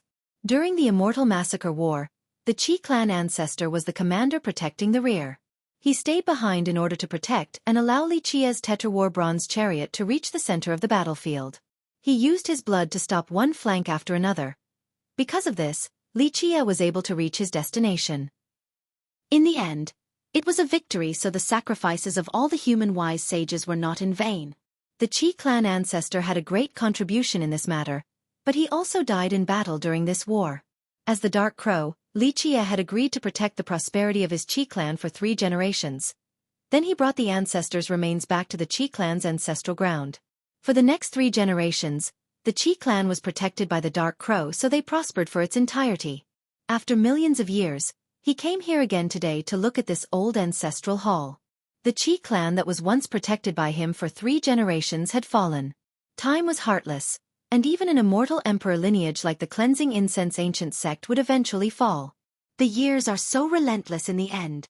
Li Qia finally looked at the old man's stone statue and bemoaned. This was one of his most powerful generals with great contributions during the Immortal Massacre War. After looking at the stone statue for a bit, he left the ancestral temple and walked through this cedar thicket before inadvertently stopping at an old pond. Ah! Before Li Qia reached the old pond, there was a loud scream that resonated to the far reaches. There was a young man standing before the old pond. His fate palace hung above his head with a turtle image. His entire body exuded a bright light, creating an illusion of a lion. It rushed towards the emerging turtle and bit this image. After a roar, the light around his body eventually disappeared and his fate palace went back inside his meridian. At this time, the turtle and lion both disappeared while the young man looked as if he had just been through a harsh battle. His entire body was sweating as he sat straight on the ground with a tired expression. Li Qia from afar was surprised from this scene as he murmured while walking towards the old pond. "It has been a long time since I've seen a person with this fate line." "Who?" Li Qia's footsteps immediately alerted the young man next to the pond. He suddenly stood up and turned around to glare at Li Qia. "Who are you?" "Just a passerby." Li Qia gave a friendly wide smile at this young man before him. This young man was a bit older than him and he had a clear and bright expression. He was dressed in black from head to toe to give off an unusually awesome look. His eyes flashed a brilliance that revealed an unyielding resolution. "Why did you come to this place?" "There is no beautiful scenery to be found here." The young man was on full alert after seeing a stranger like Li Qia. Li Qia smiled a bit and replied, "I had read many ancient books about the Eastern 100 cities. However, people do say that reading for 10 years is not as great as walking 1,000 miles. I am on a vacation and wanted to see a few legends. It was written that this place used to be the ancestral temple of the Qi clan, so I came here for a look to see if it was the truth or not." "Oh, so you are trying to find the ancestral temple. I will lead the way for you to see."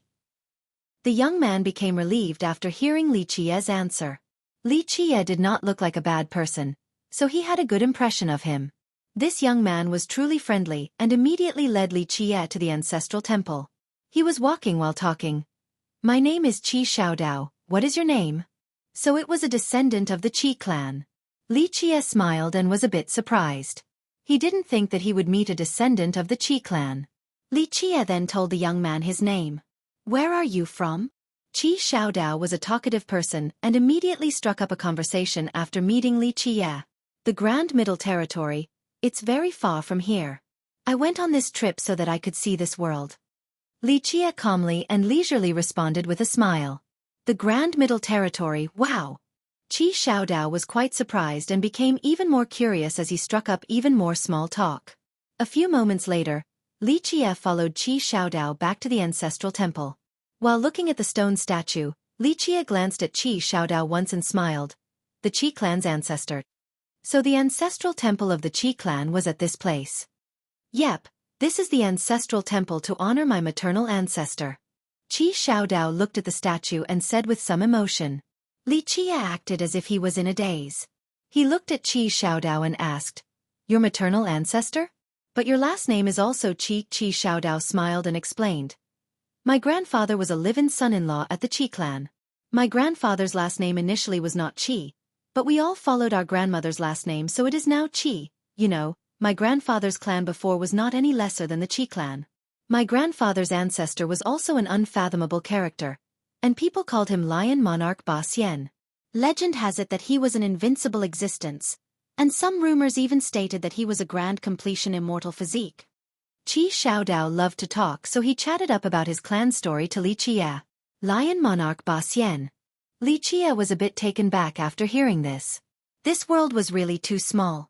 Back at the heavenly ancient corpse burial ground, he had tricked the tyrannical immortal saber from Lion Monarch Ba Xian and had formed a positive karma with him. He didn't expect to meet his descendant at this moment, and he also didn't expect that the future generation of the Lion Monarch married the future generation of his general. You have also heard about the ancestor of my grandfather? Qi Xiaodao excitedly asked. Li Qie nodded his head and spoke. I have. Lion Monarch Ba Xian was a great character during Immortal Emperor Tun Ri's era. Even when Immortal Emperor Tun Ri was alive, the Lion Monarch was still an amazing character. After knowing that the ancestor of Qi Xiaodao's grandfather was Lion Monarch Ba Xian, Li Qie now clearly knew just what had happened with Qi Xiaodao. This was a rarely seen conflict between the fate line and physique. After hearing Li Qie's response, Qi Xiaodao was even more ecstatic as he continued on. No wonder why you like old tales about the Eastern 100 cities. So it turns out you know so many historical stuff like this. My grandfather's ancestor, Lion Monarch Ba Xian, was quite great, but in fact, my maternal ancestor was even greater. Legend has it that my maternal ancestor was an invincible character, that he participated in a heaven-frightening war and managed to save the human race. His name was immortalized. Qi Xiaodao couldn't help but become proud when mentioning the glorious deed of his ancestor. It was as if he could reimagine the scene where his ancestor swept through the 9 worlds and 10 earths. Yes, the immortal massacre war. Li Qie softly sighed.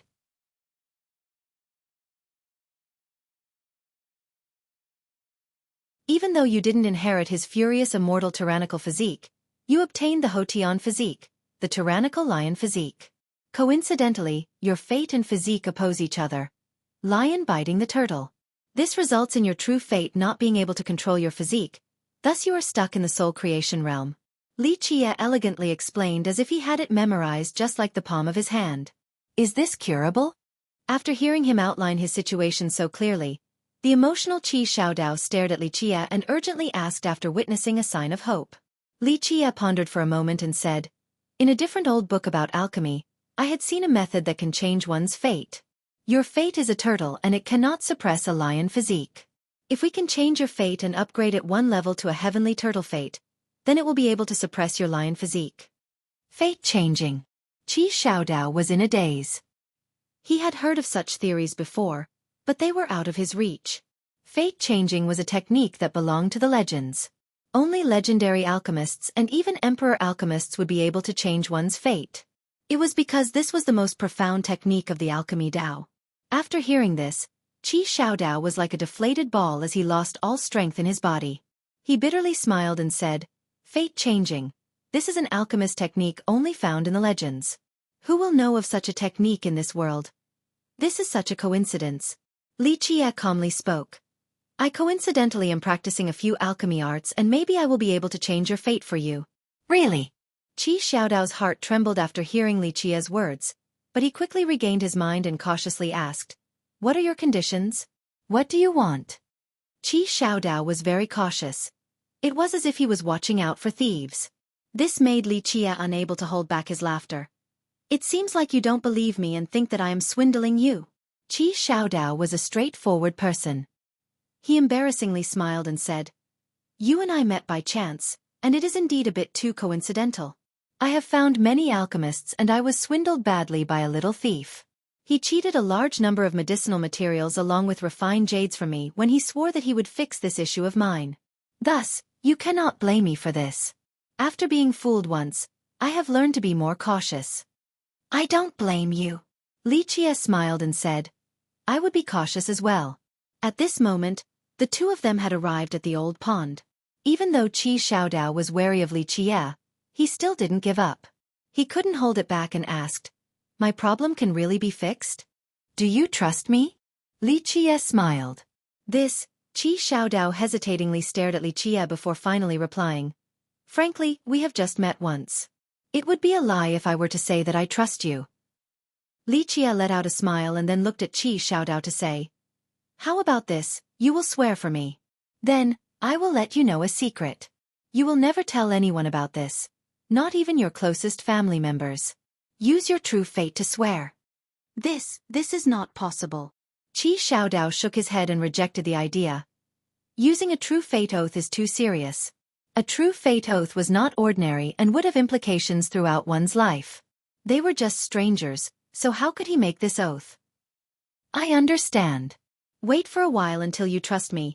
Then it will not be too late to make a true fate oath, right? If not, then I can only leave. Li Qie smiled and said. What could be so serious? Qi Xiaodao noticed that Li Qie was not messing around and asked with some confusion.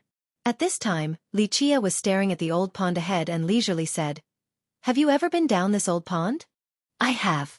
Qi Xiaodao couldn't help but shiver after this old pond was brought up, then immediately said, This pond does not seem that big, but it is unbelievably large down below, just like an endless cavern with countless branches underground, just like a labyrinth. I went down it once and almost died there. At this time, Li Qie stood next to the pond at a specific location and said, You jump down from here. After diving a bit, you will see many caves. Then, go into the 13th cave on the right and keep right. After going into the underground river path at the 32nd layer, you need to calm your mind and focus to listen. After you hear a particular sound, follow that sound. I trust you will find something nice. People would not dare to believe Li Qie's words, for they sounded just like he was reciting an old tale. Jump down. At this time, Li Qie put on a solemn demeanor and spoke with an unquestionable and dignified manner. With a trembling heart, Qi Xiaodao took a deep breath and then jumped down the pond. He suddenly disappeared from sight into the water. Li Qie quietly stood next to the pond as his expression became natural. He was at ease again. It was as if he was enjoying the scenery. He had his reasons for selecting Qi Xiaodao. The boy's nature was not bad and was worthy of passing down some teachings. The more important part was because the Qi ancestor was extremely loyal to him back then, and he also made great contributions. At the same time, he had agreed with Lion Monarch Ba Xian about having a good karmic relationship with his future descendant back at the heavenly ancient corpse burial ground. These two things combined and resulted in a great choice for Li Qie. Because of this, he selected Qi Xiaodao and will train him for a bit. Whether he will be successful or not will depend on his personal efforts. Sometime later, with a splashing sound, Qi Xiaodao's head suddenly sprouted from the pond as he excitedly exclaimed, I found something, I found something. Look, what is this thing? He was talking while raising his hand at the same time. He was holding an item grasped in his palm. There was a golden turtle in his hand. It was not big and seemed to be alive. In fact, it was not a living golden turtle but rather a golden-colored stone turtle. Qi Xiaodao jumped up from the pond and opened his palm. Then he cheerfully spoke, It is too amazing. The moment I held this golden turtle in my hand, I felt my halted blood energy flowing again.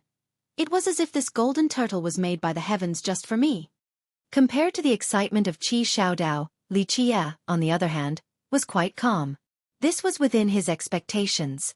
Only he and the dead ancestor of the Qi clan knew this secret. What is this treasure? Qi Xiaodao handed the golden turtle over to Li Qie and asked him with astonishment. However, Li Qie didn't take this golden turtle. He simply smiled and said, This is yours. This treasure belongs to you. Its last name is Qi. Qi Xiaodao couldn't help but become startled. In a short period of time, he changed his expression many times. It all seemed so coincidental and unbelievable.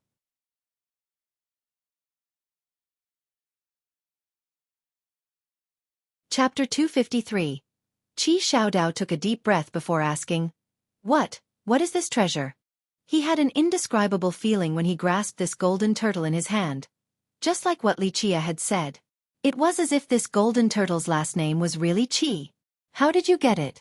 Li Qie answered with a question instead. Qi Xiaodao earnestly answered, I followed your instructions and dived to the end of the cave. Eventually, I saw a huge and majestic stone foundation with this golden turtle lying on top of it as if it was growing there, so I just caught it. Li Qie gently sighed and said without any clearly discernible emotions, This place is the origin of your Qi clan.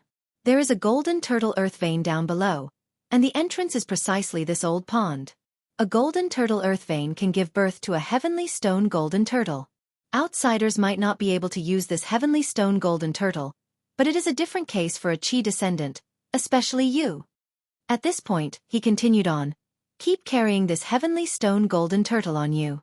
This thing can change your fate and, in the future, it might be able to raise your turtle fate into a heavenly turtle fate. Really? Qi Xiaodao couldn't help but feel jubilation after hearing Li Qia's words. He was filled with both excitement and happiness. Li Qia nodded his head and said, however, to actually advance to a heavenly turtle fates, fast would be 1,000 years. Slow would be 5,000 years. However, regardless of what happens, there will be many benefits by carrying this golden turtle on your body in the future. After hearing that it would require 1,000 to 5,000 years, Qi Xiaodao became discouraged. At that time, he might be too old to even walk, or he might not even be around in this world anymore. Which is why you still need to change your fate. Li Qia smiled and said in response to the discouraged Qi Xiaodao. Calming his mind once again, Qi Xiaodao looked at Li Qia in surprise and said, how do you know all of these things? Even my Qi clan didn't know about this. This is why people say to read more books. The more you read, the more you know. Li Qia said with a smile. However, you need to make the vow right this moment. You will never speak of this matter to anyone else, including the ones closest to you. This is the origin of the Qi clan, and it's also the root of your Qi clan. Qi Xiaodao was astounded to find out that this place was the origin of his Qi clan. In the end, under the urging of Li Qia, Qi Xiaodao used his true fate to make the vow in order to protect the secret of the golden turtle earth vein. Can I really change my fate? After making the vow, Qi Xiaodao couldn't help but to ask again. Li Qia smiled and smiled some more before saying, if you can trust me, then there is absolutely no problem. We need time and a huge amount of medicinal ingredients. After the preparations are complete, changing your fate will not be too difficult. Good. Then let us return. You will go with me back to my sect. I will prepare whatever you need. Qi Xiaodao immediately answered. At this time, it would be hard for him to not believe Li Qia, not to mention that he really wanted to fix his own issues. Li Qia smiled and nodded in agreement. Qi Xiaodao came from the Qi clan, and the Qi clan controlled the Lion's Roar Gate while the Lion's Roar Gate reigned over the Lion's Roar country. Prior to this, both the gate and the country were not named Lion's Roar. A long time ago, the Qi clan was once a powerful and ancient family that reigned over a gigantic country. Unfortunately, they had declined in future generations all the way until the era of the first ancestor of Qi Xiaodao. Even the little country of the Qi clan was in turmoil. It was not until Qi Xiaodao's grandfather, the descendant of Lion Monarch Ba Xian and live-in son-in-law of the Qi clan, showed up that the Qi clan started to show positive signs as the country stabilized due to his powerful personal strength. Because of this, after the union of the two clans, the Qi clan was considered to be reborn and its foundation, from then on, became the Lion's Roar Gate and the Lion's Roar country. And Qi Xiaodao's grandfather was referred to as Lion's Roar Heavenly King. He could be considered a top character within the Eastern 100 cities. In fact, the current Lion's Roar Gate compared to the truly fallen Cleansing Incense ancient sect was still much more powerful. At the very least, it still had its own country while the Cleansing Incense ancient sect only had control over remaining ancestral ground. The sect could not be called a country. There were more than 10,000 disciples at the Lion's Roar Gate. Many disciples began to enthusiastically greet Qi Xiaodao as he brought Li Qia back to the gate. Qi Xiaodao could be considered the descendant of the Lion's Roar Gate as well as the heir for the Lion's Roar country. However, he was not arrogant and mingled with the disciples in the gate with an air of friendliness, so he was quite well received by others. And so, after his return, many disciples quickly came to give their greetings. One of them even asked, "Senior, did anything major happen this time? Did Junior Qi get any inspiration after going back to the ancestral ground?" Another senior sister jokingly asked. Another senior brother saw Li Qia and also asked, "Junior Qi, you wouldn't be bringing another alchemist back, right?" Qi Xiaodao and the other disciples were having fun with laughter while Li Qia slowly walked into the Lion's Roar Gate and enjoyed its scenery. Regarding the magnificence of its mountains and rivers, it was not as great as the Cleansing Incense ancient sect's ancestral ground. However, its scenery was flourishing with rolling pavilions that carried quite a grand momentum. Even though it was from the Qi clan of that year, it still had some power. Qi Xiaodao arranged for Li Qia to stay at his own compound. Li Qia did not waste time and handed a list to Qi Xiaodao. All the materials on this list are necessary. It is better to get them as soon as possible. This was not Li Qia's first attempt at changing one's fate. One could say that no one in the contemporary times could compare to him regarding the art of fate changing. He and the alchemy god traveled fairly far on this path, and fate changing could be one of the most essential things regarding the alchemy Tao. Plus, fate changing was very complex. Different situations required different Dan recipes. The fortunate thing was that Li Qia's alchemy god's grand canon had the most Dan recipes in this world, so this was not a problem for Li Qia. I have to ask the elders about this first. Qi Xiaodao looked at the list while wryly smiling and scratching his head. My father is at the royal city to preside over the country, so I can only ask the elders. Finished speaking, he orders for servants to take care of Li Qia before quickly leaving. Qi Xiaodao returned not long after with a not-so-good mood. After he met Li Qia, he wryly smiled and helplessly said, "The other elders are in secluded meditation, and the third elder refused to agree. He was afraid that I will swindle your medicinal materials." Li Qia smiled a bit and said. These words made it very awkward for Qi Xiaodao as he dryly smiled. The third elder can't be blamed for this.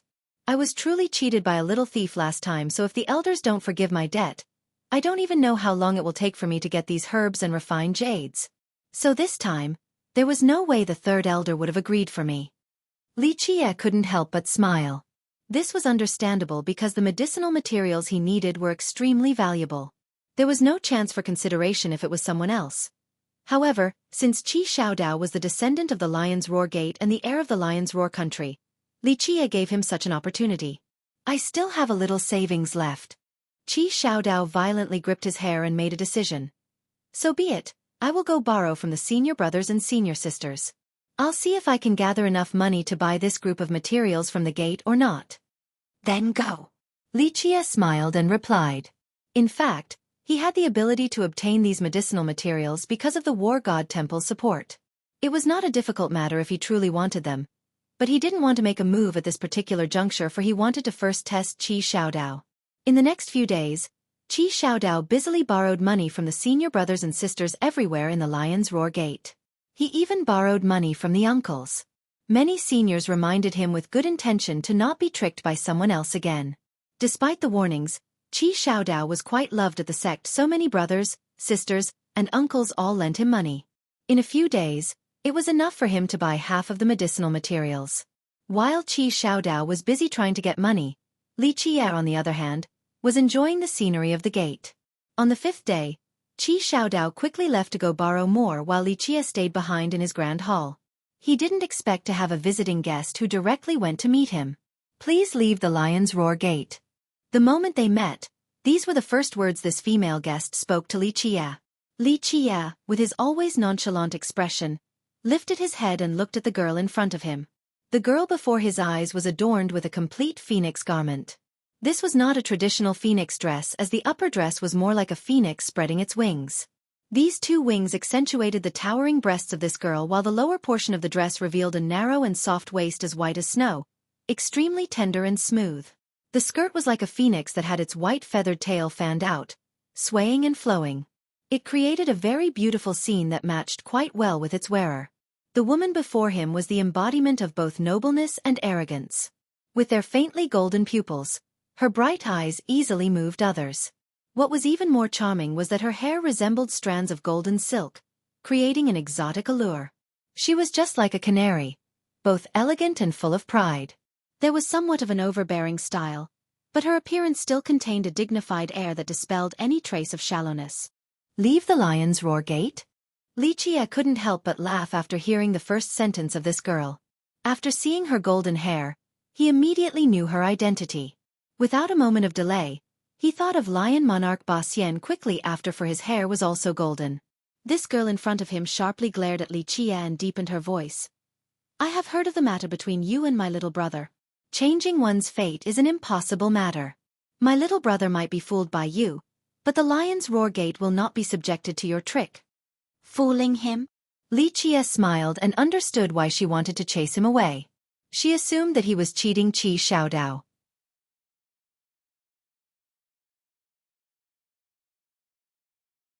Chapter 254. Qi Xiaodai. In fact, most of the people in the Lion's Roar Gate thought that Li Qia was fooling Qi Xiaodao. It was just that they didn't want to stomp on Xiaodao's parade. After all, Qi Xiaodao had always been a hard worker and his innate aptitude was not bad, either. Moreover, the gate itself had poured a lot of effort into him, yet his cultivation had always been stuck at the soul creation realm. It would not advance to royal noble. Everyone could understand his desperation and willingness to try anything, so after Li Qia's arrival, most of the seniors all assumed that Li Qia was fooling Qi Xiaodao. Back when Qi Xiaodao went around to borrow money, his seniors also reminded him of this fact. But they didn't go as far as this girl who directly wanted to chase Li Qia away. Am I not correct? The girl glanced at Li Qia and said, Fate changing is the most profound technique of the alchemy Dao. For a little brat like you who's only around 17 to 18 years old, are you able to grasp it? My little brother is sick in the head, so he believed you, but this does not mean that you can also fool other people. Li Qia smiled and looked at the girl before him to say, First, even though I am a bit young, this does not mean that I am unable to grasp the profundity of fate changing. Have you never heard of the phrase, the first to be enlightened is the senior? Second, these medicinal materials might be precious in your eyes, but they are nothing in mine. They are not worth my effort to try and swindle from you. Third, we'll pretend that I am a swindler. If this was the case, then I would not pick your lion's roar gate in the first place. Your gate has nothing that's worth my time to swindle. Qi Xiaodao really wanted to reveal the secret regarding the Qi clan's ancestor that Li Qia told him, but he made a vow so he couldn't say it no matter what. If it is really the lion biting the turtle, then this matter of fate changing cannot be rushed. Qi Xiaodai continued on, fate changing is not a trivial matter, and it could hurt you without having careful preparations. We need to tell Royal Father to find the most renowned alchemist in the Eastern 100 cities. What do you think? Sister, I trust Brother Li. Qi Xiaodao took a deep breath and exclaimed with a firm attitude. As for Qi Xiaodai, she was wondering just what kind of medicine Li Qia fed to Qi Xiaodao to completely win this trust after only meeting him for a short amount of time. Li Qia could only shrug against Qi Xiaodia's killer gaze as he said, You don't need to glare at me like this. I didn't feed your brother any weird medicine. I dare to say that in this era, only I can change your little brother's fate. Even if you find a legendary alchemist, they would not be able to do it as well as me. Such big words. Qi Xiaodai couldn't help but snort and said, Do you even know what a legendary alchemist is? You're so young yet so arrogant already. Legendary alchemist? Li Qia leisurely smiled then answered, They are only alchemists who are capable of refining 7th or 8th transformation fate pills. They're no big deal. Qi Xiaodai was completely speechless. It was her first time meeting such an egoistic person. Even Qi Xiaodao, who trusted Li Qia, became silent. A legendary alchemist, this was an existence of extremely high status.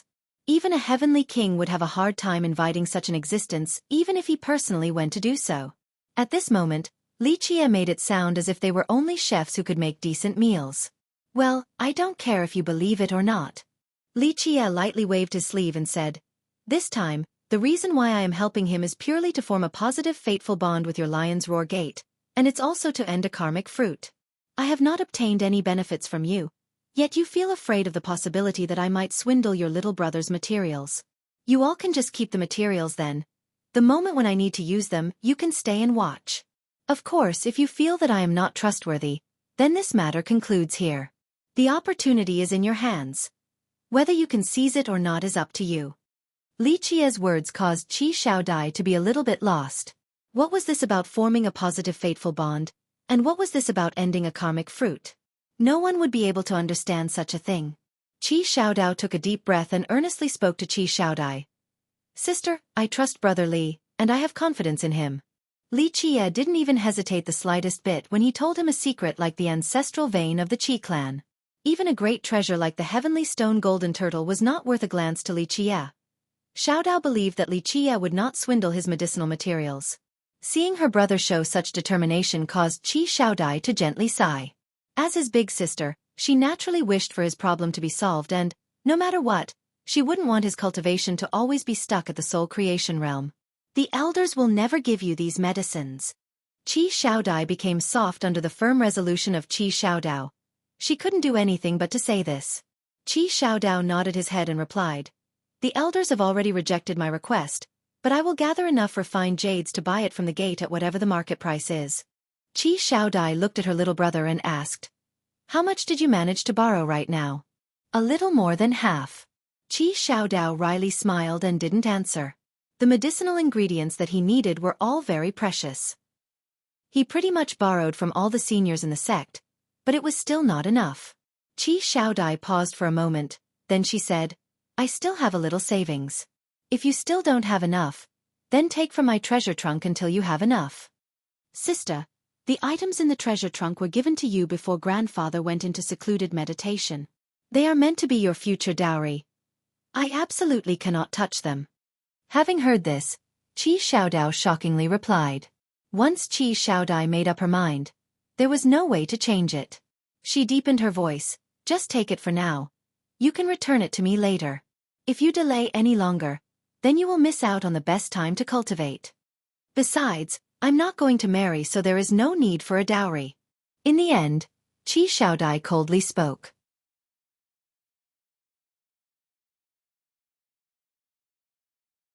Chapter 255. Qi Xiaodia's doubts because the matter of his sister's marriage was brought up. Qi Xiaodao softly sighed as his normally cheerful mood was dampened.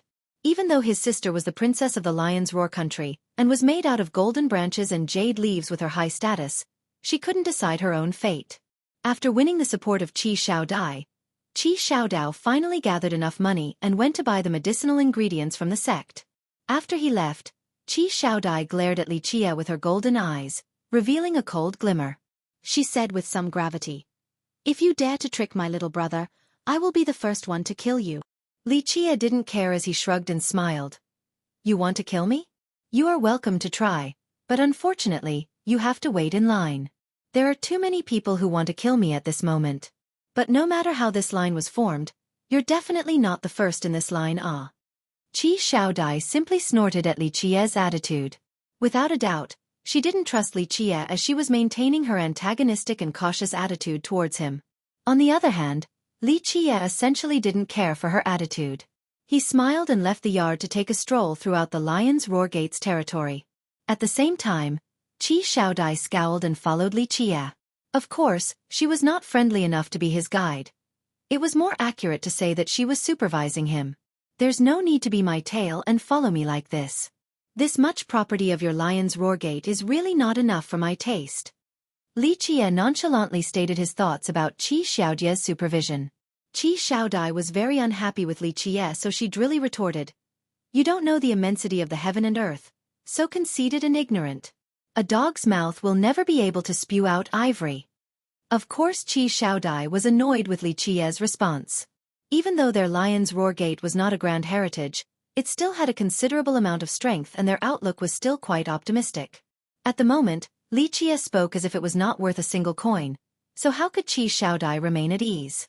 A girl should be more soft-spoken and have a gentler attitude. Li Qia glanced at Qi Xiaodai and freely spoke. If you are a bit more friendly, then maybe out of love for your ancestor, I can think about taking you in as a maid. I personally still want a maid to take care of my daily necessities. You! Her complexion immediately turned ashen from anger. With a clanking sound, she suddenly drew her sword and, with a murderous shimmer in her eyes, she coldly spoke. Do you believe that I will kill you right now or not? How could she not become angry? She was the golden child of the Lion's Roar Gate, the princess of the Lion's Roar country. As a royal noble, it was not outrageous to call her a heaven's proud daughter. The only flaw is the lack of gentleness. Otherwise, it would be quite fitting to cure one's loneliness. Having said this, Li Qia then winked at Qi Xiaodai. Once again, Qi Xiaodai was driven livid by Li Qia. Countless people always adored her and repeatedly spoke flattering words. Yet this little brat right here dared to say such things in front of her. It would be strange if she was not exasperated. It is best to watch your foul mouth. In the end, Qi Xiaodai snorted and turned around to leave. After she left, Qi Xiaodao finally became relaxed. His eyes turned and began to laugh. Hee brotherly, what do you think about my big sister? About what? Li Qia looked at Qi Xiaodao's strange demeanor and replied. She's very far from being virtuous. Qi Xiaodao wryly chuckled and didn't give up. He continued to ask. The truth is, my big sister is very protective of me and is only afraid that I will be tricked. Normally, she is actually very gentle and virtuous.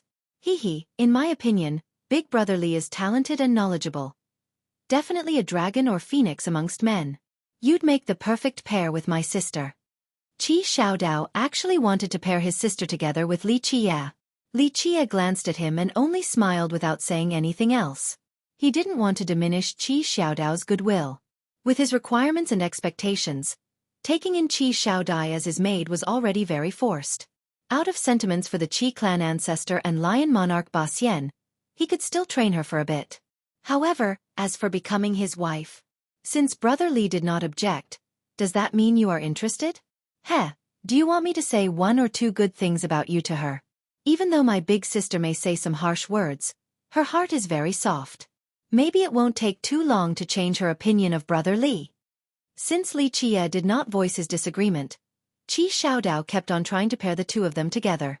I am still young and I still have a very long road to tread. Li Qia smiled a bit and slightly shook his head. When you think it through later, you have to let me know. I will be the one to connect the red string for you too. Although he was disappointed, Qi Xiaodao still didn't give up. At this time, Qi Xiaodai impatiently urged them on from the outside. Hurry up, what are two grown men gossiping about inside? Let us go. Qi Xiaodao smiled and told Li Qia. Eastern Descent City was a famous city in the eastern part of the mortal emperor world. It had been established for a very long time. Someone even said that when the mortal emperor world came into being, Eastern Descent City was already there. It was extremely prosperous, and this had a lot to do with its ancient history along with the geography. It was adjacent to the four most powerful heritages and countries of the Eastern 100 cities. To its east was the Eternal River School, the west was the Heavenly Tao Academy, the north had the Ice Feather Palace, and the brilliant ancient kingdom was to its south. Keep in mind that outside of the Heavenly Tao Academy, the other three were all immortal emperor lineages. One could only imagine their might. As for the Heavenly Tao Academy, it was not any weaker than an immortal emperor lineage. Its prestige ran side by side with the War God Temple, and the world's inhabitants referred to them as the two original lineages of the human race. Even though Eastern Descent City was adjacent to these four powers, it did not belong to any of them or any sect. Its status was very special. As the source of the human race, it was untouchable by any sect. Because of its geographic and social advantages along with its independence, it became extremely prosperous as one of the richest cities in the Eastern 100 cities. Although the Lion's Roar Gate was only a small country, it was very close to Eastern Descent City and the Heavenly Tao Academy, so it did not take long for the group of Li Qia to arrive. While standing outside and overlooking the walls of this ancient city, Li Qia's heart began to recall a myriad of memories of this ancient city that belonged to the human race. It was not an exaggeration to call it the place that gave birth to the human race.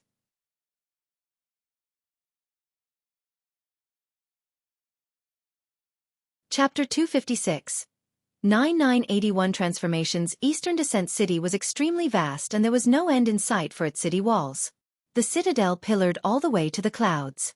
Among its ancient walls, there were countless mottled holes with numerous scratches from arrows and blades.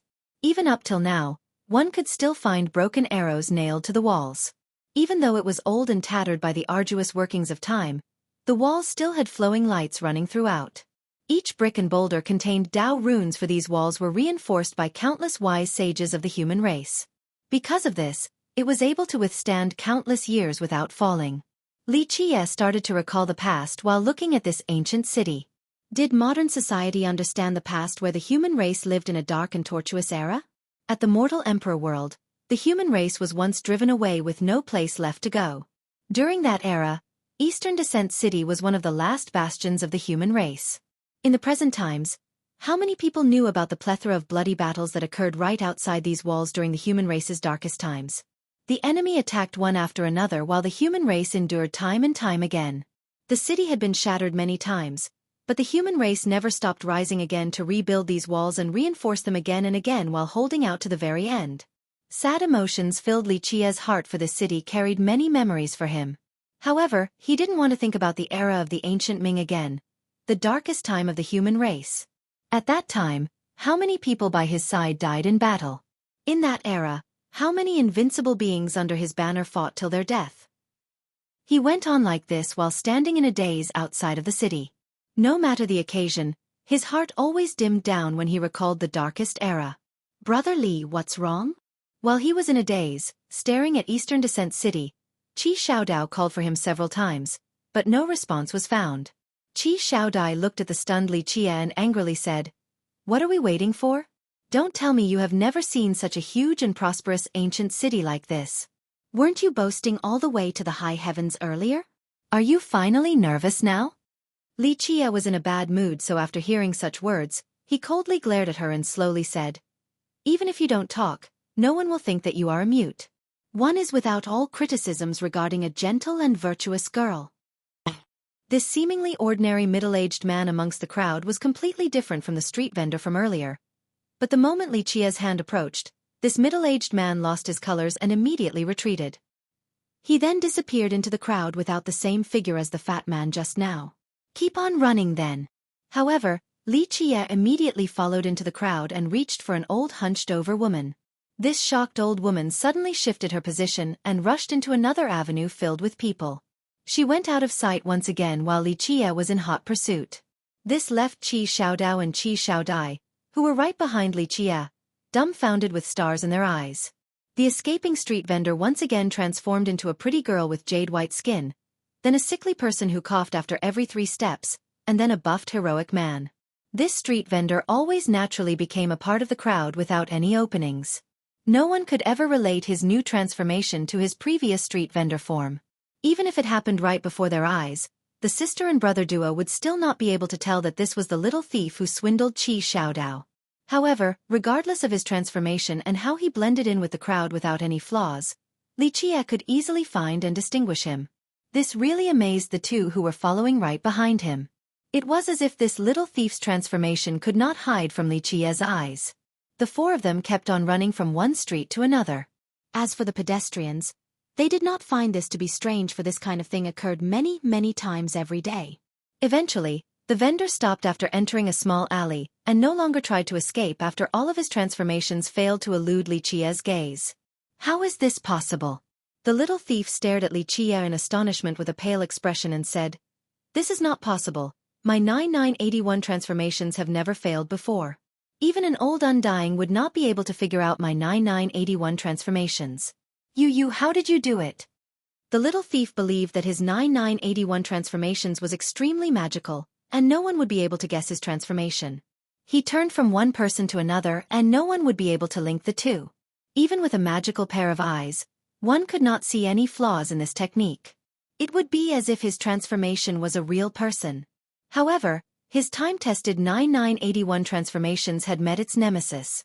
No matter what he turned into, Li Chia was able to tell with just a single glance. This was simply too unbelievable. And so, this little thief looked at Li Chia in a daze and didn't think about escaping anymore. Qi Xiaodao and Qi Xiaodai were just as surprised. They used magical gazes and still were not able to see through the thief's transformations. In their eyes, his transformation compared to his true form were 2 completely different people that was without any discernible connection. Moreover, his transformation speed was extremely fast. Within the span of a blink. They had no way of distinguishing between true and false. However, this magical transformation was not a match to Li Chia's eyes.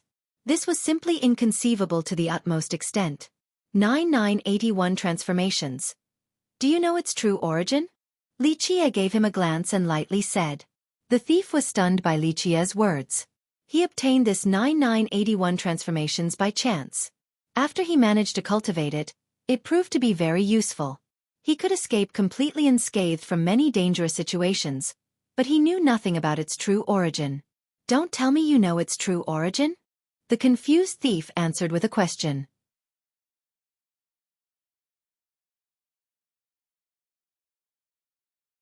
Chapter 257. Sikong Taoti and Li Chia glanced at the thief and said in a dismissive manner, "I know its origin better than you." How could he not know of the origin of the 9981 transformations? He was the one to create it during the Desolace era before becoming powerful enough. As the Dark Crow, he used this art to escape pursuits one after another. Once he reached the true apex of power, he would rarely use this art, and so he just casually handed it to a junior nearby. This art was personally crafted by him to escape countless times, so how could anyone in this world understand it more than him? The advantages and disadvantages of this art were all clear in his mind.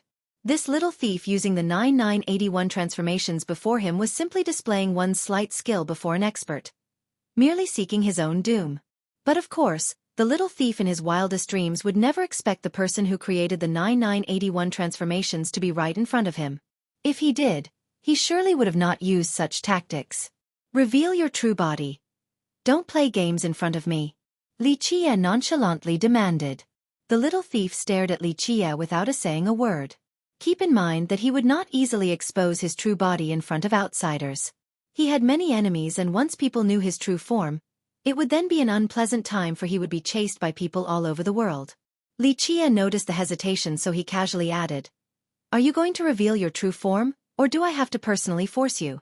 Trust me, when I personally take action, it doesn't matter who you are, because you will never be able to stand up again." Li Qie's plain and leisurely tone carried no threatening presence, but after hearing these words, the little thief and the Qi brother and sister duo couldn't help but shiver. At this moment, they had no doubt about Li Qie's words. The little thief took a deep breath as his body eventually flashed once. He suddenly became a totally different person. His true body.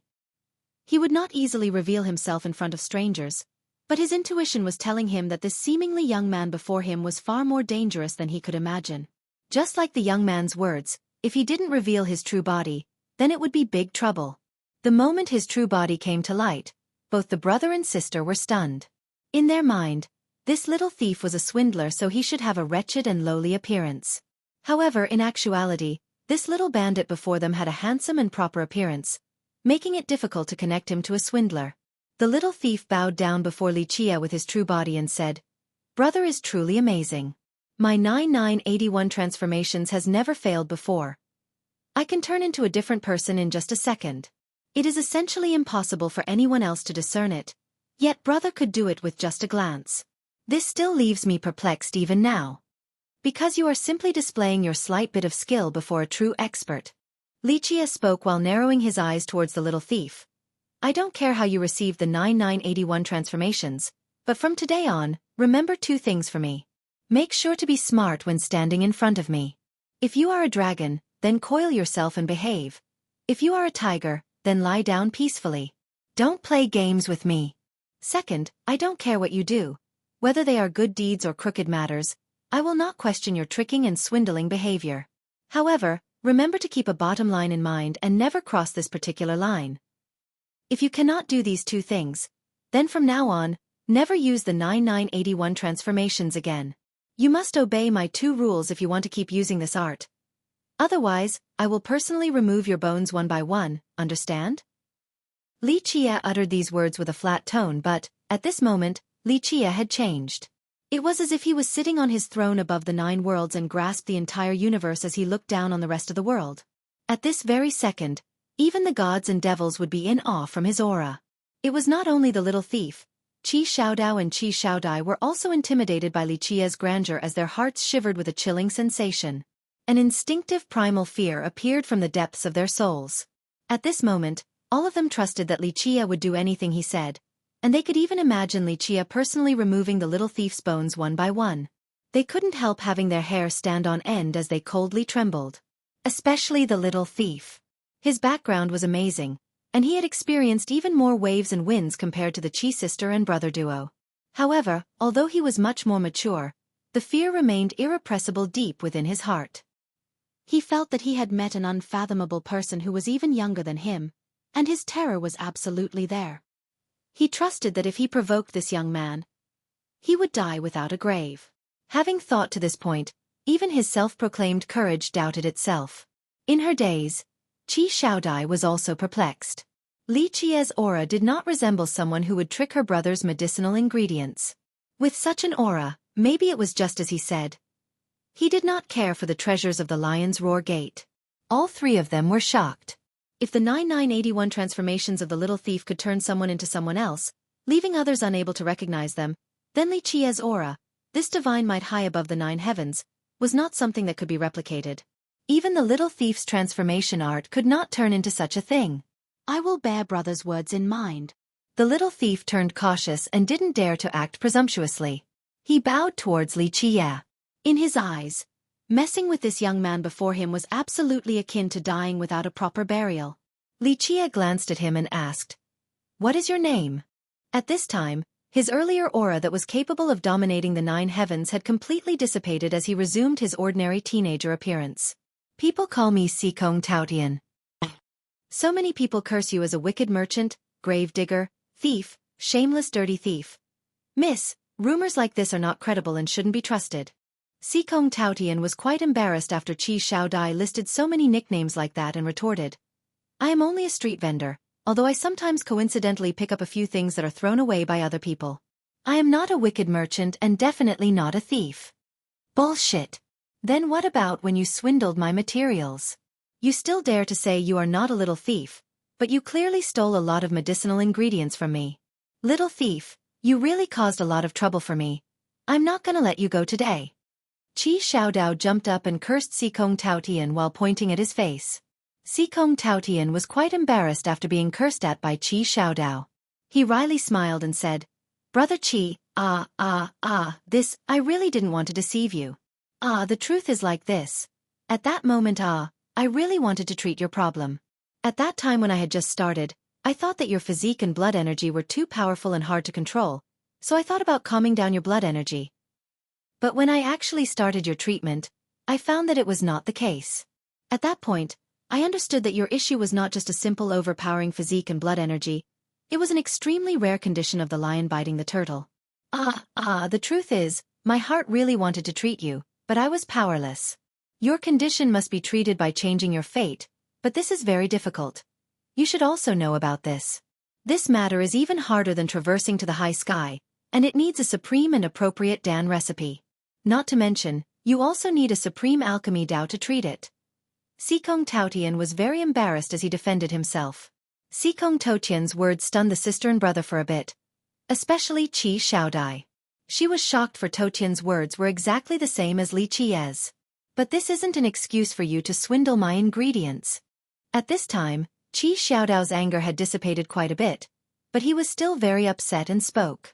With another forced smile, Xueqi Taotian replied, Brother Qi, at the time, I didn't really want to swindle your ingredients. I also thought about fixing your issue while making a bit of profit along the way. I more or less should get some materials, right? But when I began to cure you, you didn't have the problem I originally thought you did, so it was impossible to cure. To tell you the truth, Brother Qi, at that time, I was bragging the whole time, so I didn't want to lose face, thus I ran away. I really didn't want to steal your ingredients. I don't care whether you intended to cheat me or not. Give me back all of my medicinal ingredients. Qi Shaodao said with much annoyance. After being caught, Xueqi Taotian had no choice other than to acquiesce, so he smilingly said, Fine, wait until I gather all of Brother Qi's materials. I will bring them to the Lion's Roar Gate for you. I don't buy your nonsense. Qi Shaodai snorted and demanded, You better hand them over right now to my little brother. This is a bit difficult. I don't have so many medicinal ingredients at the moment. Xueqi Taotian awkwardly smiled and spoke. Li Qia interrupted their conversation and asked while looking at Xueqi Taotian, You know how to rob graves? Brother is playing with me. With my little skill, how could I dare to say I know how to rob graves? I'm simply picking up some stuff left behind by other people at the cemetery. Xueqi Taotian immediately denied. He was still a little afraid of Li Qia. Li Qia didn't care for such things and continued. Since you know how to rob graves, then do you know a place that will sell a rotten underworld bean at Eastern Descent City? Rotten underworld bean? After hearing Li Qia's question, Xueqi Taotian paused for a moment before conveying, This item rarely appears. I heard that there was one underworld rotten bean that surfaced, but it was quickly purchased by the Eternal River School. This toy is very useful and versatile, so it is very hard to come by. Do you know any other places? Li Qia asked once again while looking at him.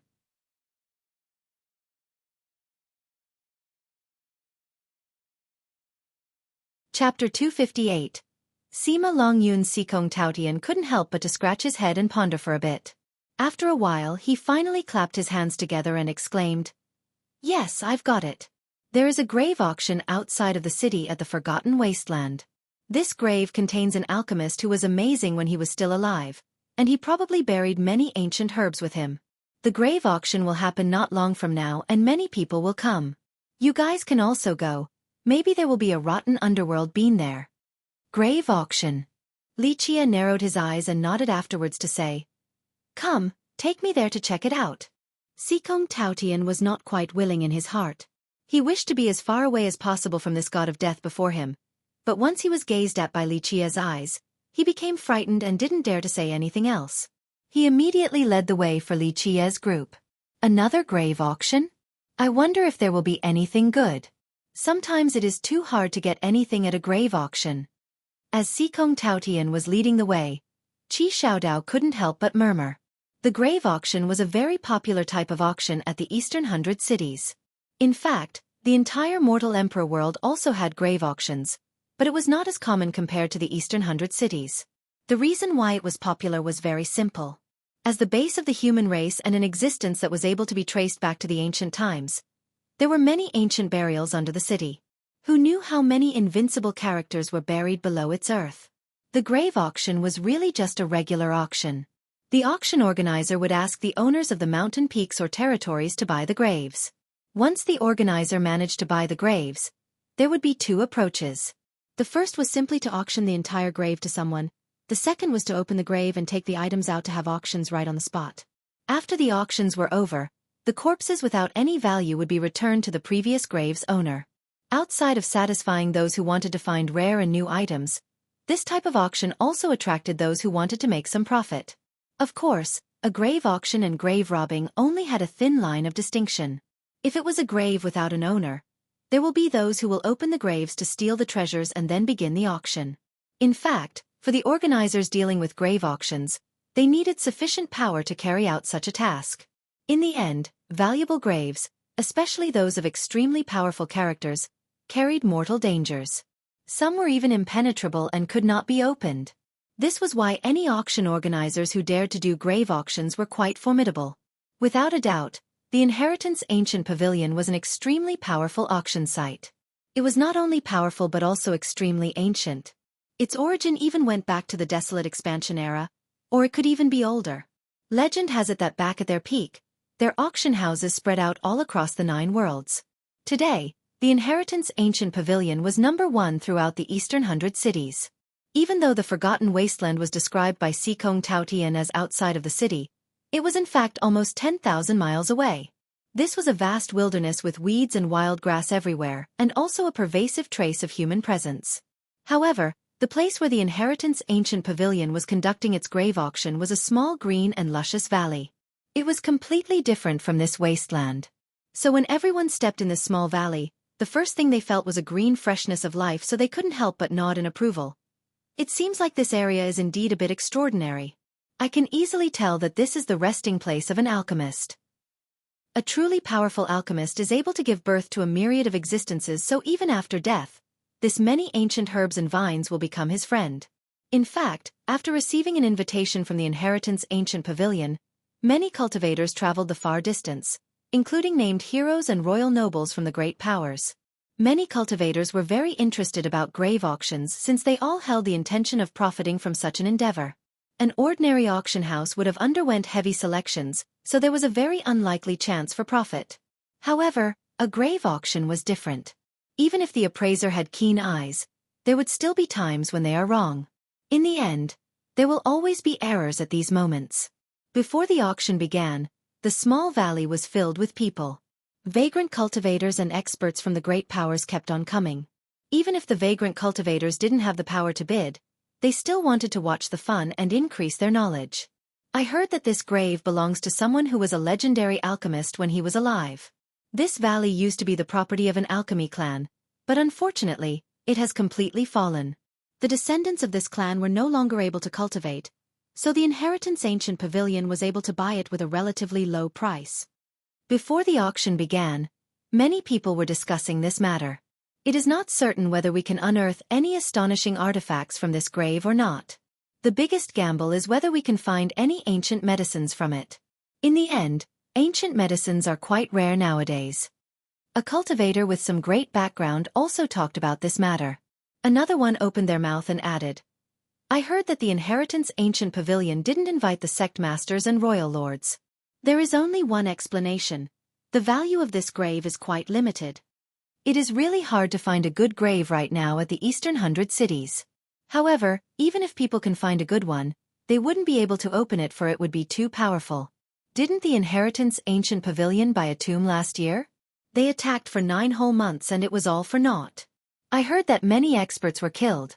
They only entered and didn't leave. In the end, they couldn't do anything else besides giving it back to the family. That time, the pavilion only lost money and even got sick from it. An older cultivator commented. It was a spirited young man who wore a set of golden armor while suppressing his battle intent. His aura was like a bull that was capable of crumbling the mountains and rivers with one stomp. A dominating aura exuded from his body. Plus, his entire set of golden armor made him look like the son of a god. Virtuous disciple Sima of the furious immortal saint country.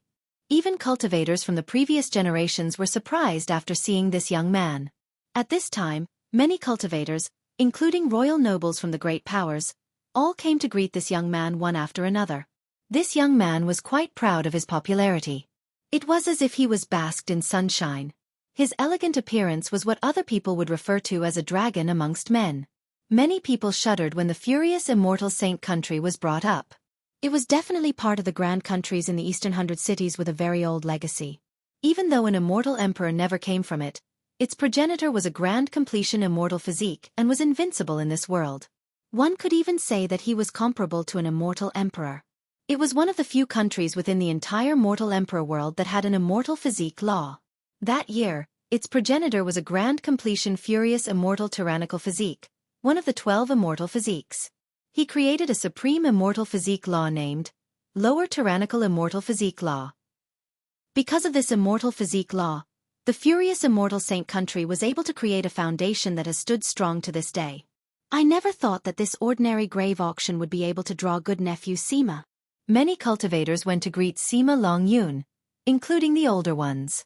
Even the royal nobles from the great sects were willing to become acquainted with him.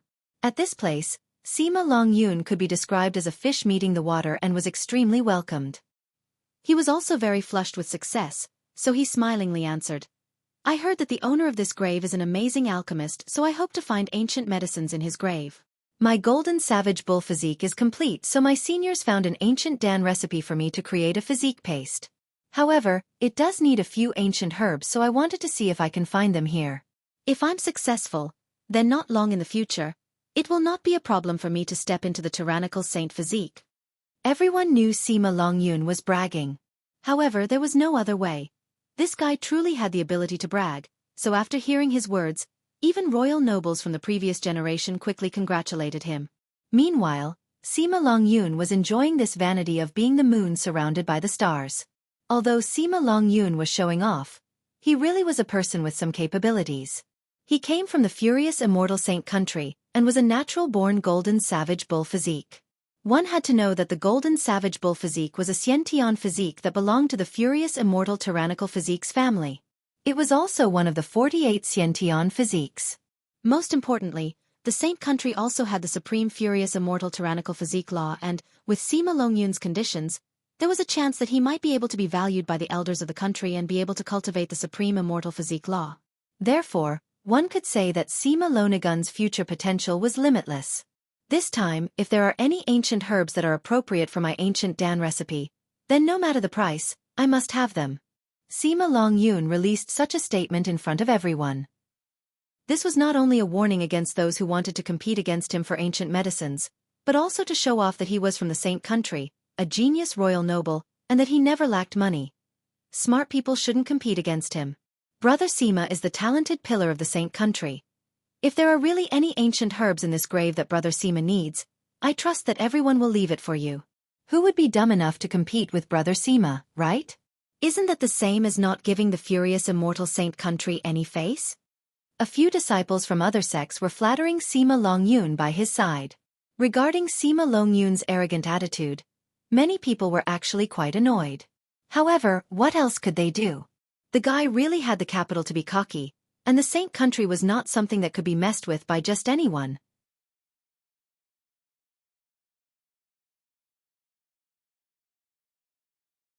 Chapter 259. Ice Feather Palace. The grave auction had not yet begun when the group of Li Chia arrived at the little valley. However, The inheritance ancient pavilion's grave digging had entered its last phase and a corner of the buried tomb had been revealed.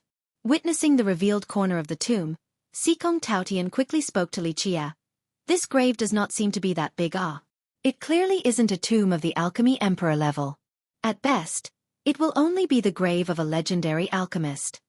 At this time, Xikong Taotian had turned into an ordinary-looking young man. Anyone who previously saw him would soon forget his original appearance after averting their eyes.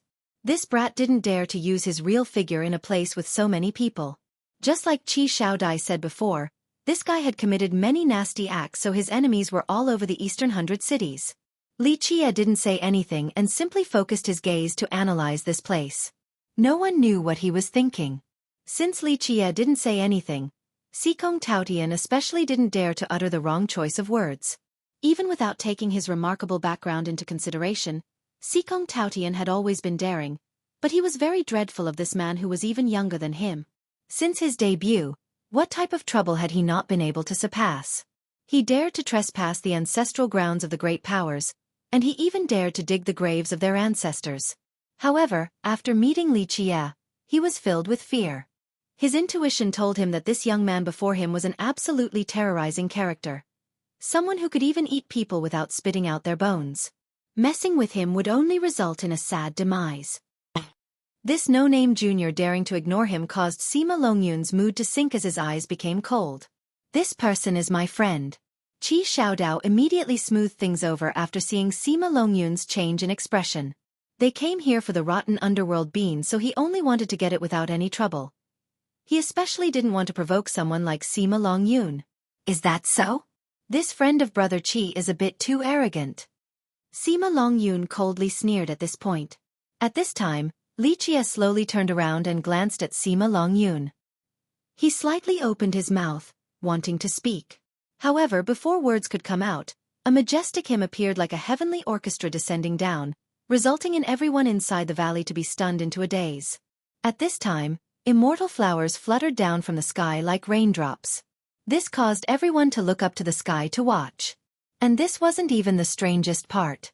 After the rain of flowers descended, burst after burst of sweet-sounding immortal music resounded. Then, women from the sky began to land. The moment these women nearly reached the ground, ice flowers began to blossom right below their feet to hold them up. These women who suddenly descended from the sky were all wearing clothing decorated with plumes and had a silky veil covering their faces. It was as if they were goddesses from the heavens itself. The Ice Feather Palace also came. Even royal nobles and enlightened beings from the last generation became serious as they murmured after seeing the blooming immortal flowers. The Ice Feather Palace was one of the most powerful heritages at the Eastern 100 cities, and it was also an immortal emperor lineage. It was created by immortal Emperor Bingyu on top of a high snowy peak. And immortal Emperor Bingyu was one of the few female immortal emperors since the ancient times. Even though the Ice Feather Palace did not create their own nation to rule over one domain like the other emperor heritages, they were above a snowy peak and had an aloof aura. They wanted to be removed from the crowd. However, even without a nation, no one ever dared to disdain the Ice Feather Palace. Even until now, the Ice Feather Palace has been unfathomable with great hidden powers. It seems like I am not too late. At this time, a very pleasant voice appeared, followed by several figures descending down from above. Everyone became shocked the moment they saw these people falling from the sky. These women were all charmingly beautiful like newly bloomed lotus flowers above a pond. It was such a visual pleasure to witness so many beautiful women appearing at the same time. And all of these beautiful women were like stars orbiting around one man. No, they were surrounding a girl cross-dressing as a boy. The girl surrounded by these women was not any less than those around her. She was even a bit more dazzling. She had a pair of pretty eyes like the morning stars that had an alluring charm, like the brightest glittering stars amidst the night curtain. With red lips and snow-white teeth along with a fine and tall sculpted nose like a prime piece of jade, her face was as white as powder. There was a glow filled with health and vigor amidst her eyes. This was absolutely a country and city-toppling beauty. However, such a charming beauty like this was cross-dressing. Even the loosely laid crescent robe adorned by males on top of her body could not hide the jade peaks before her chest. One could easily see the visible rolling ridges, and it only added even more to her charm. This cross-dressing beauty before them did not cause people to be taken aback. Instead, They were filled with exultation from witnessing such grace and allurement, causing their hearts to beat faster. Bing Yuxia. Even the arrogant Sima Longyun lost his colors after seeing this cross-dressing girl.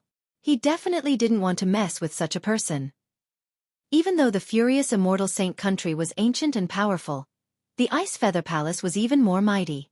An always aloof immortal emperor lineage. And not to mention, immortal Emperor Bing Yu was an invincible existence who was even feared by the true gods. The descendant of the Ice Feather Palace. Many people shivered at her sight. Even though a girl dressing as a man was quite humorous, but at this moment, no one dared to laugh at her.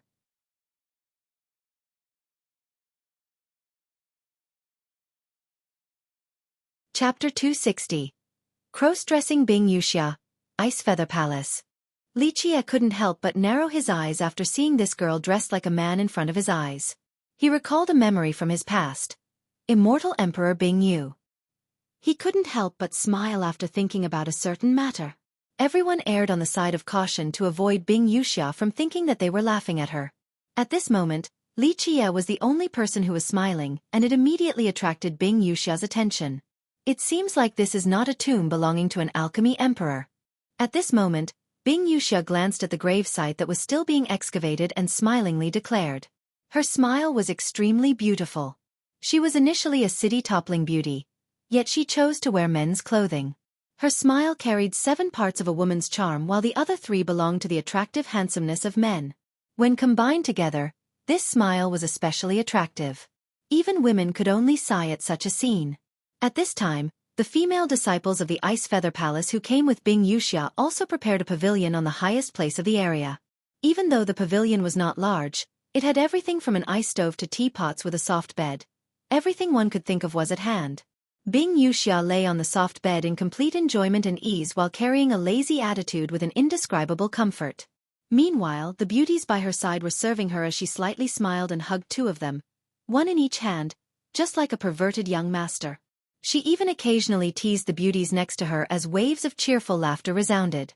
It was as if she was not a girl, but a peerless handsome young man who was enjoying the endless fortunate pleasure of beauties with pretty girls all around him. This absurd and flowery scene silenced many spectating cultivators. One from the previous generation lamented the shift of attitude in the new generation, while a younger cultivator couldn't help but become envious and imagine that it was he who was enjoying so many beauties like this. Bing Yuxia was clearly a girl, yet she was acting like a shady young master. However, with her gentleness like jade and an impressive and personable aura. If she was truly a man, then she will definitely enchant numerous young girls. Her romantic style caused men to be envious and women to lament with praises. Such an amazingly dirty young master. Compared to Bing Yuxia, the self-proclaimed outstanding and extraordinary Sima Longyun became abandoned goods. Even though Bing Yuxia was a girl pretending to be a boy, her aura was graceful and completely natural. It was without any trace of pretension, completely contrasting the previous performance of Sima Longyun. A comparison would only cause others to become even more annoyed at Sima Longyun. Her appearance immediately stole Sima Longyun's spotlight completely. Just earlier, he could be considered a talented prodigy for he was a grand completion scientifique physique as well as being a disciple of the furious immortal saint country that garnered much attention. However, the moment Bing Yuxia arrived, she was the real dragon and phoenix while Sima Longyun was simply an earth dragon at best. Although Bing Yuxia stole his fame, Sima Longyun didn't dare to utter a single grievance. Even as the disciple of the saint country, he was still way too lacking compared to Bing Yuxia. Bing Yuxia was the descendant of the Ice Feather Palace and had an unreachable and awe-inducing status throughout the entire Eastern Descent City. Not to mention, the Ice Feather Palace was an immortal emperor lineage and was much more powerful compared to the saint country. And not just Sima Longyun, even the crown prince of their saint country would have to give Bing Yuxia some face. Bing Yuxia enjoyed the pavilion by herself along with all the marvelous satisfactions that life had to offer. Li Jie couldn't help but to wryly smile while watching such a scene. He couldn't help but remember immortal Emperor Bing Yu. It had been so many years, yet the Ice Feather Palace still didn't change this particular tone. This girl really wanted to copy their Ice Feather Palace's ancestor.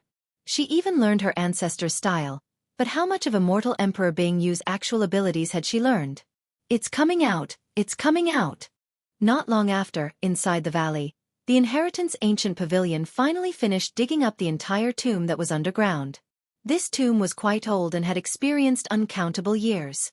It was built by divine rocks as the Tao lines still traversed throughout the surface. Without a doubt, this tomb was enforced by a powerful character.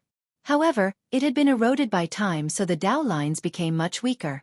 At this point, the experts from the pavilion lifted up the entire tomb and placed it in the middle of the valley. After a short clean-up, the auctioneer finally came out. Ahem, fellow Taoists, this tomb belongs to a legendary alchemist from an old era. He came from an alchemy clan, and after our appraisal, we have determined that this is absolutely the real thing and has a fair price. We guarantee this on our golden plaque and reputation for the past millions of years.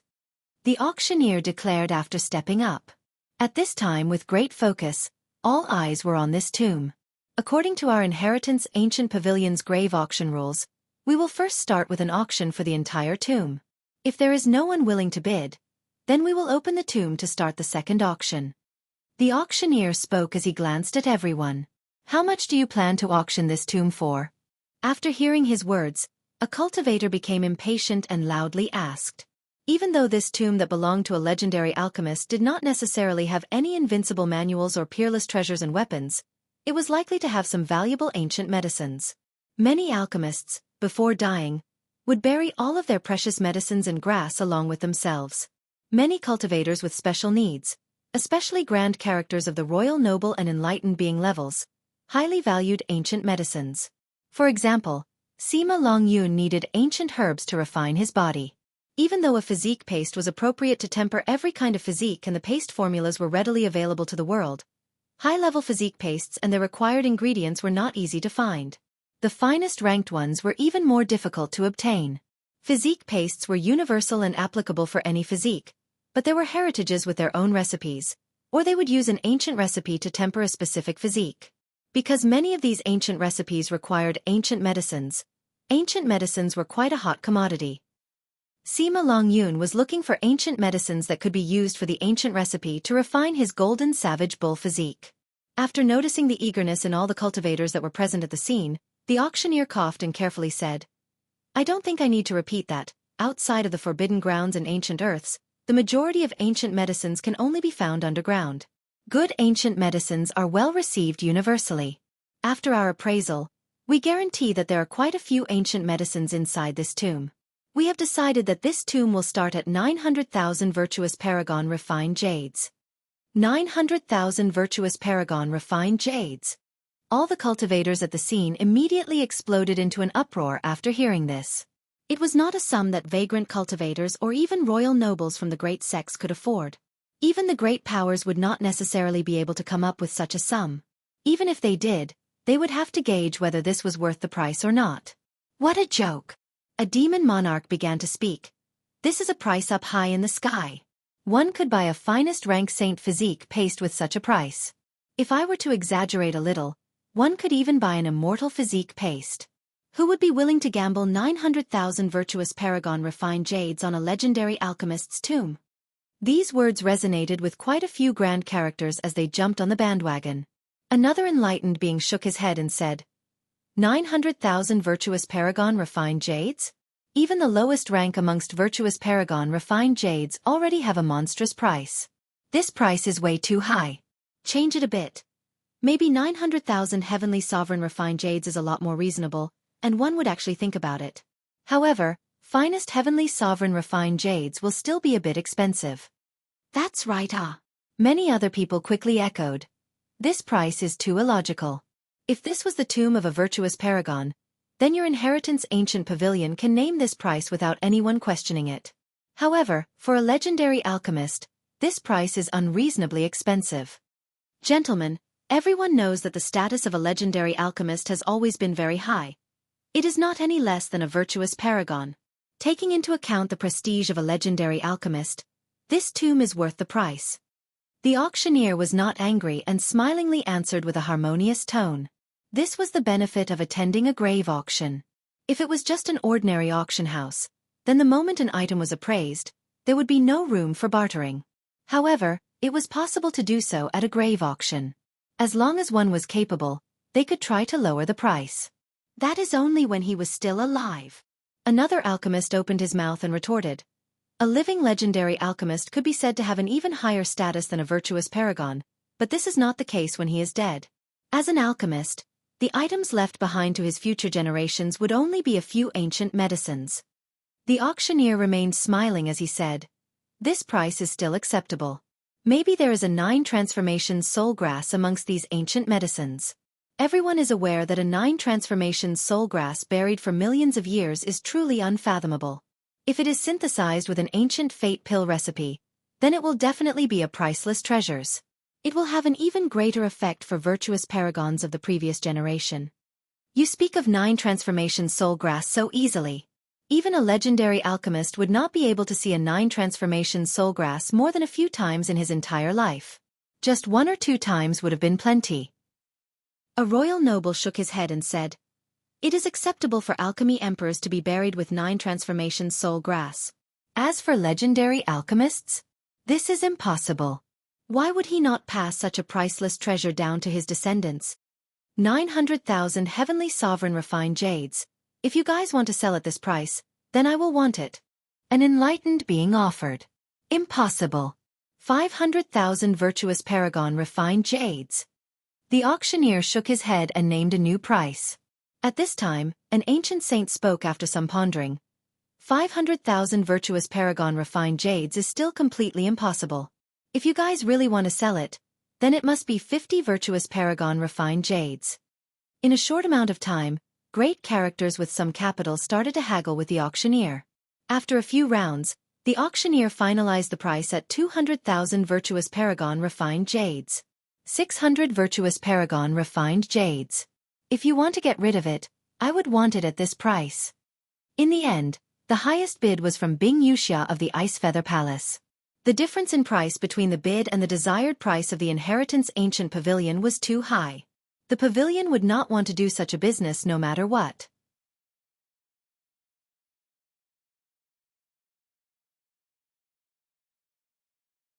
Chapter 261. Graves auctioned the bids from the buyers and the auction house's desired price was too far apart. After the unsuccessful call for the lowest possible price, the auction house was no longer willing to cut the sum. In that case, open the tomb then. The Ice Feather Palace's descendant, Bing Yuxia, said, "It is just a waste of time with everyone being long-winded like this. If the inheritance ancient pavilion is so sure of this tomb, then I'm sure there are great items inside." "That's right. Hurry up and open the tomb. If there are good stuff, then everyone will compete for them." Many buyers couldn't wait any longer, so they started to shout out. Xikong Taotian kept a low profile while standing next to Li Qie, then he quietly inquired, "What does brother think about this particular tomb?" Li Qie glanced at him and answered with a question. "What do you think about this tomb? I heard you robbed quite a few graves, so your insight should not be too bad." After arriving at the scene, although Xikong Taotian maintained a low profile, the reality was that his eyes were still continuously sweeping everywhere. "Brother is messing with me. I simply picked up a few pieces of trash. How could I dare to rob graves?" Xikong Taotian wryly smiled, but under Li Qie's glare, he didn't dare to be stubborn, so he had to continue. "This tomb is a bit poor. It's only a legendary alchemist after all. Especially when he came from an alchemist clan. There will not be too many valuable things buried with him because he most likely left them behind for his descendants. The only shining light is the ancient medicines. How should I say this? This tomb is a bit different. With my experience in traveling underground, this tomb is a bit strange. I'm looking at the geography and feng shui of this tomb. It is burying the yin and carrying the yang, a bit unconventional. If it is only a legendary alchemist's tomb, it is not worth a few 100,000 virtuous paragon refined jades, even if the jades are of the lowest level." This guy had always said that he was only picking up trash to avoid the grave robbing matter. In reality, however, this guy was a professional when it came to this matter. Li Qie gave him a look and smiled without saying anything. This brat truly had some abilities. "Does brother have any good input?" Xikong Taotian didn't give up and kept on asking. He felt that Li Qie had a unique perspective regarding this tomb. Ever since his arrival, he had been watching this entire valley. "You will see." Li Qie only smiled and didn't answer Xikong Taotian. However, he recognized Xikong Taotian's outlook. This tomb buried the yin and carried the yang. It was indeed a bit unconventional.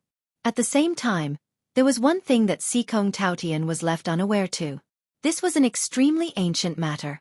In fact, Li Jie himself didn't personally experience such a thing. It was merely a rumor during that era, and no one knew whether it was true or false. Good, since there is no buyer that's willing to pay the high price, the tomb will be opened right now. In the end, the auctioneer of the Inheritance Ancient Pavilion declared. After the confirmation, the grand characters from the pavilion used an amazing method to open the dome of this tomb.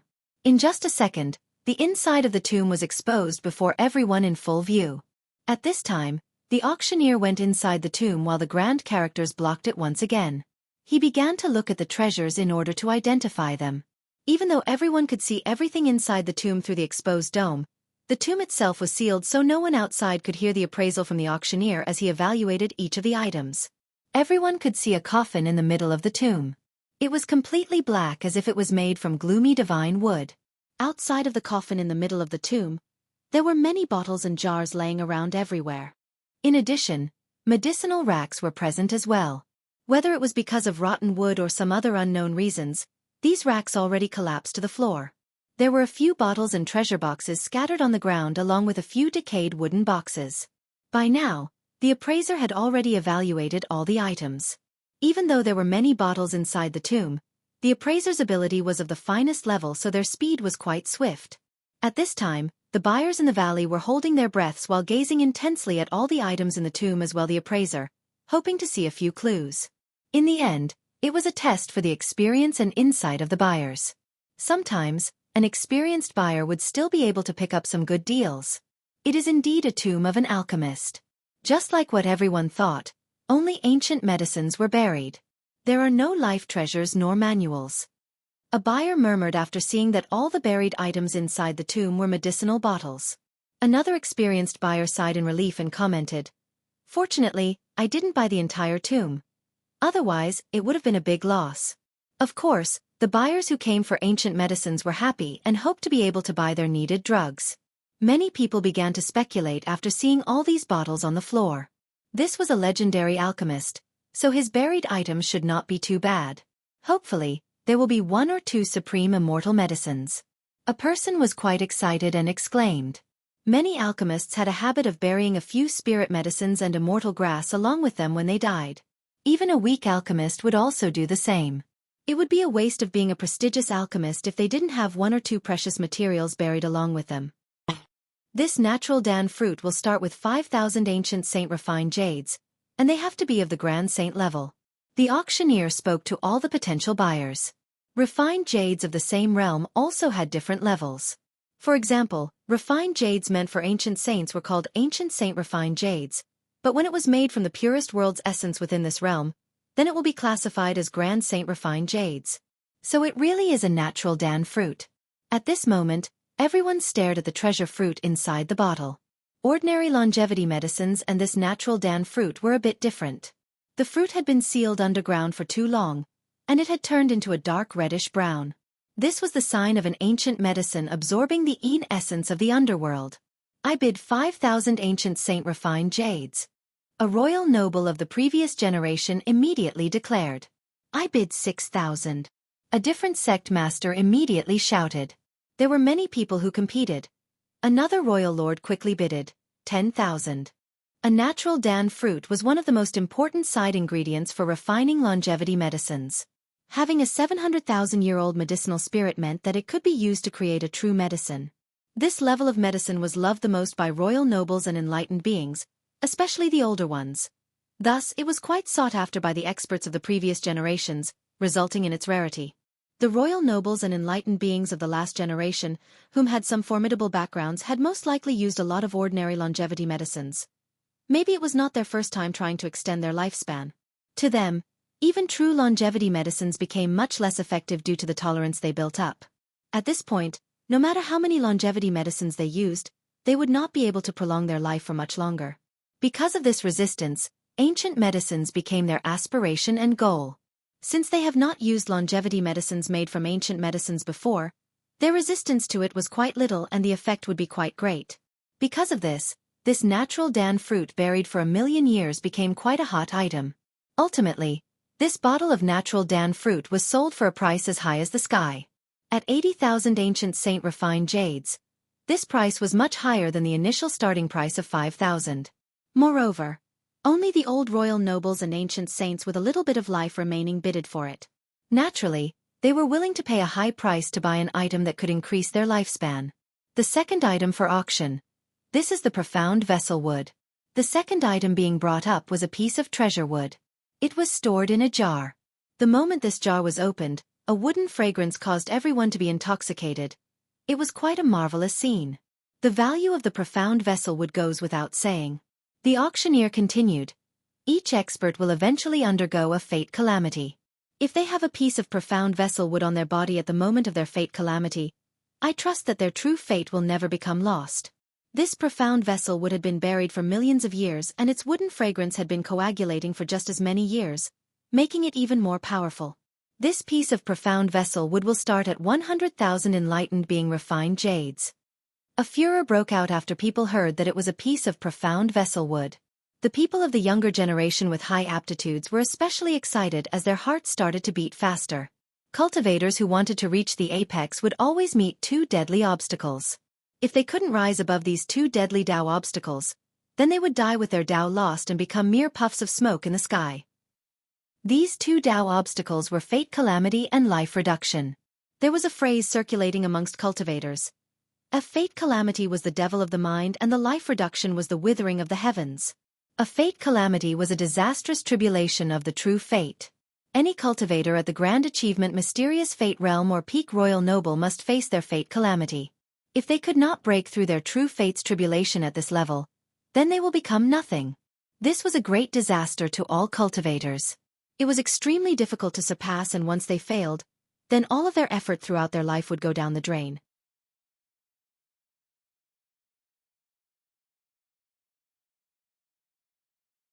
Chapter 262. Competition for the rotten underworld bean. So when this profound vessel wood appeared, it became very popular, especially towards the gifted young crowd. To them, breaking through royal noble and becoming an enlightened being was only a matter of time. Even royal nobles of the last generation who wanted to reach enlightened being did not want to miss out on this block of profound vessel wood. 150,000 enlightened being refined jades. The first to bid was Sima Longyun. He immediately raised the price by 50,000 with a must-win attitude. 160,000. Even though ordinary experts were wary of Sima Longyun, this did not mean that no one else would dare to compete against him. 170,000. The competition for this piece of wood was mainly amongst royal nobles. In the end, they wanted to become enlightened beings so they had to face the inevitable fate calamity. 3,700,000 enlightened being refined jades. In the end, this profound vessel wood had a sky-high price, and the person who crazily bidded such a high price was Sima Longyun. Bidding more than 3 million jades immediately made many people give up. This price was unreasonably high. Even if some other buyers had the money, Sima Longyun acted as if he must have it, so they were not willing to compete with him any further. In the end, it was not a wise choice to become enemies with the furious immortal saint country. The third item is an urn of ivory rock water. We'll start at 320,000 soul creation refined jades.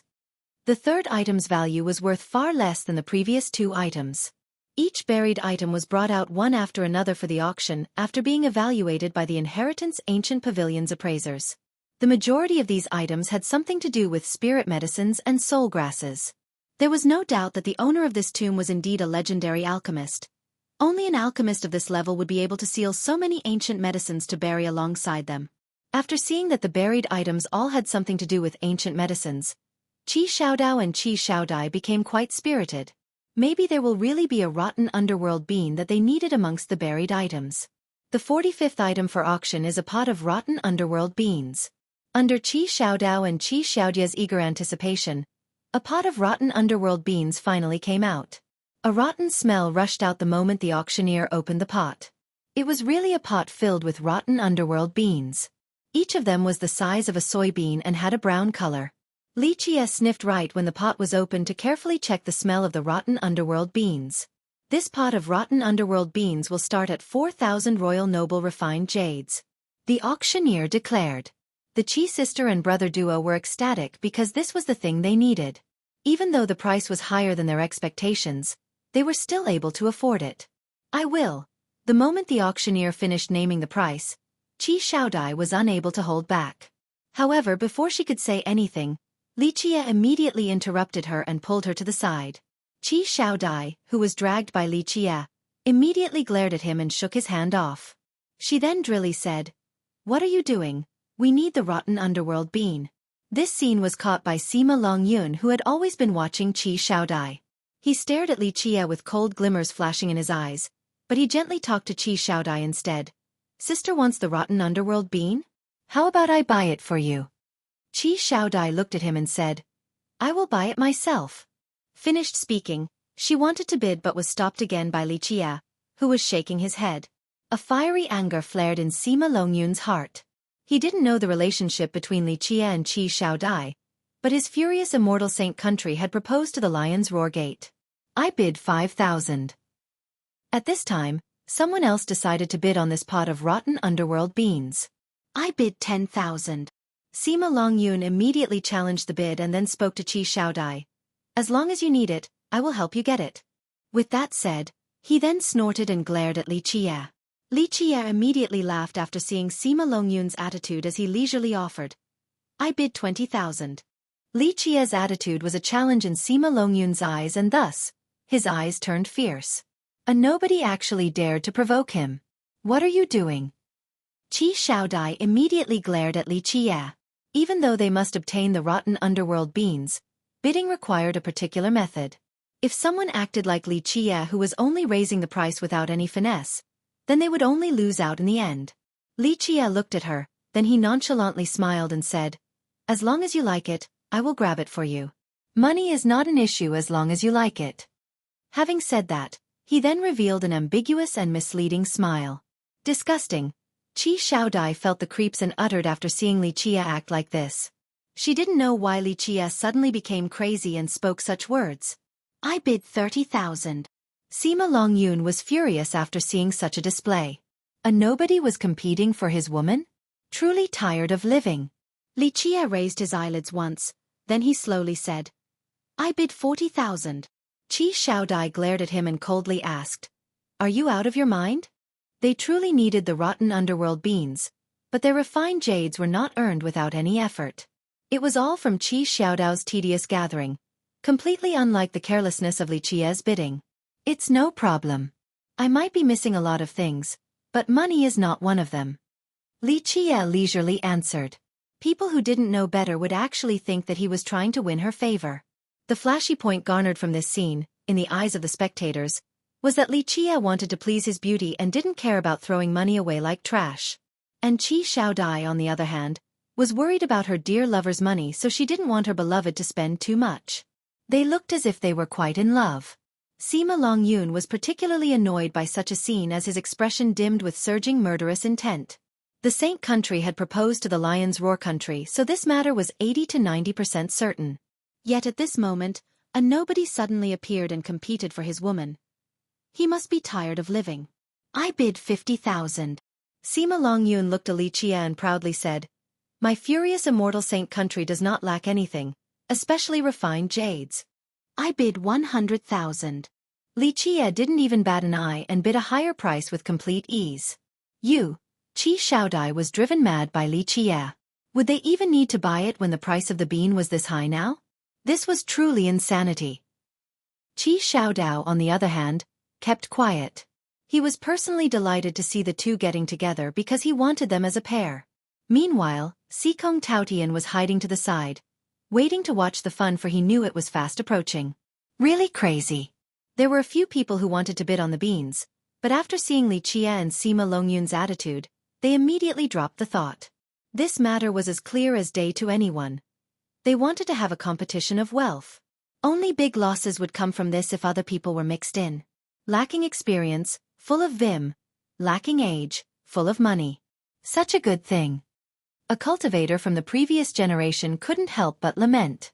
Everyone was quite perplexed by Li Qie, this nobody who appeared out of nowhere yet dared to compete with wealth against Sima Longyun, who came from the Saint country. 100,000. 100,000 going once. Any other bidders? Naturally, The auctioneer was quite excited. This price was far higher than his expectations, so he immediately shouted. After being provoked by Li Qie like this, especially in front of the lover in his dreams, how could Sima Longyun swallow this anger? He immediately exclaimed, 200,000. I bid 200,000. 500,000. Li Qie's demeanor remained calm as he bid a new price in a carefree manner. You. Qi Xiaodai was shaking from anger and wanted to explode into a tantrum. This price had completely exceeded their hopes. On the other hand, Qi Xiaodao only awkwardly smiled. The situation had escalated to a point of no return. At this point, Sima Longyun gazed intensely at the smiling Li Qie, who simply shrugged and said, money is not something I lack. 500,000 just to see a smile from a beauty is not an egregious matter. 1 million. Sima Longyun's enmity pierced the sky itself. He came from the furious immortal saint country, thus he was always high above everyone else. Who would ever dare to offend him? 5,000,000. Li Qie slowly enunciated. Crazy, this is truly crazy. There was a sudden uproar right after Li Qie's bid. Even buyers with some wealth were startled by this price. This was 100 times more than the price of a rotten underworld bean. 5 million. 5 million. Is there anyone else with a higher bid? The auctioneer was crazily ecstatic.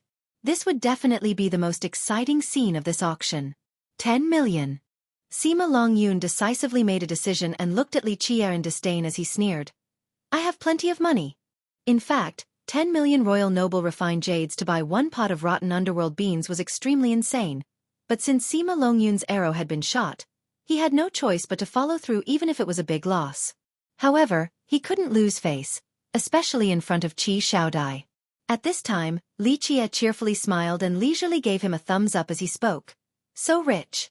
10 million to buy one pot of rotten underworld beans. I quit. Li Qie's sudden withdrawal left an annoying sensation in Sima Longyun's mind. It was as if he mustered all of his strength to deliver one devastating blow only to find that it missed completely. Nevertheless, Sima Longyun still sneered and proudly said, competing with me with just someone like you? Still so lacking. 10 million. 10 million. Is there anyone else who wants to go even higher? The auctioneer shouted with much excitement. This was most likely the most expensive pot of beans in his auctioneering life. It was hundreds of times higher than the ordinary price. Extremely ridiculous. 10 million. This bottle of rotten underworld beans goes to young noble Sima of the furious immortal saint country.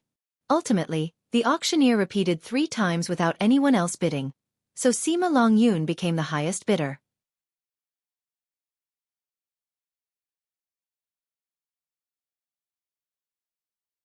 Chapter 263. You're still too inexperienced to compete against me. Everyone became astonished due to the final price of the rotten underworld beans. It was too illogical.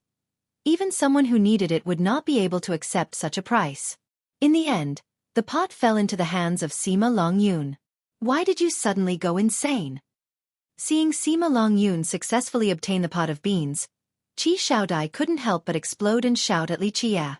The rotten underworld beans was something that they must get, but because of Li Qie's meddling, Sima Longyun was able to grab it with such a sky-high price. Even if Sima Longyun didn't win it, they wouldn't have been able to afford such a ludicrous price. At this time, Qi Xiaodai became exasperated because of Li Qie's troublemaking. If he didn't go all out on bidding, then maybe they would have been able to grab this pot of beans at an acceptable price. Sister doesn't need to be angry. If you need it, I'll just give it to you. Money is only an external thing. It doesn't matter at all. Right now, Sima Longyun immediately handed the pot of rotten underworld beans over to Qi Xiaodai. 10 million jades for a pot of rotten underworld beans was outrageous even for Sima Longyun, but if it could earn Qi Xiaodai's favor and strike a blow to his love rival, Li Qie, this was plenty worth it for him. This is all your fault. Qi Xiaodai couldn't help but announce her displeasure towards Li Qie with a deep tone. Li Qie remained unperturbed and answered with a smile while looking at Sima Longyun. The rotten underworld bean has a great effect. However, a pot of useless beans is not useful at all. Using a pot of useless beans to please a beauty. This matter is really too embarrassing. What do you mean? Sima Longyun's expression turned cold after hearing Li Qie's words. Many people present were also surprised at this sudden development. Xueqi smirked and slowly explained, "As an alchemist, I will provide you with some common sense. Correct, rotten underworld beans are not valuable right after maturity. They need to be buried for a long time before becoming something worthwhile. Clearly, there are a few complications when this alchemist buried them. When he sun-dried these underworld rotten beans, they must have been next to lustrous bloodworms. If you can see it, then you can buy it. This is not fraud on our part, so we will not bear the responsibilities." The auctioneer eloquently clarified because this was not his first time dealing with such a matter. One can only accept his misfortune when such an issue occurs at a grave auction. A formal auction would have some insurance, but the starting price would be much higher. A cultivator nodded in agreement. All the cultivators in the Eastern 100 cities knew the rules of a grave auction. They understood that the pavilion did not commit fraud, so naturally, they didn't have to bear the responsibilities. Sima Longyun's complexion turned pale. He wasted 10 million royal noble refined jades to buy a pot of rotten underworld beans in order to please the beauty. He didn't expect to treat money like trash and waste this much to buy a pot of useless beans. The lost money was not the issue. It was losing all faith in this seemingly prodigal endeavor. To simply put it, this matter was a joke to all the present spectators, so how could he not turn pale from anger? At this moment, the initially angry Qi Xiaodai also turned silent. If it wasn't for Li Qia's troublemaking, she would have most likely paid a high price for these useless beans. If little girl doesn't understand, then do not speak nonsense, lest you cause more misunderstandings.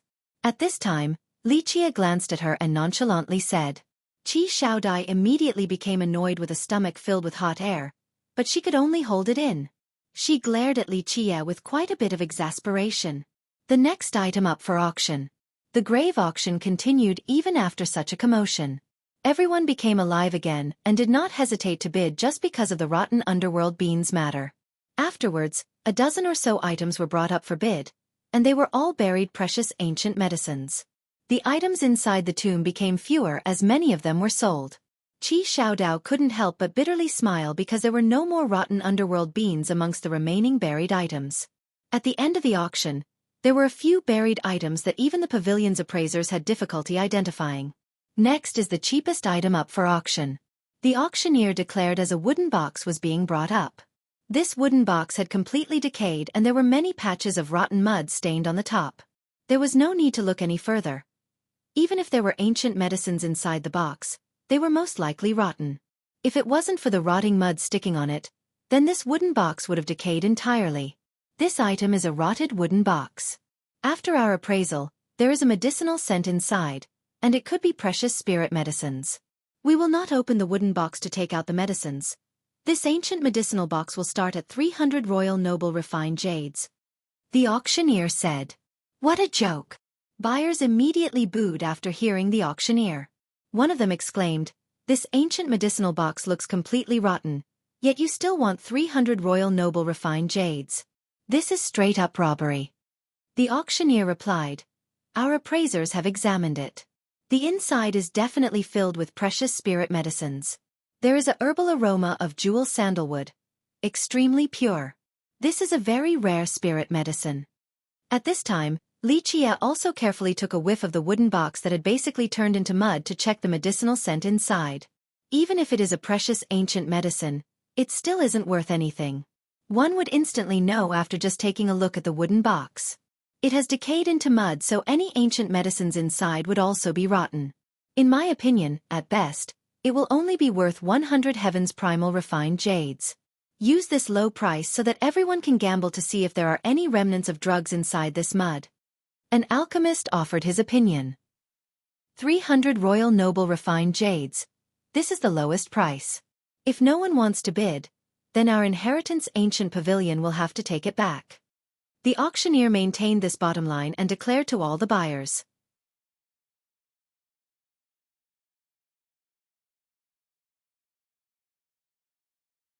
Chapter 264.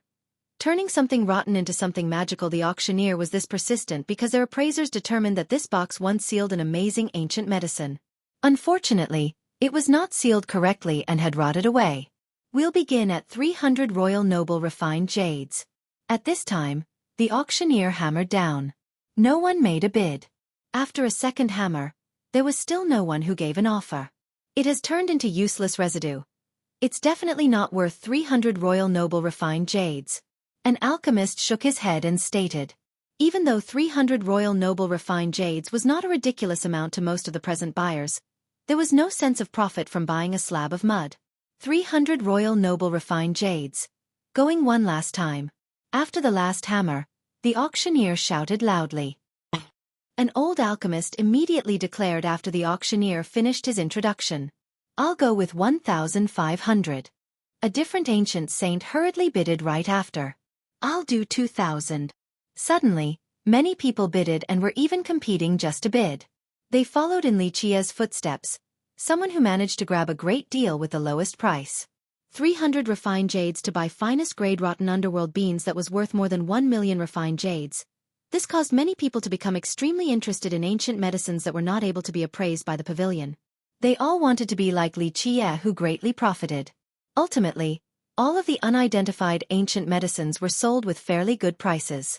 Unfortunately, these buyers who wanted to test their fortune had far worse insight than Liqia, so they didn't have much of a harvest. Regarding this result, these buyers had nothing to say, for they understood the risk. Open the coffin.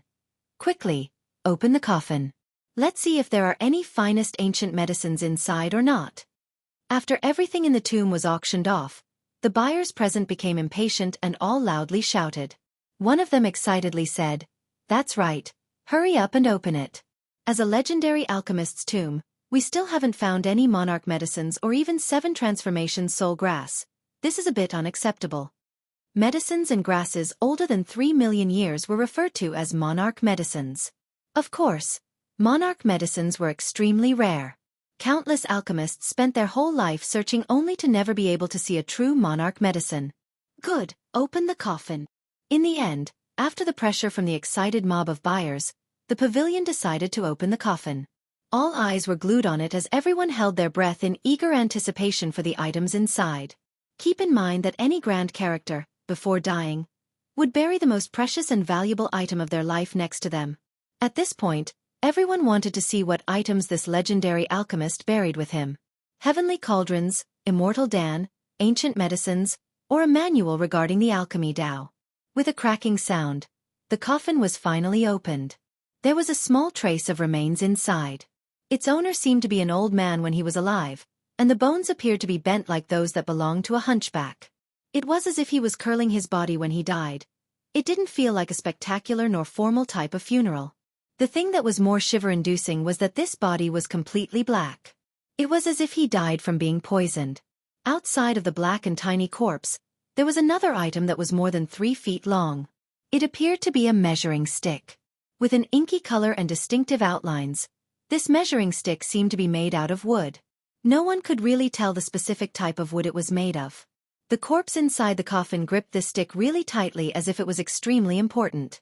However, once the buyers saw the small black corpse, they couldn't help but become disappointed. Seeing that the thing buried with him was only a measuring stick, their disappointment increased even more. It seems like this legendary alchemist had left all of his treasures behind to his descendants and didn't bury anything amazing with him. A disappointed person remarked after seeing the inside of the coffin. This alchemist might have died in an accident. Another older alchemist speculated after seeing the black corpse. His entire body is jet black. There is a chance that he died during a pill refinement session. It could have been an ominous medicine, and he died from suffering the medicinal spirit's backlash. An ancient saint carefully examined this corpse and also nodded in agreement. That is plausible. There is no divinity in this corpse even though he is a legendary alchemist. Outside of an abnormal death, there is no better explanation. Only experts would have corpses with divinity. Normally, they would have to be at the heavenly sovereign or heavenly king level to have divinity. For example, after a heavenly king passed away, it wouldn't matter if his body had decayed, there would always be a part that will not be rotten, like a finger, or the bone between the eyebrows, or an eye. This meant that this part was his most powerful aspect when he was alive. The remains with divinity could be sold at a high price. For example, a finger bone of a heavenly king could have an absolute power to be reckoned with once refined into a treasure.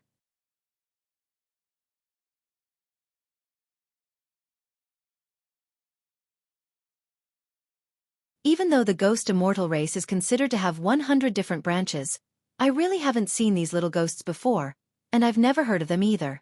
It could just be that the crafter of the ruler made up some images. The Ice Feather Palace's Bing Yuxia carefully contemplated about this wooden ruler before finally murmuring. Of course, only she herself heard these words. Gentlemen, everyone has seen this ruler now. As the last buried item within this tomb, our inheritance ancient pavilion will use the grave auction rules to sell this off. This ruler was created by using divine wood. Since it has a great and extraordinary origin with the ghost race, the starting price will be 3,000 virtuous paragon refined jades. The auctioneer declared. These words were met by an immediate uproar as the scene became rambunctious. A buyer couldn't help but counter. You're kidding. The origin of this wooden ruler isn't even clear and the wooden material is not known. Yet it is starting at 3,000 virtuous paragon refined jades? This is too much of a cheat. Yeah. I think that even if it was 3,000 heavenly king refined jades, it would still be too expensive. 3,000 heavenly sovereign refined jades might be worthy of consideration. Another buyer echoed the sentiment. The auctioneer shook his head in response. This wood is as hard as steel. These engravings of the 99 ghosts. They are a supreme creation from the ghost race.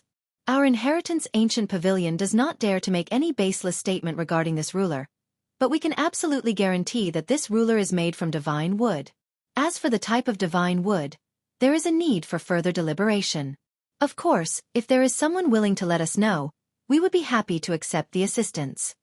Fellow Taoist is correct. At this time, Lichia smiled and said, this ruler starting with 3,000 virtuous paragon refined jades is indeed a bit too much. In my opinion, this ruler was crafted from a harmonious ghost tree. This ruler is odorless and has spiral shell patterns on the actual wood. Combined with the faint white amidst the black, these are the characteristics of the harmonious ghost tree. It is indeed rare within the mortal emperor world, but there is not too many marvelous uses for it. Harmonious ghost tree. All the buyers were surprised after hearing this name because many of them had never heard of such a tree. Harmonious ghost tree. An appraiser from the pavilion who specialized in wood became serious after listening and slowly said, this is a rare species of trees in the mortal emperor world. They only grow in the burial grounds, away from the sight of mortals. Even though this wood is indeed rare and precious, it is completely accurate to say that there is not much use for it. If you don't trust my words, then you can carefully look at it to see if the wood outlines of this ruler contain spiral shell patterns with a faint white within the black shade or not. This is a special characteristic of the harmonious ghost tree. Li Qie smilingly spoke. All the buyers took turns looking at it, and then someone said, it really does have that spiral pattern with the white and black color scheme. I heard about a legend relating to the ghost race, something to do with their origin. Legend has it that the progenitor of the ghost race was the soul of an ancient corpse, and it finally came back to life. It married a mortal and gave birth to future generations. There is another legend that states that there are 99 descendants. Each of the descendants built their own tribe, which is why the ghost race is also named the 100 race. At this time, Li Qie said with a smile. Li Qie's statement was immediately refuted by a master from the ghost race. He coldly shouted, nonsense! The progenitor of our ghost race was a ghost who became an immortal and eventually gave birth to our ghost race. In our veins flows the blood of the ghost immortal. There were 3 different theories regarding the origin of the ghost race's progenitor. The first was that he was a ghost who became an immortal. Another was that he was a soul of an ancient corpse. The last was that he was the result from a relationship between a ghost and a mortal. In fact, their ghost race only accepted the first theory and were especially averse to the soul from a dead corpse theory. The entire ghost race vehemently denied this theory. And as for the last one, some believed it while some didn't. Li Qie smiled and replied, even though all of your ghost race currently denies this theory, it is undeniable that, during the ancient era, there were ghost members who believed such a theory. Humph. Those are just heretics. They are not qualified to be a part of the ghost race. The master from the ghost race coldly proclaimed. Li Qie continued on with a grin. Whether it is heresy or not, it is all in the past now. However, it is a fact that there were ghost race members who believed in this theory. Therefore, during immemorial eras, ghost race members carved the images of the 99 ghosts in order to honor the origin of the ghost race. I trust that this wooden ruler came from the heretics of the ghost race, and it is a memento of the ghost race's origin. The harmonious ghost tree is indeed precious, but if it is only a memento, then I'm afraid it doesn't have much value. If that is the case, then 3,000 virtuous paragon refined jades is too much. Let it be 3,000 ancient saint refined jades, then. After Li Qia's explanation, another buyer immediately exclaimed, "Yes, 3,000 virtuous paragon refined jades to buy a memento is totally not worth it. I don't even want it for 3,000 ancient saint refined jades. How about 3,000 royal noble refined jades?" Many buyers here began to cause a commotion. Another buyer also lamented his bad luck as he shook his head in dejection. "I actually thought a legendary alchemist would be buried with great drugs and ancient medicines. I didn't expect this guy to be a heretic of the ghost race. If the other ancient medicines buried along with him weren't worthwhile, then this grave auction would have been meaningless." At this moment when many buyers were clamoring, Bing Yuxia, who was relaxing under her pavilion, stared at Li Qia with a strange expression. She seemed determined to see through him. "Help me act out a play. Go ahead and bid." At this time, Li Qia elbowed Qi Shaodai next to him and whispered. Qi Shaodai angrily glared at him and replied, "Why should I act with you? I am not interested." You're tuning in to the Xueqi's Martial Arts Saga YouTube channel. Don't forget to subscribe and join us on this journey to catch the most captivating stories.